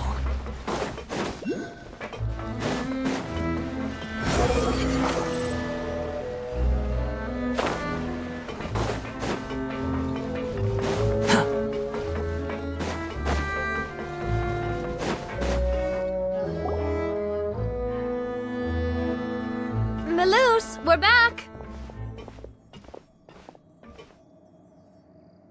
Apologies for the wait, demoiselle, and our most important partners.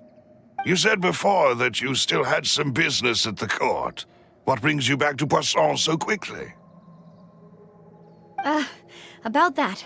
It's because my partner here reminded me of something really important. You see, what if my father's case had something to do with water from the primordial sea? You still remember, right, Maloose? On that night, it was raining? Yes, the case was quite similar to that of Mr. Linney's. Both were what you'd call impossible murders. Could you tell us a bit more about what happened before? Yeah, of course. Many years ago, something called synth began to gain popularity in Poisson. At a glance, it was a kind of drink that could excite your mood and produce many pleasant hallucinations. Wait! Didn't that guard guy who turned into water also mention that the primordial water could be used to produce some kind of potion? Yes, he did. Considering what we know now, it's almost certain that synth is created using water from the primordial sea. If you drink synth for an extended amount of time, you'll suffer many side effects, such as losing the ability to focus or control your emotions. And if you were to stop drinking it completely, you'll experience flashes of paranoia and anxiety while lacking energy to do anything. It's an extremely dangerous substance. As he oversaw Poisson, my father was compelled to put a stop to synth abuse and called for a complete ban of it. Boss's uncompromising attitude incurred the synth vendor's wrath, but no matter how much they threatened or bribed him, he refused to yield. Not only that, Boss became determined to find the mastermind behind the synth operation and put an end to the problem once and for all. Yes, but the enemy was very cunning. So he could never get anything out of the dealers, all of whom only sold the stuff and weren't privy to the rest of the operation. Recognizing that, my father decided to contact the dealers in secret and cultivate personal relationships with them.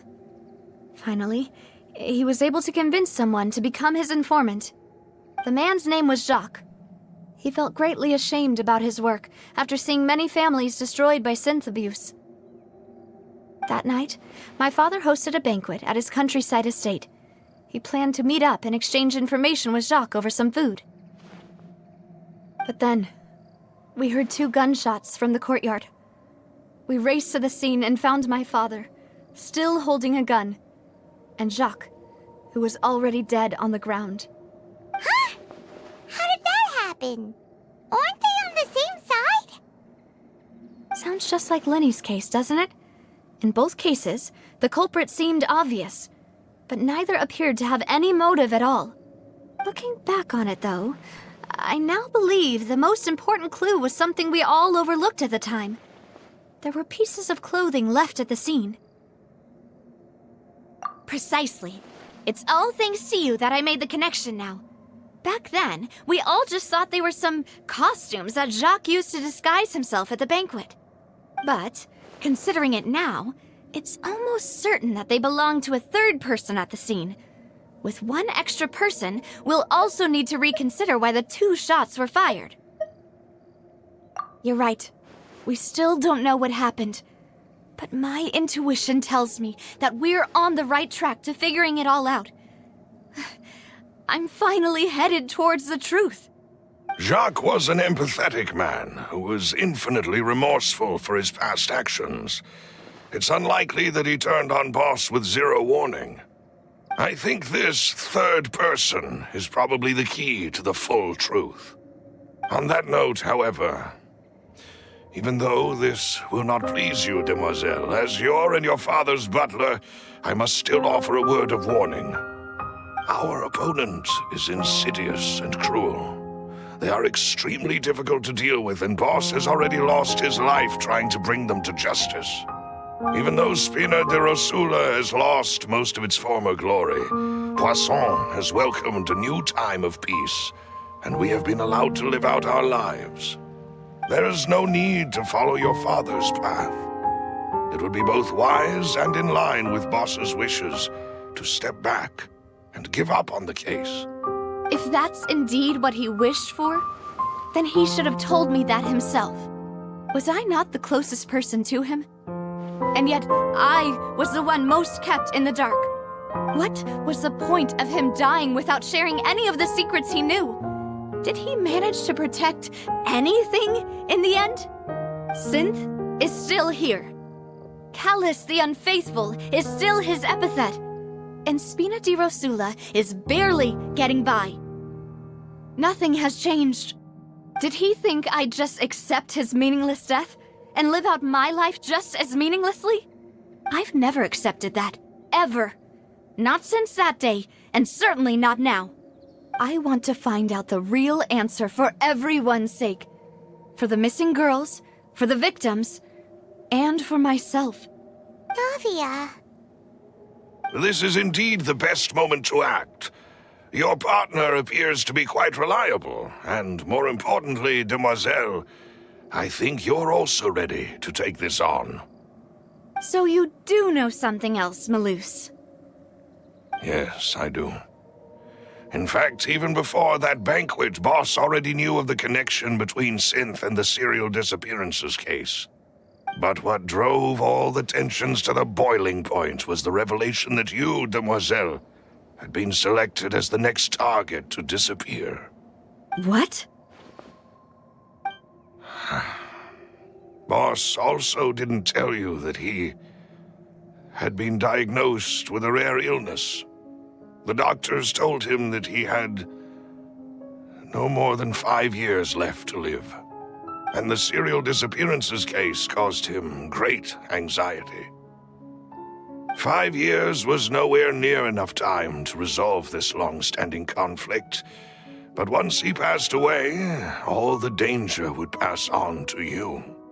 Knowing all of this, he decided to use one final intimidation tactic before his death. He claimed to have already gotten his hands on some key incriminating evidence for the other side, and even told some members of Spina di Rosula about the details. But as long as you remained safe, he would not share the evidence with the public. If something were to happen to you, then he and all those he told would immediately expose all they knew about Synth and the disappeared victims. Right, so nobody would be able to get off scot-free. As we've seen, Boss's tactic has worked. Even though Boss has been gone for a long time, the other side has not tried to take Demoiselle's life. No, I don't believe it. He never appeared to look sick to me. No father wants their daughter to see them weak and haggard, especially someone as proud as Boss. To him, dying in a duel and suffering lasting dishonor as the unfaithful was still far preferable than losing face in front of his daughter. So he chose to die in silence, so that he could protect me. I'm afraid you're not understanding this correctly, Demoiselle. What Boss wanted to hand to you was not a parasol, but a sword. If Boss's spirit could hear you telling me that you want to find the answer for the sake of everyone involved, I'm sure he'd be extremely proud. That fool.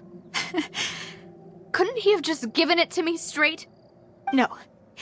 He might have set up everything precisely because he never thought I'd be able to understand him. Is that the amount of confidence he had in me? And what if I was never able to make it to where I am now? Yeah. I suppose that's true. With the way he'd set things up, if I had wanted, I could have just lived out my life without a care in the world. But thankfully, he rarely talked to me about complex matters, and thus understood little of me as a person. In this case, he really didn't need to give me an easy way out. Malus, what was the key evidence that he shared with you? It's the location where Synth is produced. Essentially, it's the enemy's headquarters. When he was threatening the enemy, Boss didn't share the specifics of the incriminating evidence he found. But if you want to use it against the enemy, you'll still have to take several things into consideration. Why? If we know where the place is, can't we just go storming in? You mustn't forget that we're fighting against a mysterious and dangerous organization that's been in operation for decades. There's no telling what might be lying in wait at their headquarters. We also have no idea what kind of evidence we may be able to find inside, nor what people we may be able to capture. But a single visit to their headquarters would be tantamount to a formal declaration of war. The worst case would be that we leave empty-handed, but also open ourselves up to full retaliation. Then, in that case, why not work with the Fontaine authorities? Well, you saw one of them dissolve during Mr. Linney's case. We have no idea just how thoroughly they may have been infiltrated. Huh. That's true. Seems my father really had no choice. But things are different now. It should be a lot easier to prove the other side's guilt, now that we've connected Synth with the disappearances case. You sound like you've put a lot of thought into this, Malus. I am the butler, after all. I live but to serve the boss and Demoiselle's will. I've always been willing to take on any kind of risk for your sake. But considering my relative lack of ability, I've spent my time keeping secrets, performing basic investigations, and waiting for the right time to come. Thank you for all of that, Malus. Have you discovered anything new in the past few years? Let me think. One conclusion I came to was that the enemy must be quite familiar with Spina di Rosula, or at least have an informant planted here. When I announced orders to the organization's members on Demoiselle's behalf, I used to deliberately keep a few people in the dark and observe the reactions of the synth vendors. If the vendors didn't change their plans, then the individuals informed of our orders must be innocent. If the vendors packed up and fled, however, then someone must have given them the news. After several rounds of testing and investigative tracing, I've narrowed the suspect list down to 3 people. The first is Florent, Spina di Rosula's senior advisor. Huh? Florent? Yes, surprising, isn't it? He was one of the people Boss trusted the most, which also means that he was someone who understood Boss really well. Thanks to his position within Boss's innermost circle, he always knew our upcoming plans and could thus avoid capture this whole time. There's someone else like him too. Marcel, the head of Confrérie of Cabrières. Uncle Marcel. It's a guild in Poisson. Boss helped it to grow to its current size and prominence. In the beginning, they were only reselling some daily goods, but now they're one of the richest guilds around with a lot of business connections in the city. So, they're like a sister organization of Spina di Rosula? Yes, you can say that.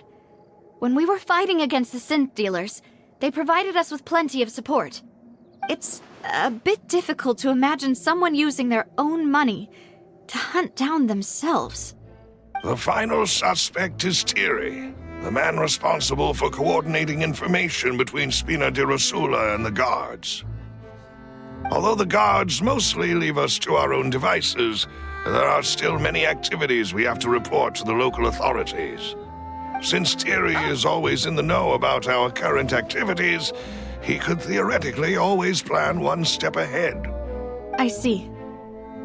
These are all people who I communicate with quite regularly.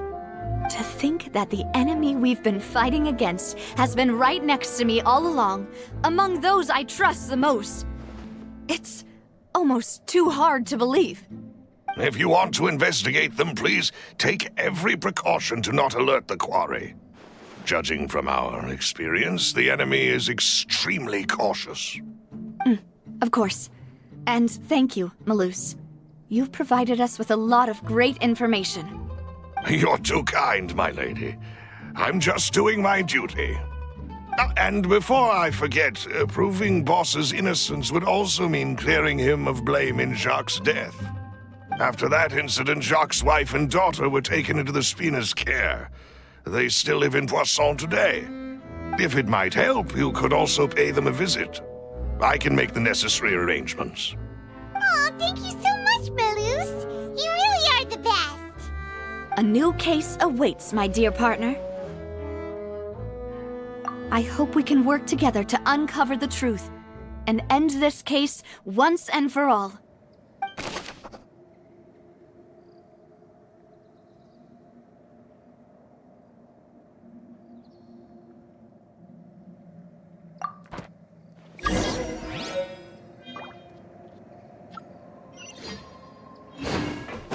Swan Fury!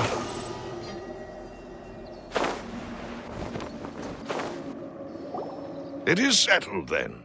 Please excuse me, and enjoy your conversation at your leisure. Thank you for arranging everything for us, Malus. Excuse me, miss. Do you need anything from us? Oh. Hey, Navia's all quiet. This isn't like her at all. I'm sorry that I only came to visit after all this time. After what happened, I didn't know how I was supposed to face the two of you. Ah, if it's about that, there's no need to apologize. After my husband died, Spina di Rosula sent us a lot of mora and support. I understood your guilt and apology to be genuine. Aren't all of those things nothing compared to the loss of Jacques? I can understand the kind of pain that comes with losing a father so needlessly. You don't understand at all. I didn't know how to face you, because I didn't know what I could possibly bring as a consolation gift. I know only the full truth could bring closure to you. And to all of us. I'm sorry. I appreciate the sentiment, but you don't have to carry all that guilt. On the matter regarding my husband, my daughter and I have more or less found our answer already. Would you mind sharing it with me? I really can't believe that my father could ever bring himself to shoot Jacques. I always knew that my husband's money was earned through others' suffering. He told me countless times that if he could turn back the clock, he would never go into the synth business again. He had many regrets, and felt that he took the idea of providing for his family too literally. For the longest time, he thought Mora was everything. So when Mr. Callis came to him with a proposal, he accepted it almost immediately. He tried to be as careful as he could, but even so, he was still found out by the higher-ups. They found out about his betrayal? Papa didn't say that exactly, but Papa did tell me that I should never be ungrateful. Before he left that day, he told me that he had no choice. It was only later that I realized it was his final farewell to the two of us. I don't know that for sure, but you could say that's the conclusion I eventually came to. Which is why I'm the one who should feel guilty. Callis had always taken great care of us, both when he was still alive and after he passed away. Even if he fired the shot that killed my husband, it was likely in self-defense. It is impossible for me to hate him for what he had done. But Mama, why is Papa still the bad guy if he did the right thing? Papa always wanted to be a good man, so why did he have to do a bad thing in the end? Well, things aren't always as they seem. You still feel like your papa was a good man, right? Yeah, Papa was a really good man. The best in the whole world. Then you should hold on to that. If a good man had to do a bad thing, then he must have had his reasons. Regardless of whether he left you a parasol or a sword. He must have done so to give you a better life. Oh. Thank you for everything you've told me. I will definitely find the truth. The current state of things is not something I'm willing to just sit back and accept. Thank you.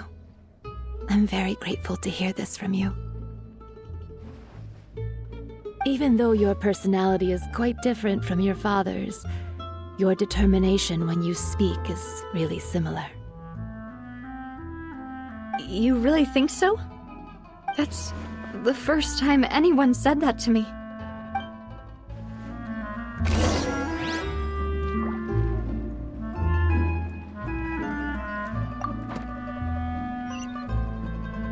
Are you okay, Navia?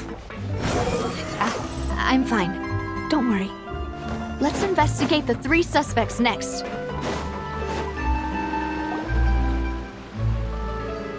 Greetings, boss. How may I be of assistance today? I'm sure you've heard about what happened at the Opera House. Someone got turned into water right in front of us. Yeah, I've heard. With something that dramatic, I'm sure journalists will milk it for all it's worth. And it'll be all the talk for the next several weeks. It also reminded me, on the day that the incident happened with my father, it was raining outside, and we found some clothes left at the scene. After my partner here put the dots together for me, I feel like we should try to reopen his case. Can you do me a favor and try to recall what happened that night? Let me think. Mr. Callis was feeling pretty upbeat that day. So he was drinking and bantering away with us at the table. After that, he told us that he wanted to go get some fresh air. So we let him go without thinking much of it. Who knew that we would hear 2 gunshots ring out right after? My first reaction was that Mr. Callus's life was in danger. So I grabbed my holster and made a mad dash toward the scene. But when I got there, it was already too late. Mr. Callus was standing over a dead body with a gun in his hands. All we could do was look back and forth at each other, not knowing what to say. So you also remember 2 gunshots then? Indeed. The guards said that the first shot didn't hit anyone, while the second killed Jacques. But I've never really bought that explanation. Reason being, Mr. Callus had left his gun on the table. I even made sure to confirm that before running to the scene. But according to the guards, that doesn't mean he couldn't have had other guns on his person. About the clothes left at the scene that you mentioned, do you think there was a third person there who was turned into water? At least from our perspective, my father had no reason to kill. So he would also have no reason to bring an extra gun with him. The gun he was holding probably belonged to Jacques, or a third person on the scene. Yeah, that makes a lot of sense. So you're saying Mr. Callus ended up with the gun because he seized it from one of the other guys? But hold on. If that's what had happened, then why didn't he share the truth with any of us? He didn't even want to face the Oratrice machine, and chose instead to prove his honor in a duel. Did he lose all faith in the courts after seeing someone dissolve right in front of his eyes? About that, Malus told me a thing or two. So, I think I can understand why he committed to the duel. I'll tell you everything once the whole truth has been revealed. I understand. Then I'll leave Mr. Callus's honor in your hands, boss. And if I may just say one more thing. The whole Callus the Unfaithful epithet has been a thorn in my side since the day it was invented. Many people have laughed at me for still calling him Mr. Callus, even after so many years have passed. But it was Mr. Callus's trust that allowed me to rise through the ranks of Spina di Rosula and live the life I lead today. No matter what others might say, he'll always be the man I respect the most. And he'll always be my boss. Don't worry. I will definitely find the truth. You and all our other comrades at the Spina deserve to know the truth as well.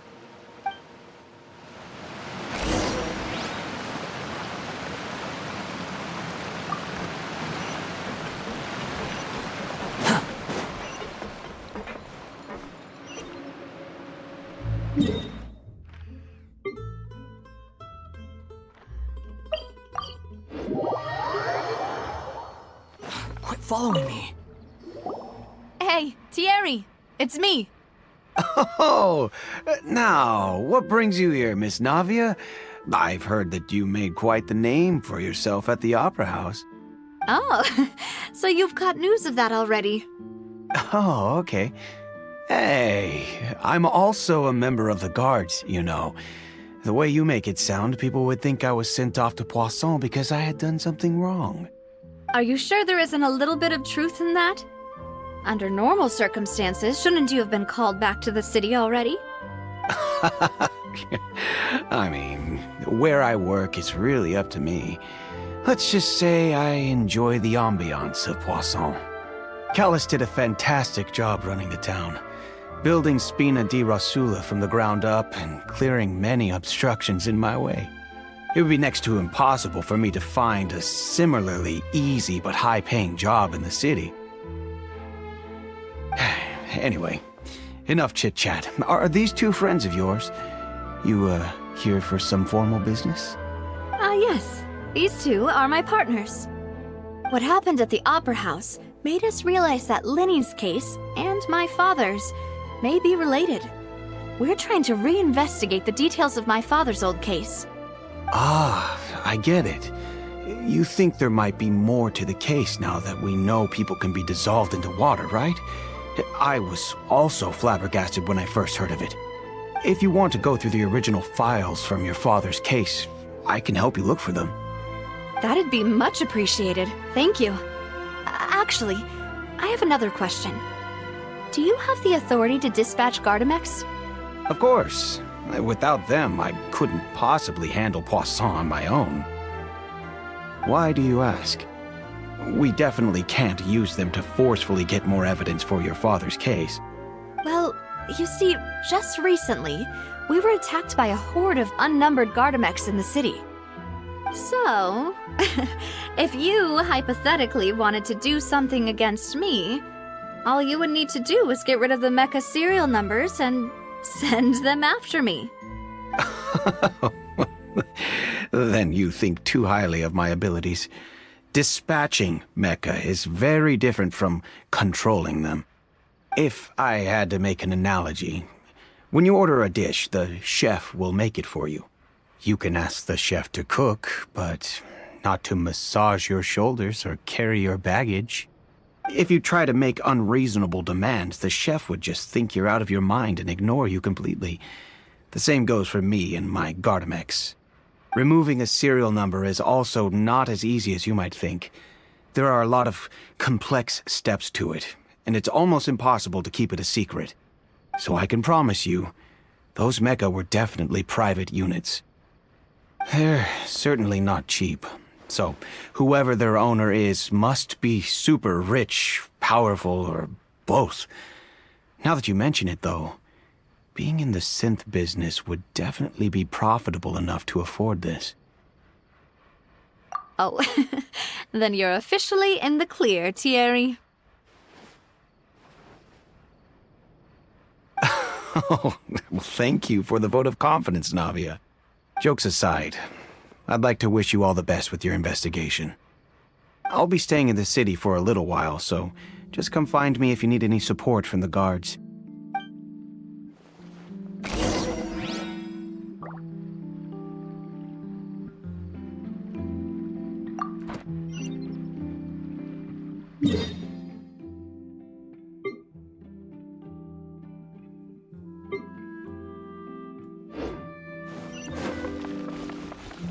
Squall and Fury!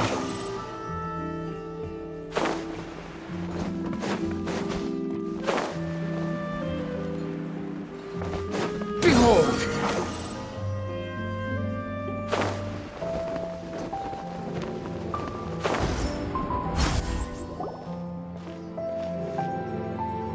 Hello. How may I help you? I'm here to see Marcel. Could you please let him know?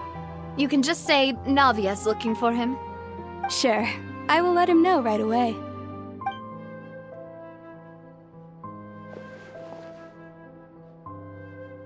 Navia, hello. Sorry to keep you waiting. I'm not as young as I used to be, so my legs are giving out a bit. Oh, it's all right, Uncle Marcel. There's no need to stress. I just wanted to talk to you briefly about what happened in the Opera House. I'm sure you saw everything too, right? Yes, I've never seen anything so strange. Oh, you were at the Opera House too? That's right. I went there with Navia to see the magic show. Who knew it would turn into a whole murder mystery? I also witnessed your marvelous sleuthing work. Quite impressive. To beat the Hydro Archon at her own game on her own turf, I can already imagine everyone in Fontaine discussing your exploits over a few glasses of wine. Oh, Paimon doesn't want to become the talk of drunkards. Apologies. It's just how Fontaine is as a nation. Everyone loves drama and theatrics. Uncle Marcel, you've also noticed that other thing, right? The fact that humans can dissolve in water? Yes, I was reminded of your father's case right away. Is that what you're investigating now? Exactly. I still don't have much solid proof, but I can sense that the other side has already begun to act. Oh, and what makes you say that? We were attacked on Araneus by some unnumbered Gardamex. And there was also an attempt to get me to drink water from the primordial sea. If not for the vigilance of my partner, I probably wouldn't even be here talking to you right now. Oh, you're giving us too much credit. Wasn't it you who protected us? Alas, it seems things are heating up again. The peace that Callus sought so dearly will soon become a thing of the past. But rest assured, Navia, Poisson will always remain a safe haven for you. If you're scared, you can always return there. If anyone dares to lay their hands on you there, the Confrérie of Cabrières will use its funds to the last Mora to bring them to justice. Thank you, Uncle Marcel. But I don't intend to go into hiding. I'm going to strike while the iron's hot. Do you have any new thoughts on my father's case?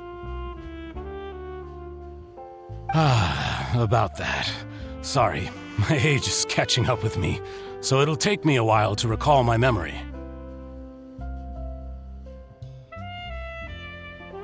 The Confrérie was responsible for that banquet, so I was out and about the whole time making sure things were running smoothly. I didn't even have the time to drink with the guests. Then I heard the sound of a gunshot, and the rest was history. Oh, it's okay. No need to push yourself. We'll ask around some more, see if there are any valuable clues elsewhere. Sounds good. Just let me know if you ever need Mora. All my wealth comes from Callus's patronage and support. I'll spend however much it takes to clear his name.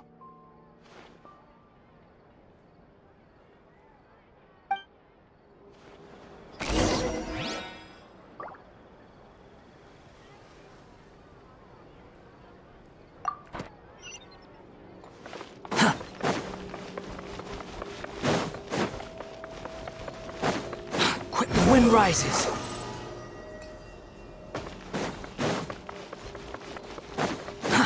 Too slow. We've talked to all three suspects, purely based on their conversations with me. None of them sounded particularly suspicious.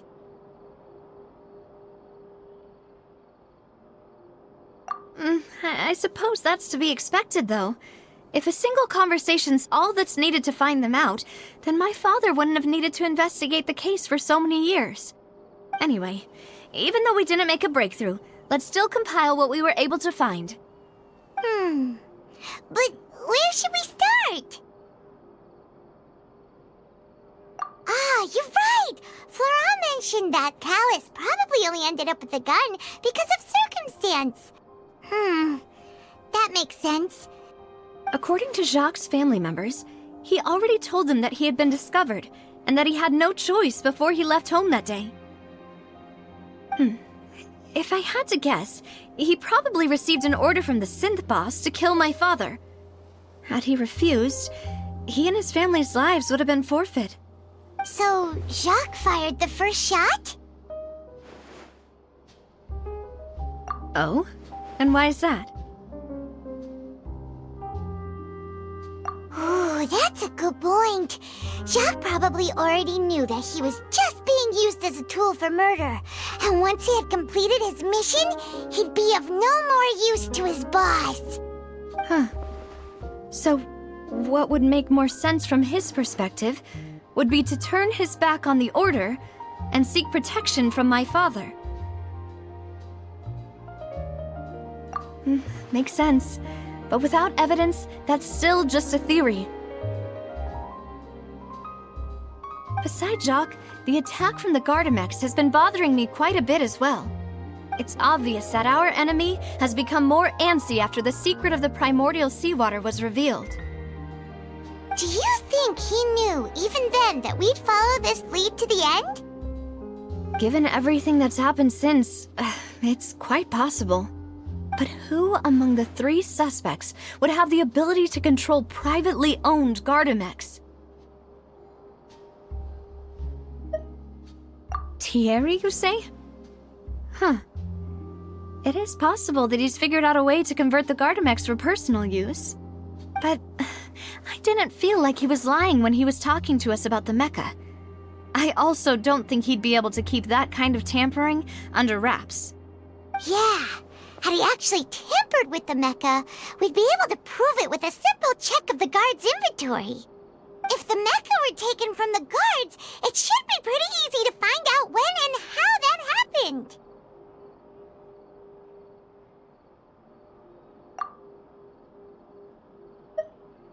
Uncle Marcel?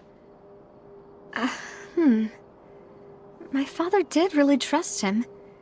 And they worked together on a large number of projects. Maybe that's how he got to know Jacques. And with funds from the Confrérie, he could also afford a large number of Gardamex. It's still really hard for me to imagine, though. After all, Uncle Marcel has been around since I was just a child. Also, wouldn't this mean he has been spending a whole lot of mora and energy to fight his own synth business?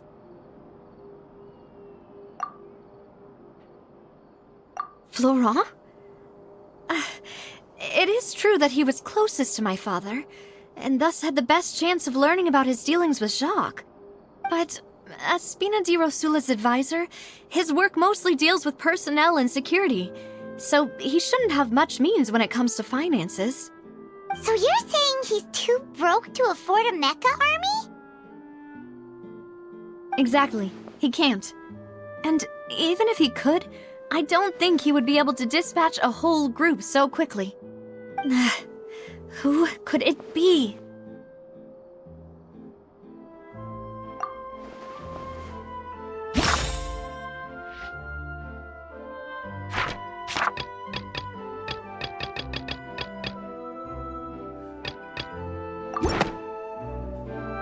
You know, if you think everything through, Uncle Marcel is indeed the most suspicious of them all. Could we be missing other suspects? Malus didn't know about the people turning into water thing when he narrowed it down to these three, did he? Malus has always been very reliable, and his judgment of others' trustworthiness has been fair and well considered. When he laid out his case for the three, the rationale he gave me made a lot of sense as well. The suspect is knowledgeable about the Spina's internal affairs, has the means to dispatch Mecha to assassinate us, and possesses significant intellect and foresight. Even if I don't want to believe it, I'm starting to see how things could all tie back to Uncle Marcel. Well, we still have another trump card on top of all the theorizing and speculating. Yes, Malus did say that charging straight in there would be extremely risky, but we don't have any other options right now. We need far more solid proof before we can hope to go charging in on our enemy. Navia, here you are. Oh, I've been looking for you. Huh? Aren't you the guy from the guards? Did something happen? Yeah. News came from Irenaeus just after you left. We've got another trial on our hands. Wasn't that place built specifically for holding trials? What's so newsworthy about this one? I know. But they said the person they're putting on trial is a Fatui harbinger called Tartaglia. What? Is that someone you know? Yeah, we know him. Maybe even a little too well. Well, he's been accused of being the true culprit behind the serial disappearances case. It's absurd, don't you think? Wait, how? None of our investigations have had anything to do with him. That's what I thought was strange about it, so I came to tell you the news right away. If the charge against him stands, then it'll be next to impossible to get the guards to support any of our planned investigations. Right, because they'll think they've already found the culprit. Yeah, and it'll be a lot harder then to clear Mr. Callus's name. I understand. Well, partner, what do you think we should do?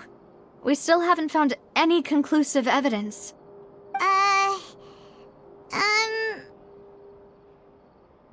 Huh? Split up? What do you mean?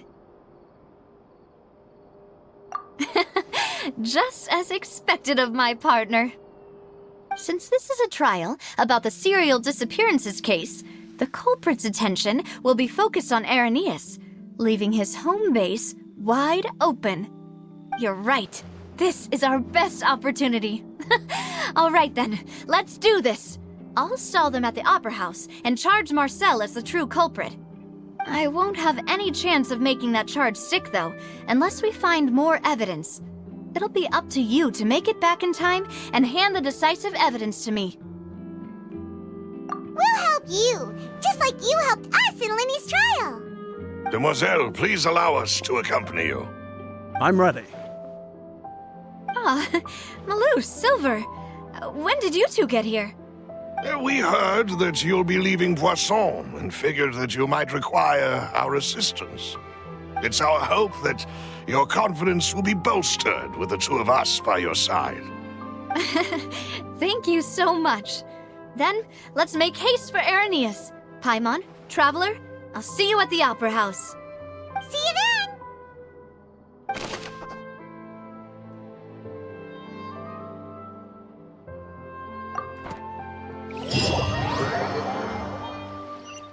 Now that Navia has set out for Irenaeus, we should also get going. The location has already been marked on the map, so let's head over. Huh.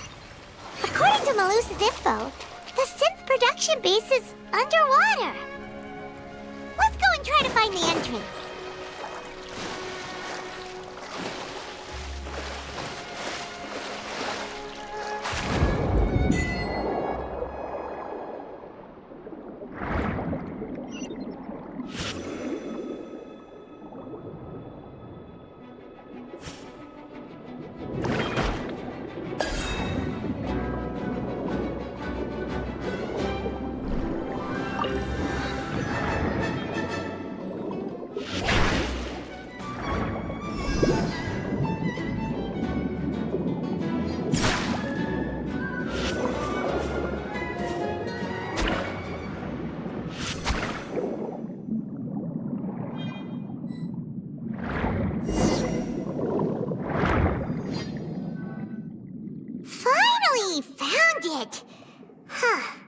So this is the entrance that leads to the synth production base.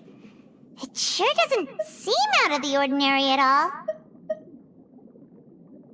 Ah, you're right. An important place like this is bound to have a ton of protective measures and mechanisms. Navia's probably arguing up a storm right now to stall for us.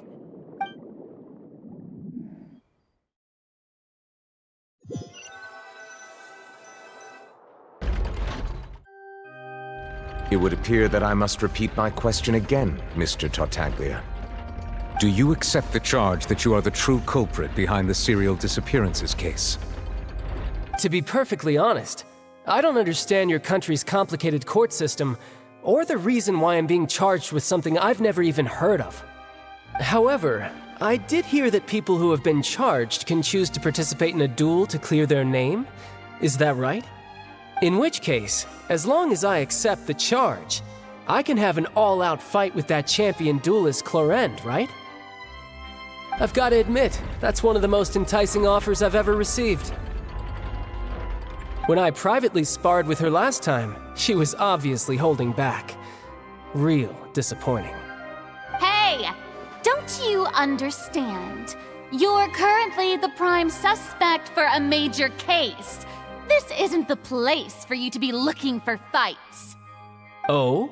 Sounds like the Hydro Archon wants to lecture me on the ways of the Opera House. Then why don't you duel me too? I'm the kind of student that learns best in the heat of battle. No. That's not what I meant. Alas, it would appear that communication with the defendant is going poorly, and we have made very little progress. In that case, let me explain everything from the very beginning again. The goal of this trial is to determine the culprit behind the serial disappearances case. That case had nothing to do with him! You've got the wrong man! Huh? What's going on? Why is she interjecting again?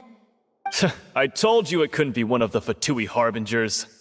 Miss Navia, this is the second time you've interrupted the court proceedings. I only tolerated your behavior last time because you were able to provide the court with a key eyewitness. But that was an exception rather than standard court protocol. I can very well charge you with contempt of court for your interjections. Oh, please. Did you ever think I had any respect for this place's pointless theatrics? We can put that discussion aside for now. I'm not here to argue with you. I'm here to charge the true culprit behind the serial disappearances case. And if my charges prove true, then Tartaglia here will be proven innocent by default, correct? Oh, a young lady has charged in and offered to clear my name. How fascinating. Well, I'd gotten half bored to death by all these rules and procedures anyway, so I'll take you up on that offer. So, Your Honor, is there nothing else for me to do now? You may take a seat for now in the audience, but that doesn't mean the suspicions against you have been lifted. Now then, Miss Navia, who is the person you would like to charge instead? That person is...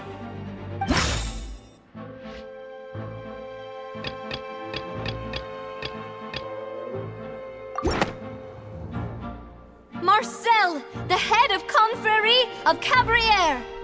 Huh? What confrérie? Never heard of them in my life.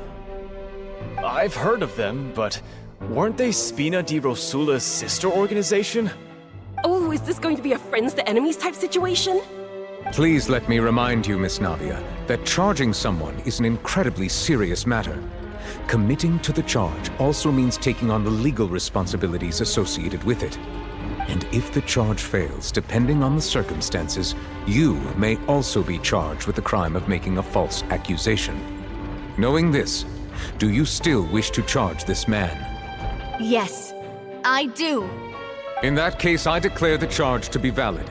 Miss Navia and attorneys, please take your places on the court. Members of the guards, please contact Mr. Marcel right away so that he may stand trial.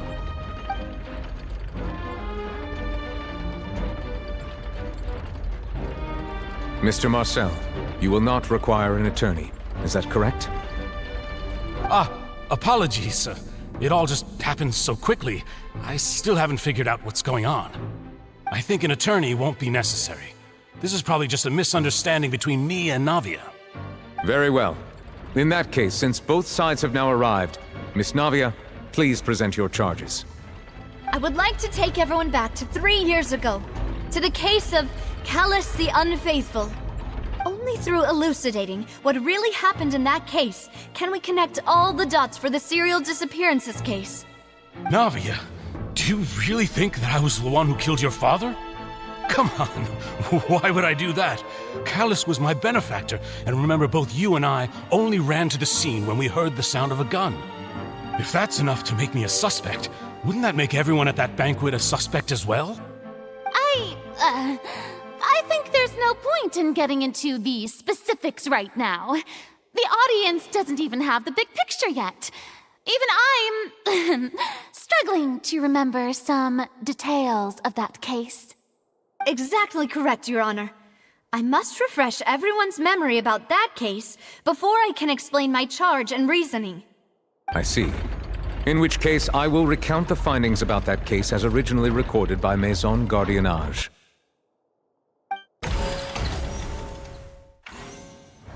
On the day of the murder, Spina di Rosula hosted a large banquet in a countryside estate owned by the Confrérie of Cabrières. During the banquet, all attending guests heard 2 gunshots from the courtyard. When the guests arrived at the scene, they found the primary suspect, Callus, holding a gun, while his acquaintance, Jacques, lay dead from a gunshot wound.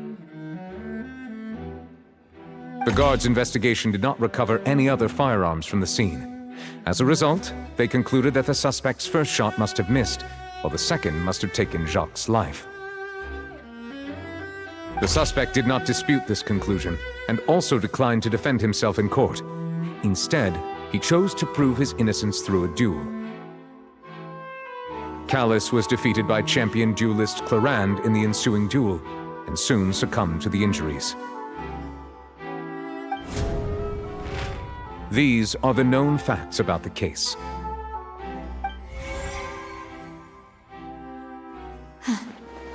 The one with the motive to kill was Jacques, not my father. And even so, Jacques still had no reason to pull the trigger.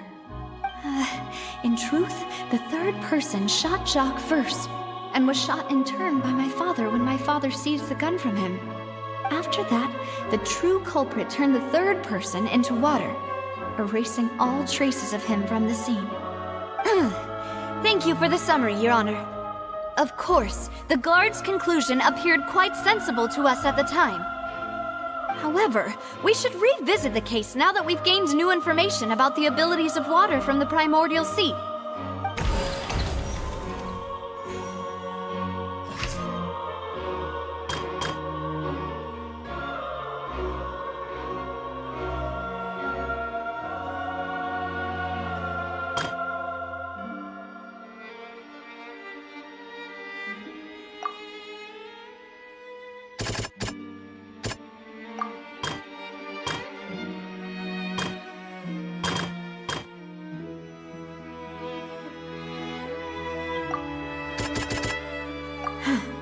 Something...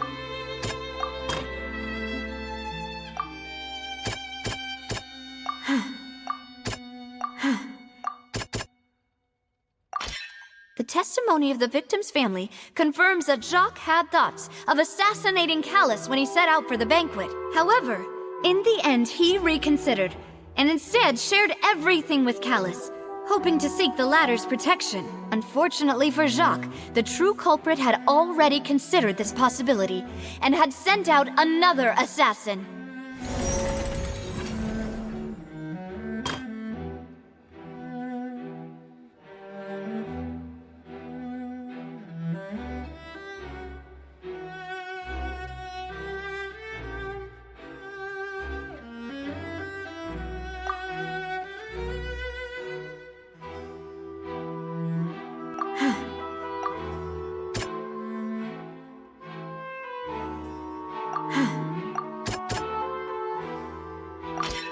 This assassin first shot Jacques, then turned to shoot Callus, only for Callus to wrestle the gun from him and kill him instead.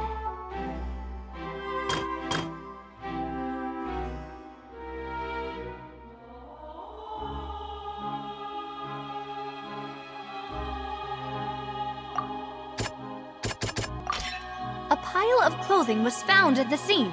The guards once believed they were used by Jacques as a costume to disguise himself. But now, it is clear that the clothes were proof that there was a third person at the scene, and that they were turned into water after committing the murder. Since it was raining that day, the culprit was confident that they could use the rain to wash away all traces of their dissolved accomplice. Realizing this, the true culprit caused the hired assassin to dissolve into water, leading everyone to believe Callus was responsible for Jacques' murder. This is the true version of events.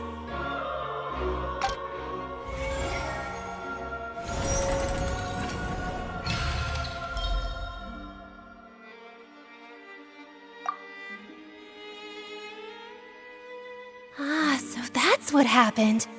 Wait, you're telling me something as dangerous as water from the primordial sea has been used for all these years? What a great theory. It also explains Callus's and Jacques' respective motives. I guess they didn't shoot each other after all. Mr. Marcel, you are the one being charged with the crime. You should provide a rebuttal if you wish to prove your innocence. Ah, but I think I agree with everything Navia just said. In fact, there was nothing in her speech that directly implicated me. Then, may I ask some questions? In my opinion, we primarily need to determine two things. One, do you have the evidence to back up your claims? I'm afraid not. At least not at this very moment. Boo! If you don't have any evidence, you should just go home! I may not have the evidence with me, but I know where I could go to collect it. If we look up the deserted clothes against a record of people who went missing around the same time, we should be able to find a match. Considering the serial disappearances case, the guards probably kept careful records of all missing persons from around that time, regardless of age or gender. That makes sense to me. Monsieur Neuvillette, I would consider this to be a reasonable investigative direction. Why do I feel like Farina's acting a little differently today? Maybe she's scared of embarrassing herself again? Alternatively, she's become more diligent after charging an innocent citizen in the last trial. My second question has to do with the ensuing duel. If the truth is indeed as you described, then why didn't Mr. Callus explain himself in court? If he had testified that a person had been dissolved, he could have at least mounted a defense. I've thought about this too, and the answer is actually pretty simple. He felt there were things that were more important to him. The dissolving power of water from the primordial sea is an important secret for the true culprit of the serial disappearances case. My father could have exposed it for all to see, but he chose to take it to the grave. At that time, Spina di Rosula was in dire straits, and his reputation had already been shattered. He had no guarantee that going forward with the truth would allow the culprit to be brought to justice. What was certain, however, was that it would paint a gigantic target on my back. Boss once told me that Demoiselle had already been selected as the next target of the serial disappearances case. What? If the secret had gotten out, the culprit would have fought an all-out war with Espina right there and then. I wouldn't have been the only one in danger.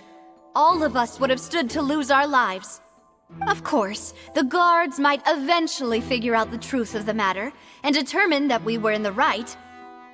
But what good would that do? How can a hollow verdict protect anyone?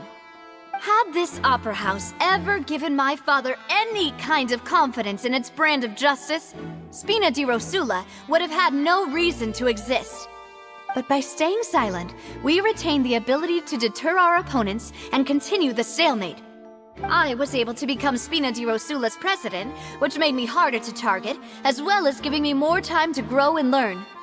And once I have figured out the truth and stepped up to the challenge, I will do what this opera house cannot, and restore my father's truth and honor back to him. So, you mean to say, your father intended to die in the duelist's ring? That's right. Do you have any proof? Of course.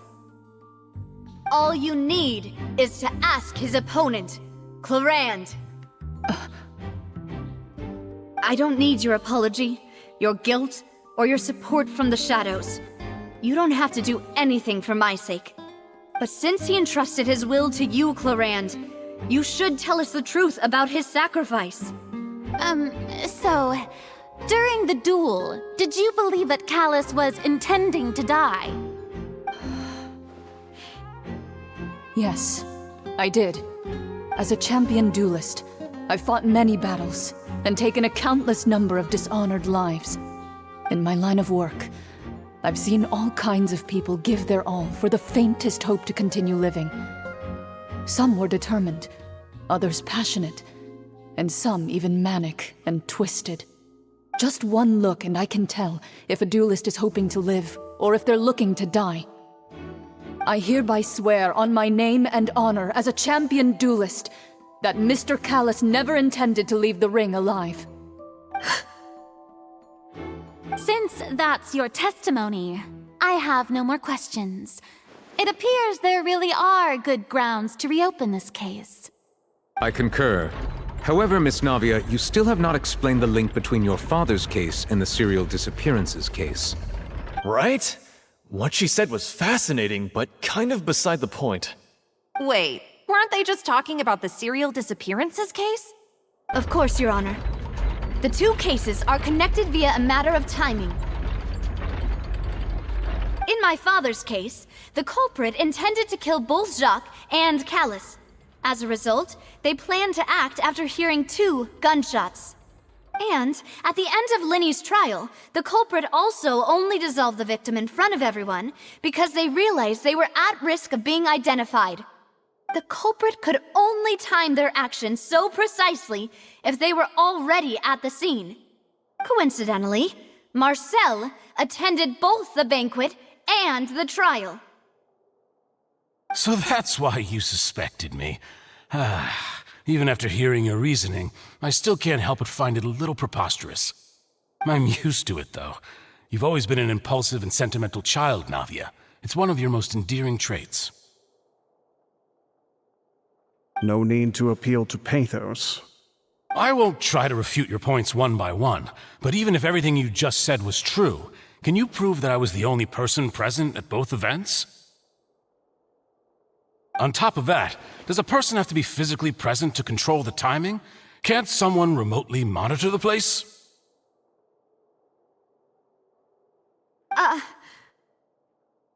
Don't know what she can say to that.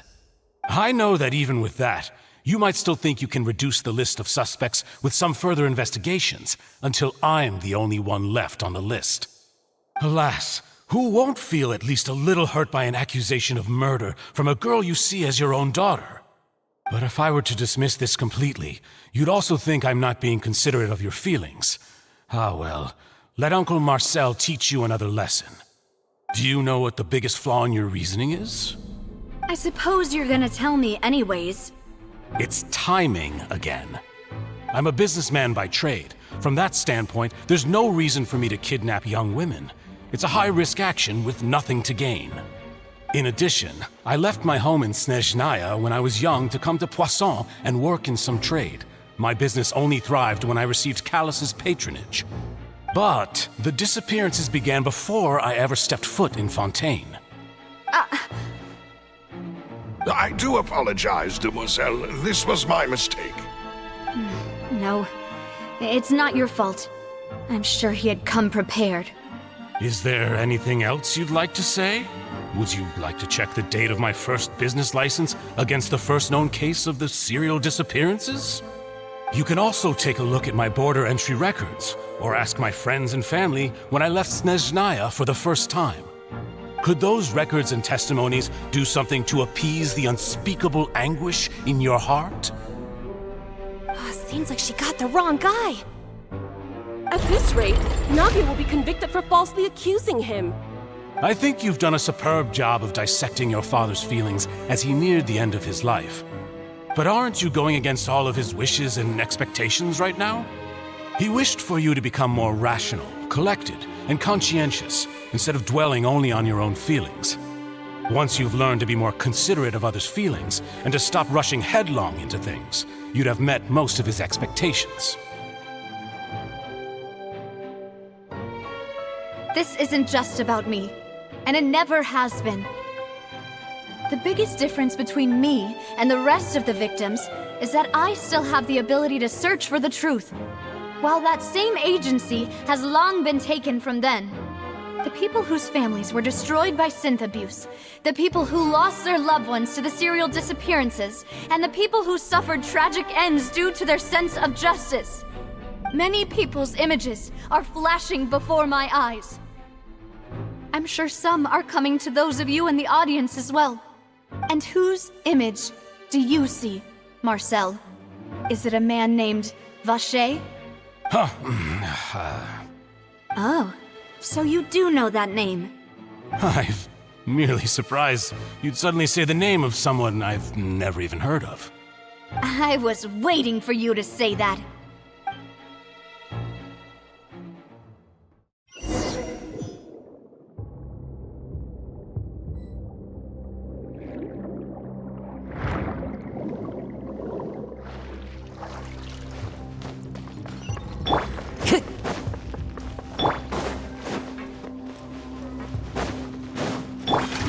With nature. My apologies.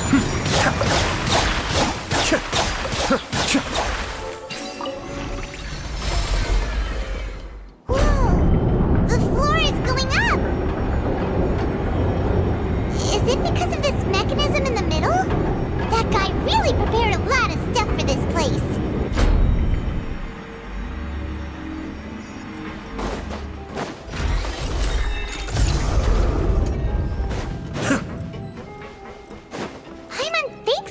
Go up, but Paimon doesn't see a way.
The water level is rising! Now we can swim to the top! But this is still a ways away from where we need to go.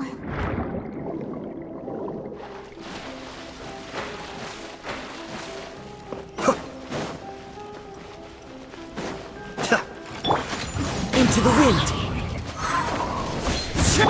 Take flight!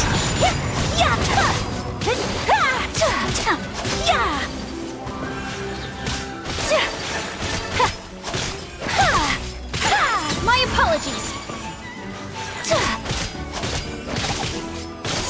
Be still. The wind knows me. Whirling snow!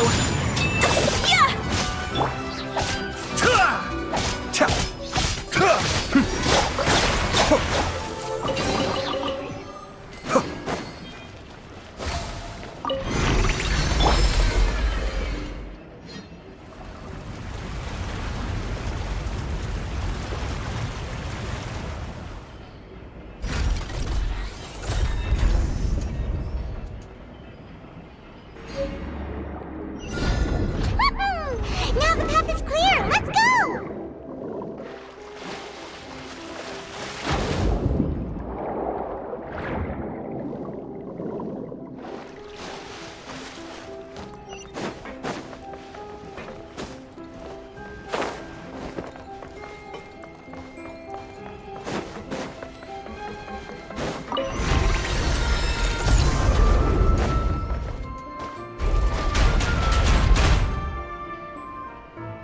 The wind rises. Quit following me. Into the wind. Take flight! Sakura swirl! Be still.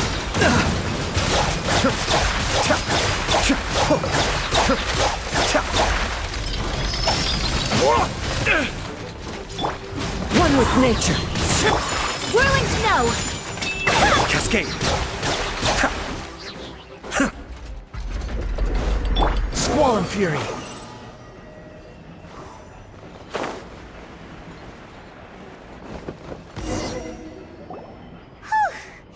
After all that, we finally made it to the innermost sanctum. Though, as expected, the mastermind isn't here. That's right. Then let's hurry up and find some evidence so we can get back to the Opera House and help Navia!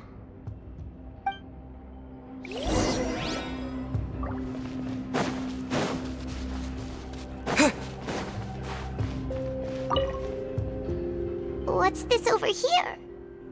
Looks like some kind of place for research.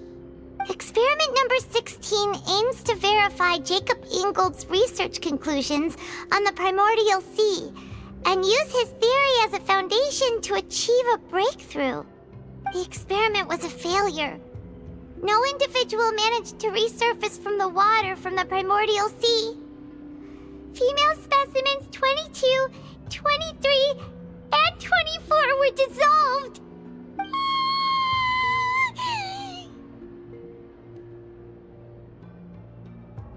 Sorry, Traveler. Paimon will try her best. It's just that Paimon's never read something so scary before.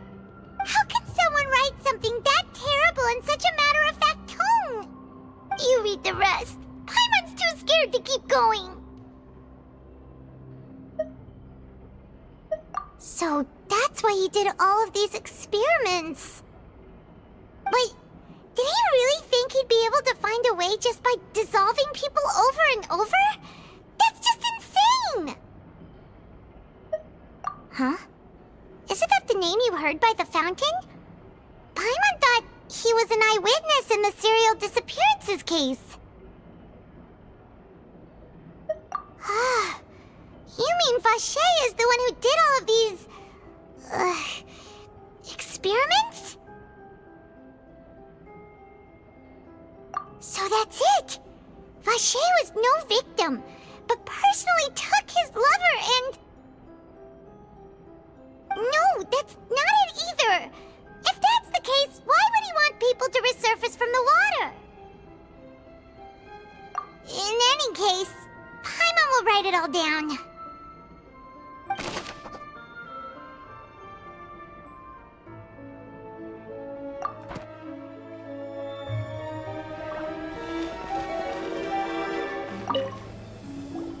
Whoa!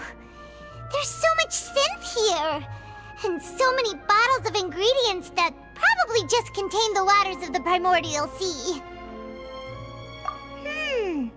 Mixing in progress, ready to drink, stock sample? Huh. They've also got all the synth pretty clearly labeled. Whoa, there's even fruit-flavored synth? Yep, it's super obvious.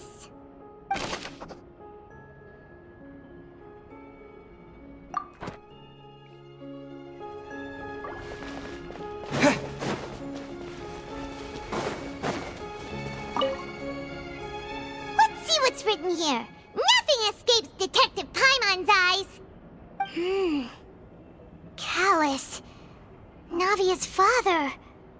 Oh, this seems to be an investigation report on him.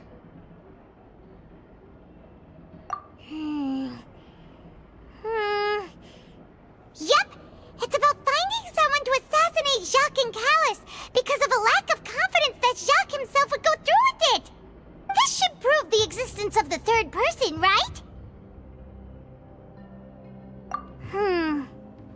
We still have not determined the exact content of the key information Callus has passed on to certain members of his organization. The old dog's a real menace to deal with. Even if he abides by the promise he's made to us, he will still have the upper hand. He can act whenever he wants to make our lives miserable. The only option left is to remove him from the picture entirely. I concur. Let's send someone to kill him. He won't declare war as long as we don't touch Navia. Oh, seems like we've got a bunch of correspondence between the higher-ups. They're all just so evil.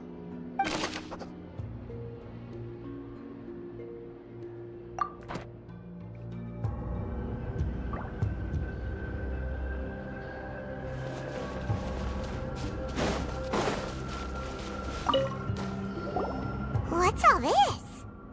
Aw, it's a bunch of really cute things! Pink accessories, a hair tie, a necklace, even a makeup box.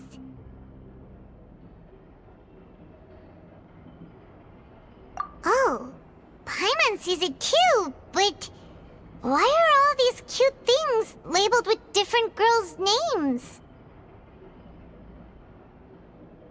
Huh?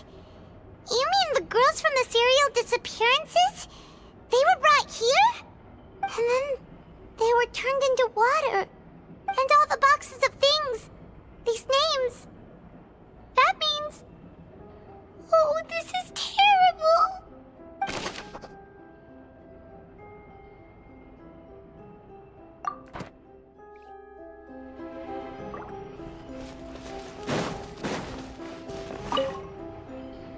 Oh, look! There's an important-looking basin over here, and it's full of water!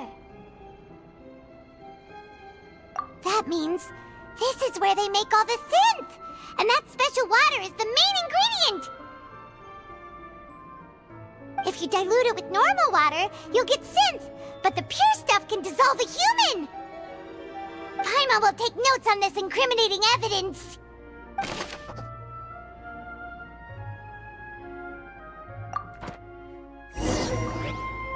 We've looked at almost everything here, and it seems like our theories were spot on. But...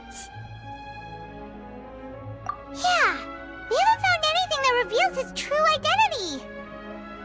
No wonder even Neuvillette wasn't able to find anything. Whoever it is probably destroyed everything to do with that name a long time ago. That way, even if we bring all this back to the opera, we won't be able to identify the true culprit. Sure thing. Paimon won't admit defeat to this guy either.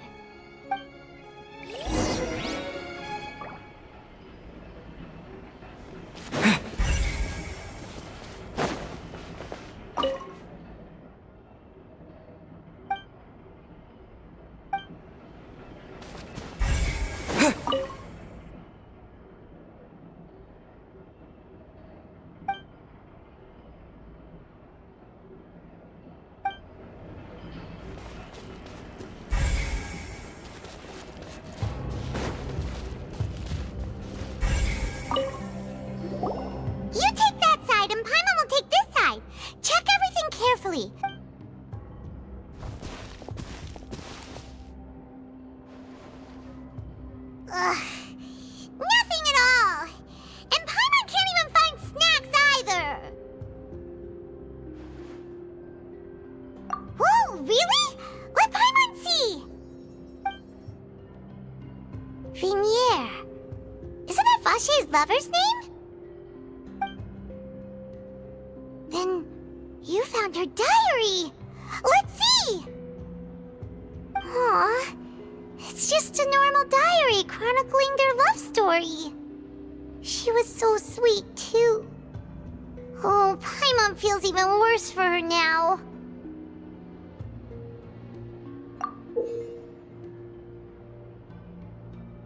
So many! A whole page's worth! But they're all crossed out. Was she unhappy with all of them? The final name she decided on was Marcel. Wait, but Marcel's pretty old. Has this case been going on for so long that he's Vache and Vinier's grown son?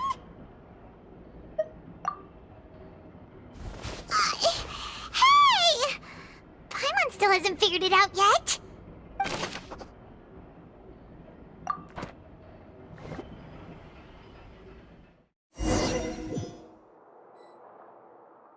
And whose image do you see, Marcel?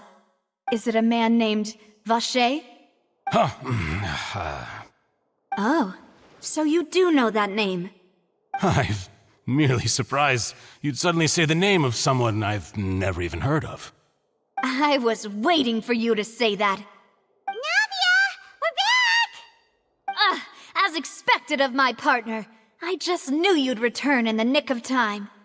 Just how often do you intend to flout the rules of this court? It's all right, Monsieur Neuvillette. Given their confidence, I expect they've found the crucial evidence.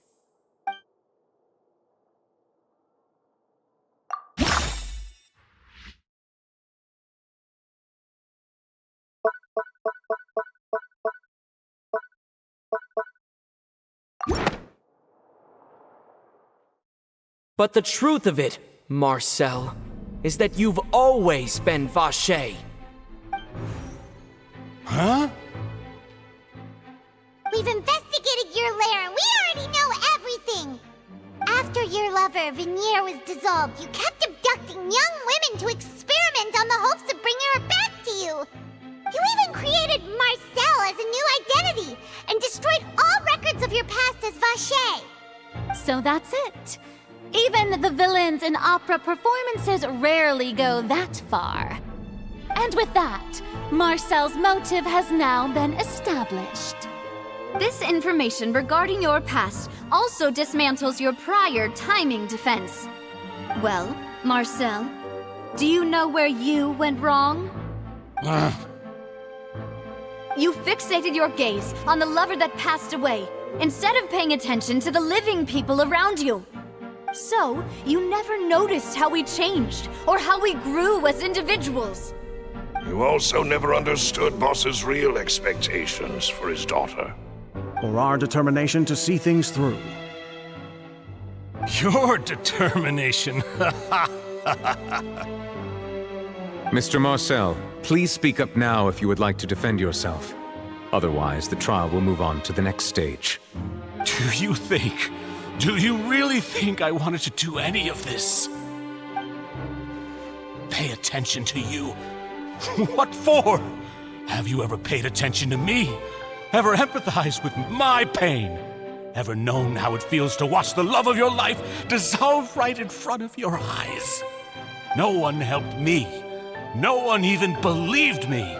All those decades ago, even the officers from the Maison Gardiennage were laughing at me. They said there's no way a human being can turn into water. So I must have gone mad from grief. Vignier's death was brushed away by all of you as if it didn't matter at all. Well, now you know, don't you? Ha! Well, it's too late now. All those who were dissolved are gone forever. You only have yourselves to blame. You set up this ornate opera house in pursuit of your so-called justice, your beloved drama, while turning a blind eye to the suffering of the people. Vignier is dead. We promised each other that we would always be together. Wherever she goes, I will follow. But I'm not from this blasted place, so I can't be dissolved, no matter what I do. Hey, is that water from the primordial sea that he's drinking? I can't dissolve! Can't dissolve! Can't dissolve! Do you all see? I can't go, I can't follow. So if I can't go where she is, what choice do I have but to try to bring her back? I did all of that, and in the end, that accursed Callus still got the better of me. I spent my entire life living on pins and needles, only to get stabbed by his idiot daughter at the very end. The suspect is exhibiting signs of mental distress. Guards, please restrain him. Don't touch me! Don't anybody come near me! I still need to save Vignier. A promise. We made a promise. Vignier. Vignier! Please, Vignier, don't think badly of me.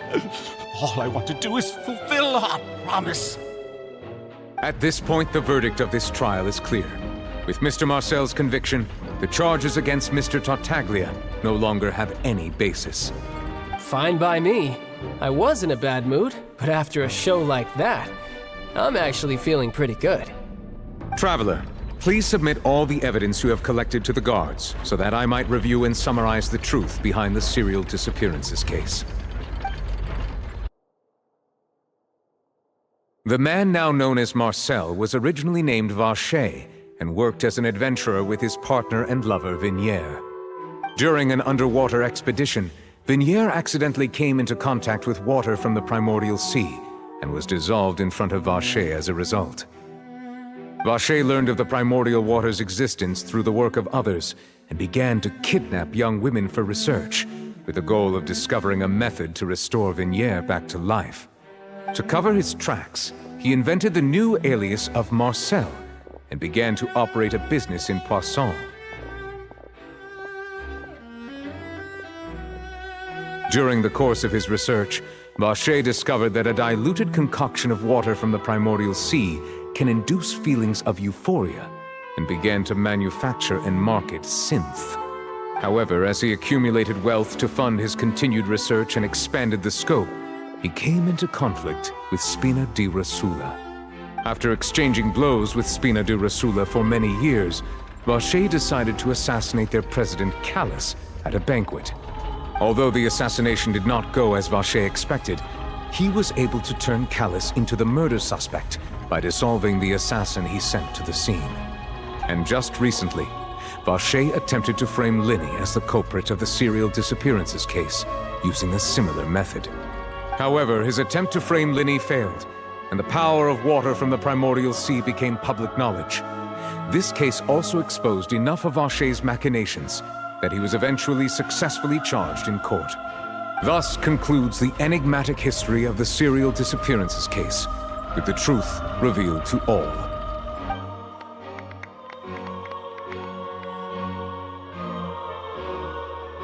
The Oratrice will now deliver the final verdict regarding the charges against Mr. Vacher.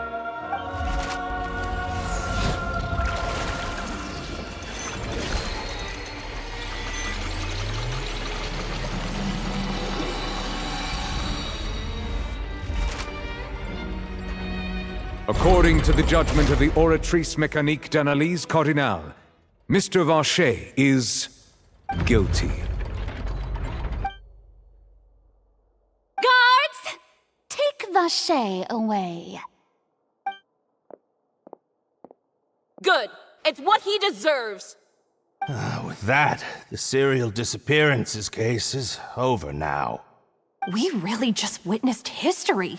Who would have thought the true culprit would be such a polite and well-spoken guy? Yippee! We helped Navia bring the bad guy to justice! He's hurt so many innocent people and now he's finally getting what he deserves! Huh? Are you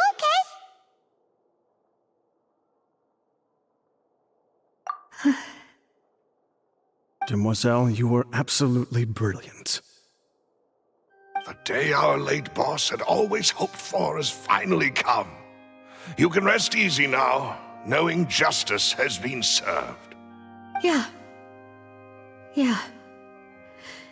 It's finally over. It's all thanks to you guys. And my partner. See, Papa? Spina di Rosula's still doing well with me at the helm. Well now, hasn't this been a most delicious piece of drama? The villain has been caught, justice has been served, past wrongs have been righted, and it's a big ol' happy ending. Since it's been such a great show, I'll just let the false accusations against me slide. Either way, I've still got some business to attend to, so if you'll excuse me... Please wait just one moment, Mr. Tartaglia. What now? None of this has anything to do with me. According to court protocol, since this trial was initiated due to a charge against you, a verdict must also be made regarding the initial charge before the trial can conclude. Oh, come on. Is this really necessary? Haven't you already caught the real criminal? Isn't it time for side characters like me to exit stage left? Please respect the laws of Fontaine. This has always been the rule. All right, but this sure is a lot of hassle. All I need to do is stand over there, right? Let's just get this over with. Through evidence presented in the public trial that was just held, it has been established that Mr. Tartaglia has no direct connection to the serial disappearances case. The guilty party has been identified, and thus it is logical to suppose Mr. Tartaglia is innocent of the charges. We now turn to the Oratrice Mécanique d'Analyse Cardinale to render the final verdict on the charges.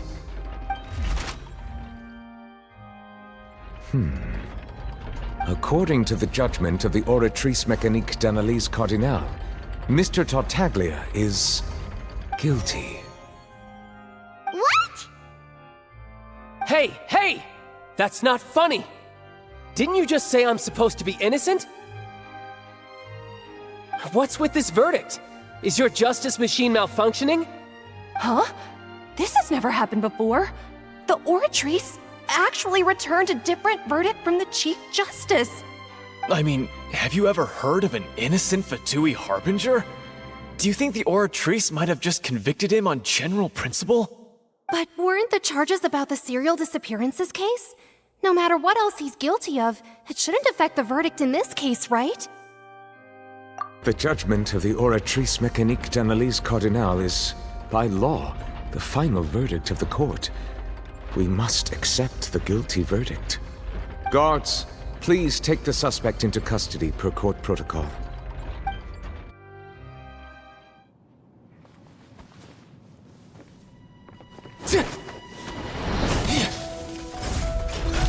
So this is how justice is done in Fontaine. What a joke. You've got your rules. Well, I've got mine too!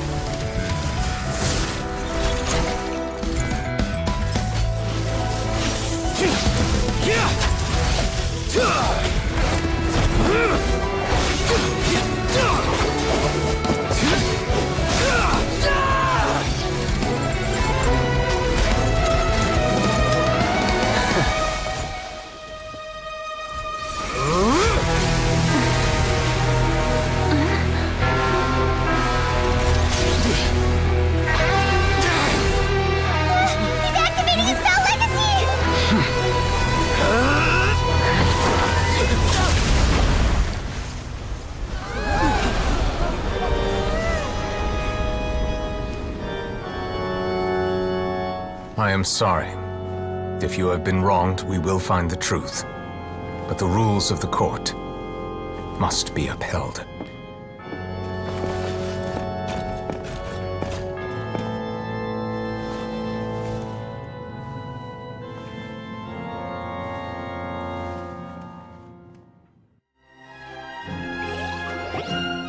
Hey, Monsieur Novelette, what's going on?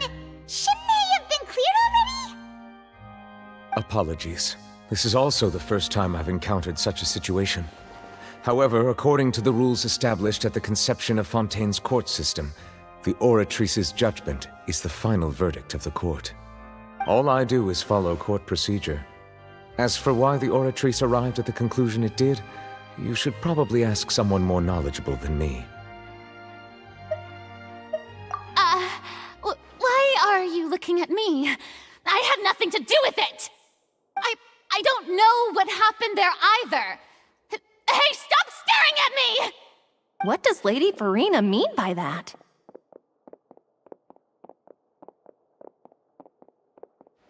She says she has no idea either? But that's impossible. Didn't she create the Oratrice herself? Yeah, so are the verdicts reliable or not? Can results like this really be called justice?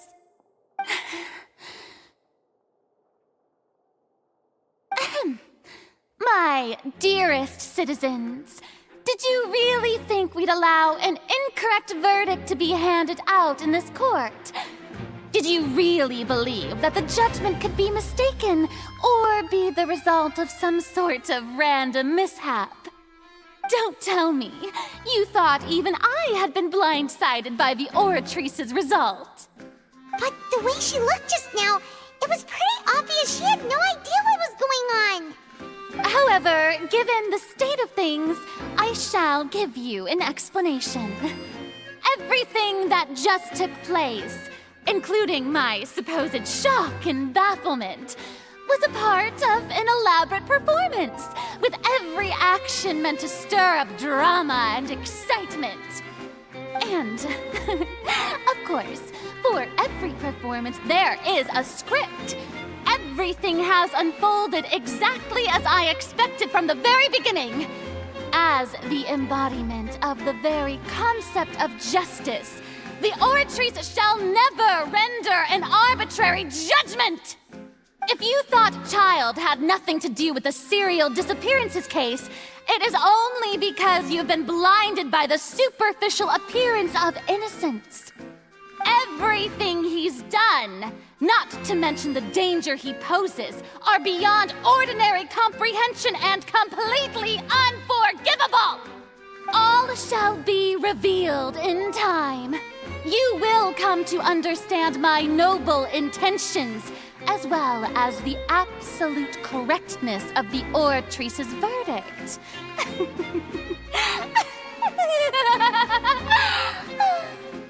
Now, having said that, although I hate to leave things hanging in suspense, it is now time for this performance to end. As the lead actress, I shall be the first to take my leave. Toodaloo! So she chose to make her escape after all, did she? So you're saying we shouldn't put much stock into what she just said? She probably just put on that performance to save face. As for the truth, it's unlikely that she actually has any idea. However, please be assured that I will continue to investigate this case in a personal capacity. Just as I promised, if the judgment has been incorrect, we will do our utmost to clear his name. All right. Even though we feel pretty badly for him, we'll take your word for it for now. After all, he's done plenty of bad stuff, so he should have known he'd go to prison someday, right?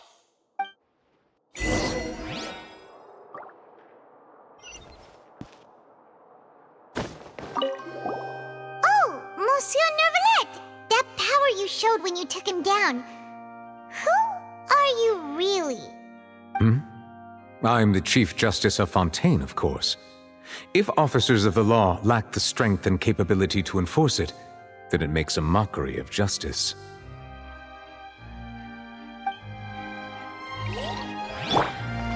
wind rises. Surge forth. Huh. Squall and fury.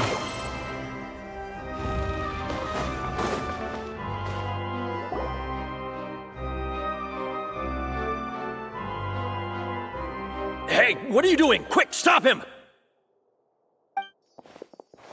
Traveler! Hey! Traveler! Marcel! What are you doing over here? Stop resisting arrest! Cease, or we'll add another charge to the list!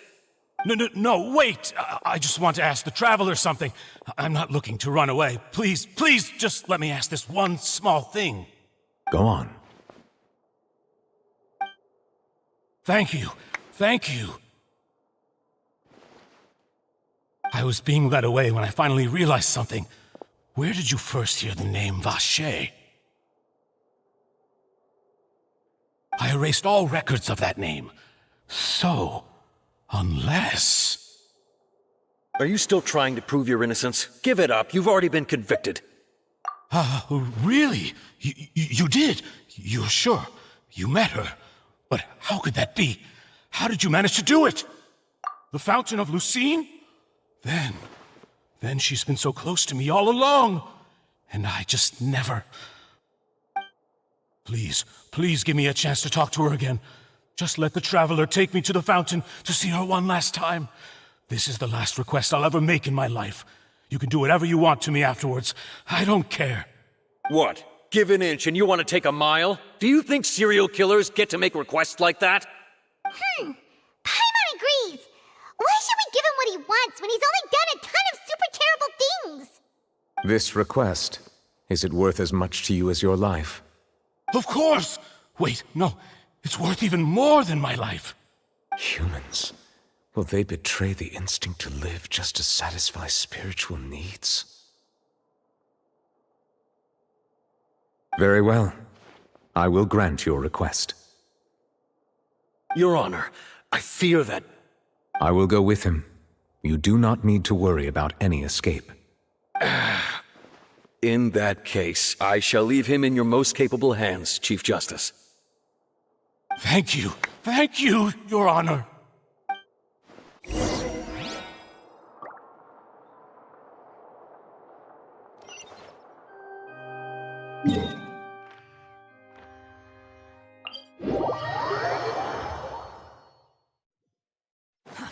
Too slow. The wind rises.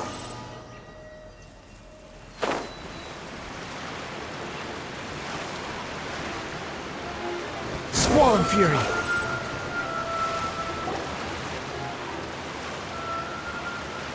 Is this the place? You said she's here, but what do I need to do to see her? Yeah, and even Paimon could hear her after drinking that thing. Didn't you just drink a lot of it on the stage as well? Oh, in that case... Vacher! Ah! Yes, that's it! So you heard it too! Vignier, it's me! It's me, Vacher! Vacher? Vacher! I'm here! Where are you, Vignier? I'm coming for you. I'm finally here for you. Hey, wait! Be careful! Hey, wait! Vignier, is that you? It's me, Vacher! Vignier! Vacher? Why did you come? Didn't I say? You don't need to look for me. You look a lot older than I remember. How long has it been? It's been more than 20 years. I've suffered for over 20 years since the day you left. All this time, only the thought of bringing you back has kept me alive. Nothing else mattered to me. I must be dreaming. Who would have thought I'd get the chance to tell you all of my feelings like this? Vignier, you are my everything. I really don't know how I could live without you. But Vache, if you ask me, this world would be better off without you. What are you saying? If not for you, I would have finished my law degree and probably become a top-tier attorney one day. If not for you, I would have continued to pursue my love of the arts, and my works would have been displayed in the Palais Mermonia itself. If not for you, I would at least have been able to take care of my mother. And she would not have grown old and died alone, with nothing but the tears on her cheeks. It's all because of your selfishness, Vache. It's all because of you. You... Wait, you are not Vignier. Who are you? You're right. I am not Vignier. I am the sacrifices. Every woman who died by your hand, as our bodies dissolved, our consciousnesses flowed back to the primordial sea. Our thoughts circulated endlessly within the primordial sea, and we were no longer individuals, but we became one, just as streams of water come together in the sea. I'm Cressy. I'm Lemony. I'm Azine. The only one I am not is Vignier.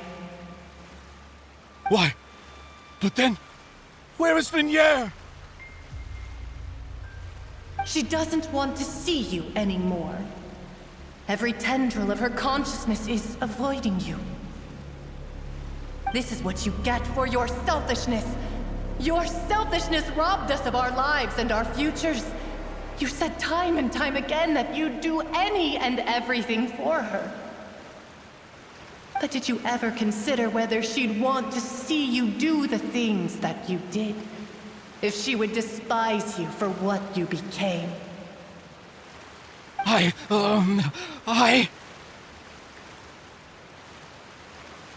You are a liar, a heartless murderer, and a cowardly narcissist. The only thing you are not is Vignier's beloved. From the moment your first victim died and her consciousness merged with Vignier's, she has had nothing but pure hatred for you.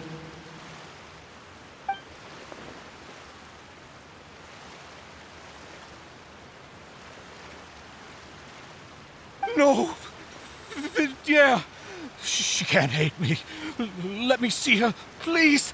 Have mercy! You still don't understand. When I said don't look for me, that came from the real Vignier.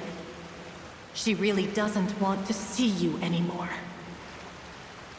But on top of that, she also said that because it's her final drop of pity for you. She said that because she knew that if you did come here, we will show no mercy to you. Vache. Vache? Vache. Vache. Vache. Vache. Drown.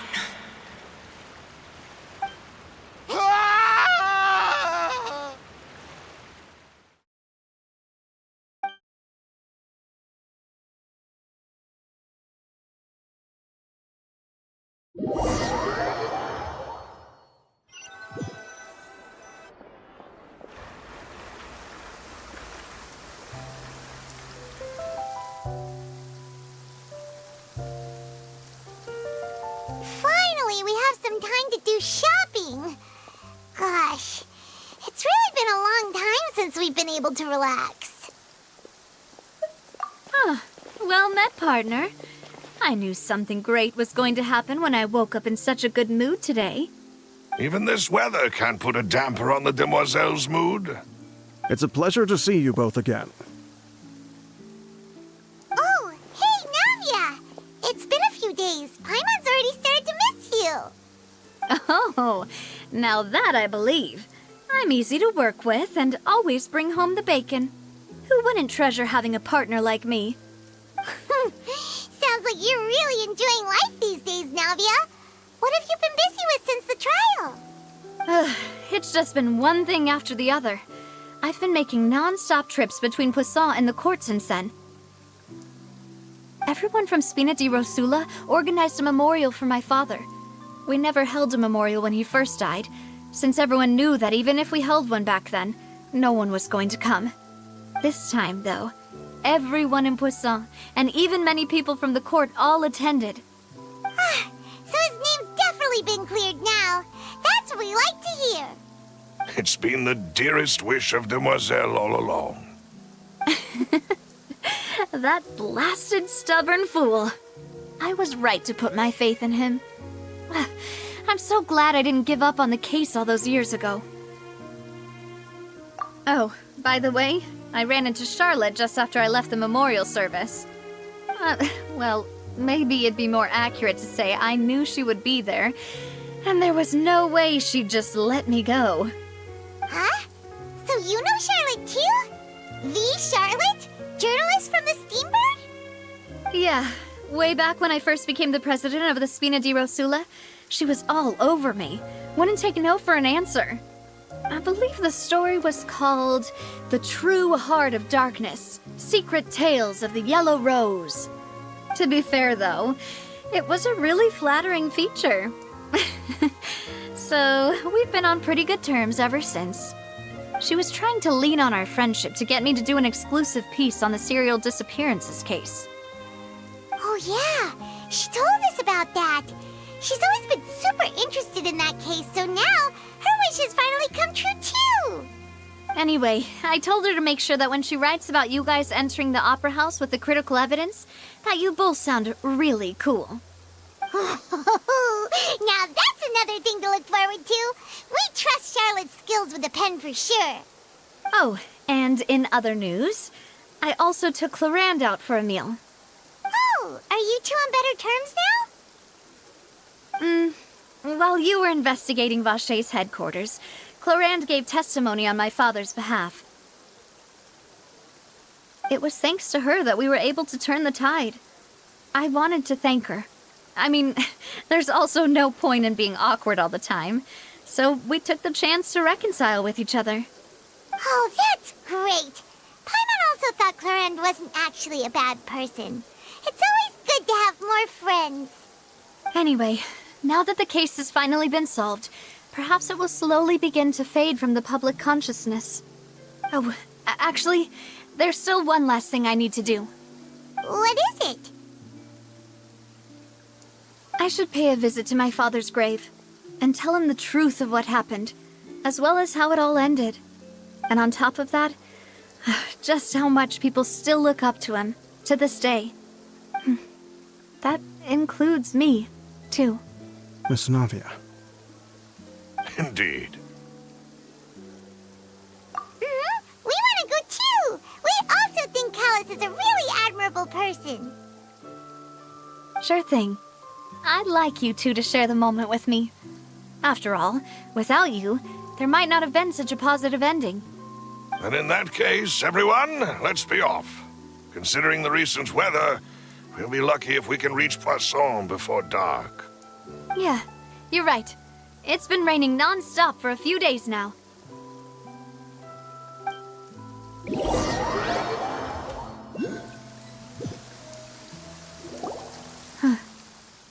This is where my father's grave is. To be perfectly honest, even I haven't been back here for a long time. Huh? There's someone there already. Wait, that figure. It can't be. Isn't that Nervalette? Why would the Chief Justice be here? Huh? Navia?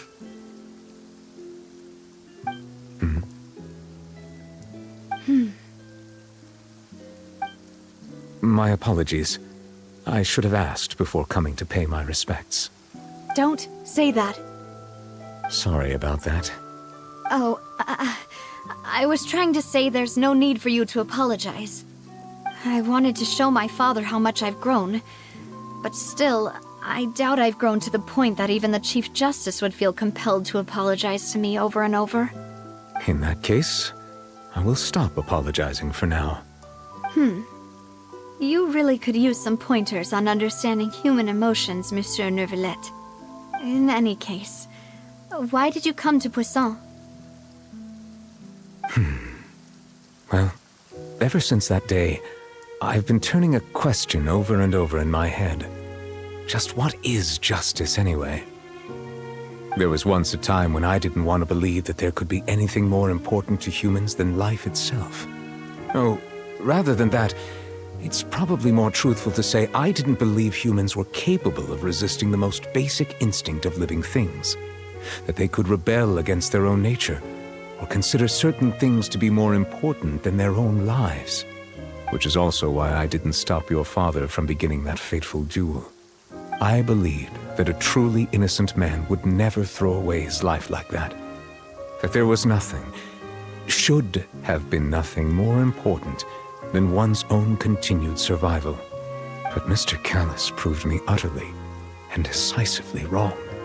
If not for his sacrifice, the serial disappearances case would have remained unsolved to this day. Mr. Callus made the choice he did for his daughter, for his associates, and for many people completely unrelated to him. And in the end, from a certain perspective, one could say that he did it all for the sake of justice. A justice that's higher than life itself.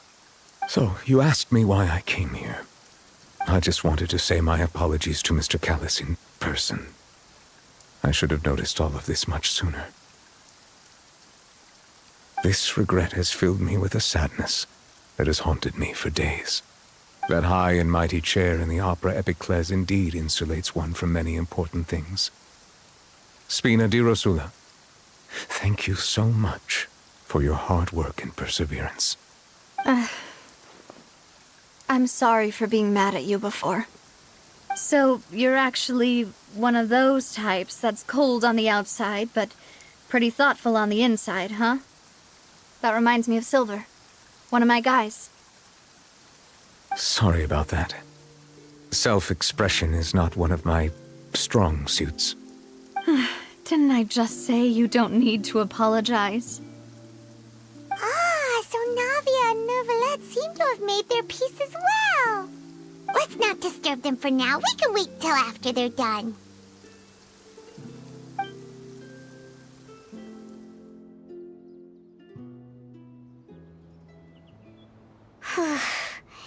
Paimon's never paid respects at someone's grave before. Did Paimon do anything rude there? Huh? Oh, Paimon didn't know that was a thing. But Paimon doesn't know what she would do if she can't fly. Oh no. Paimon hopes Miss Navia won't be too mad. Anyway, Neuvillette is still standing around there. It's not often that we can catch him alone like this, so why don't we go talk to him for a bit? If we can't talk to Lady Farina, we can at least talk to him, right?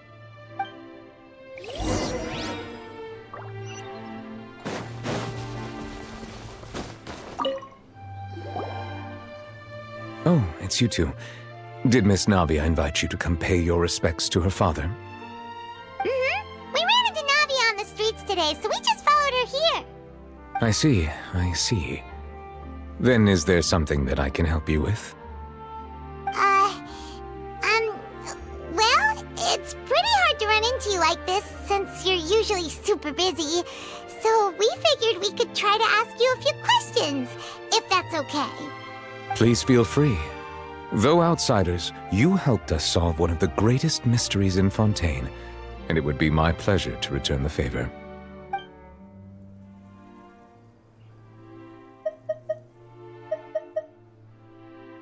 So, at court, the bad guys referred to that special water as water from the primordial sea, but what is it really? Truthfully, that name is already quite accurate.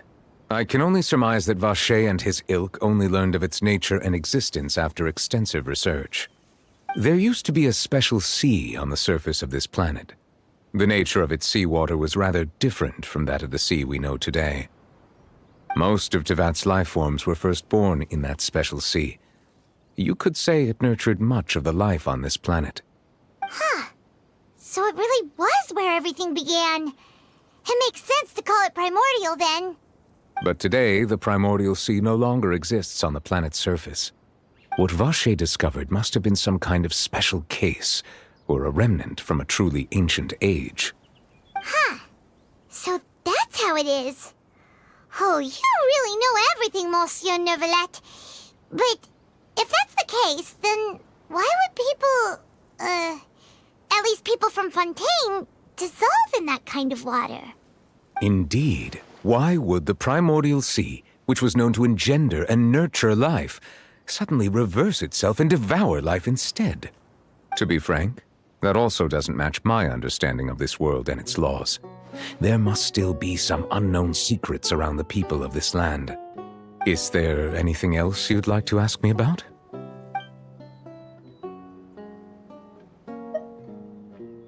That the sea levels will rise and everyone will be dissolved in water, leaving Farina crying alone on her throne, but the sins of the people will be finally washed away for good. Does that appropriately summarize the version you've heard? That's right! It was Linny that told us back then. And that about covers all the main points. Yes, up to the present, I think we reached a point where we have no choice but to confront this prophecy directly. Rumors have it that this prophecy is rooted in the last words the former Hydro Archon left to the world before she passed away. A prophecy? Of the former Hydro Archon? Wow. This is the first time that we've ever heard of it. 2 parts of the prophecy have already proven correct. The rising sea levels and the ability of the people of Fontaine to be dissolved. We should be more vigilant and stay on the watch for further signs. Speaking of the prophecy, Farina has also always taken it quite seriously. Indeed, she has been collecting information and intelligence from across Tevat for this purpose. If the rumors were true, then perhaps this prophecy is the conundrum left to Farina by her predecessor. But with Farina being the way she is, can we really trust her to solve it? Is there anything else you'd like to ask me about? My apologies. My investigation has still not reached its conclusion. However, I still believe the judgment of the Oratrice was not rendered arbitrarily. But you also said you thought he was innocent. For many years, I have been quite aware that the Oratrice does not simply mechanically repeat the verdict that I give on each case. As a divinely created mechanism, the people's unified faith in the concept of justice is integrated into it. Not only can it produce the incredible power of indemnitium, but it likely also possesses other traits, such as self-awareness. Which is all to say, I have been prepared for a situation like this for a long time. Huh. So when Linny told us that he heard a human voice from the room where the Oratrice's core is stored... I was not aware such a thing had occurred. Perhaps that could serve to prove my conjecture. I will add that to the list of items to investigate. In any case, I am inclined to believe that the Oratrice does have a methodology all its own. We just do not have enough information. Based on Farina's reaction, I doubt even she had any idea what was going on. She managed to bluff her way through it, though, with her time-tested twin tricks of bravado and drama.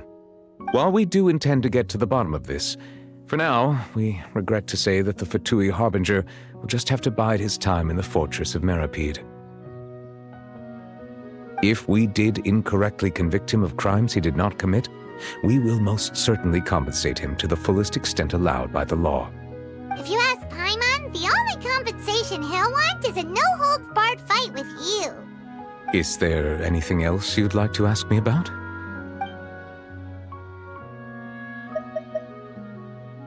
Your sibling, another blonde-haired traveler. I'm sorry, but I've never seen anyone who matches that description. If she ever stepped foot in Fontaine, I'm sure she followed our laws to the letter, and had no reason to appear on the stage of the opera Epiclese. Is there anything else you'd like to ask me about? Very well. It was my honor to provide you with what answers I could. I very much enjoyed conversing with you. It will soon be time for me to leave this blissful tranquility behind and return to Palais Memornia. You really are super busy, Monsieur Neuvillette. Paimon thought you only came here to pay your respects today because you had the day off. Crime and villainy do not have the day off, and so justice must work around the clock as well. This is merely the nature of a justice's work. All right. You've got a point. Huh? Paimon just noticed that the rain has stopped.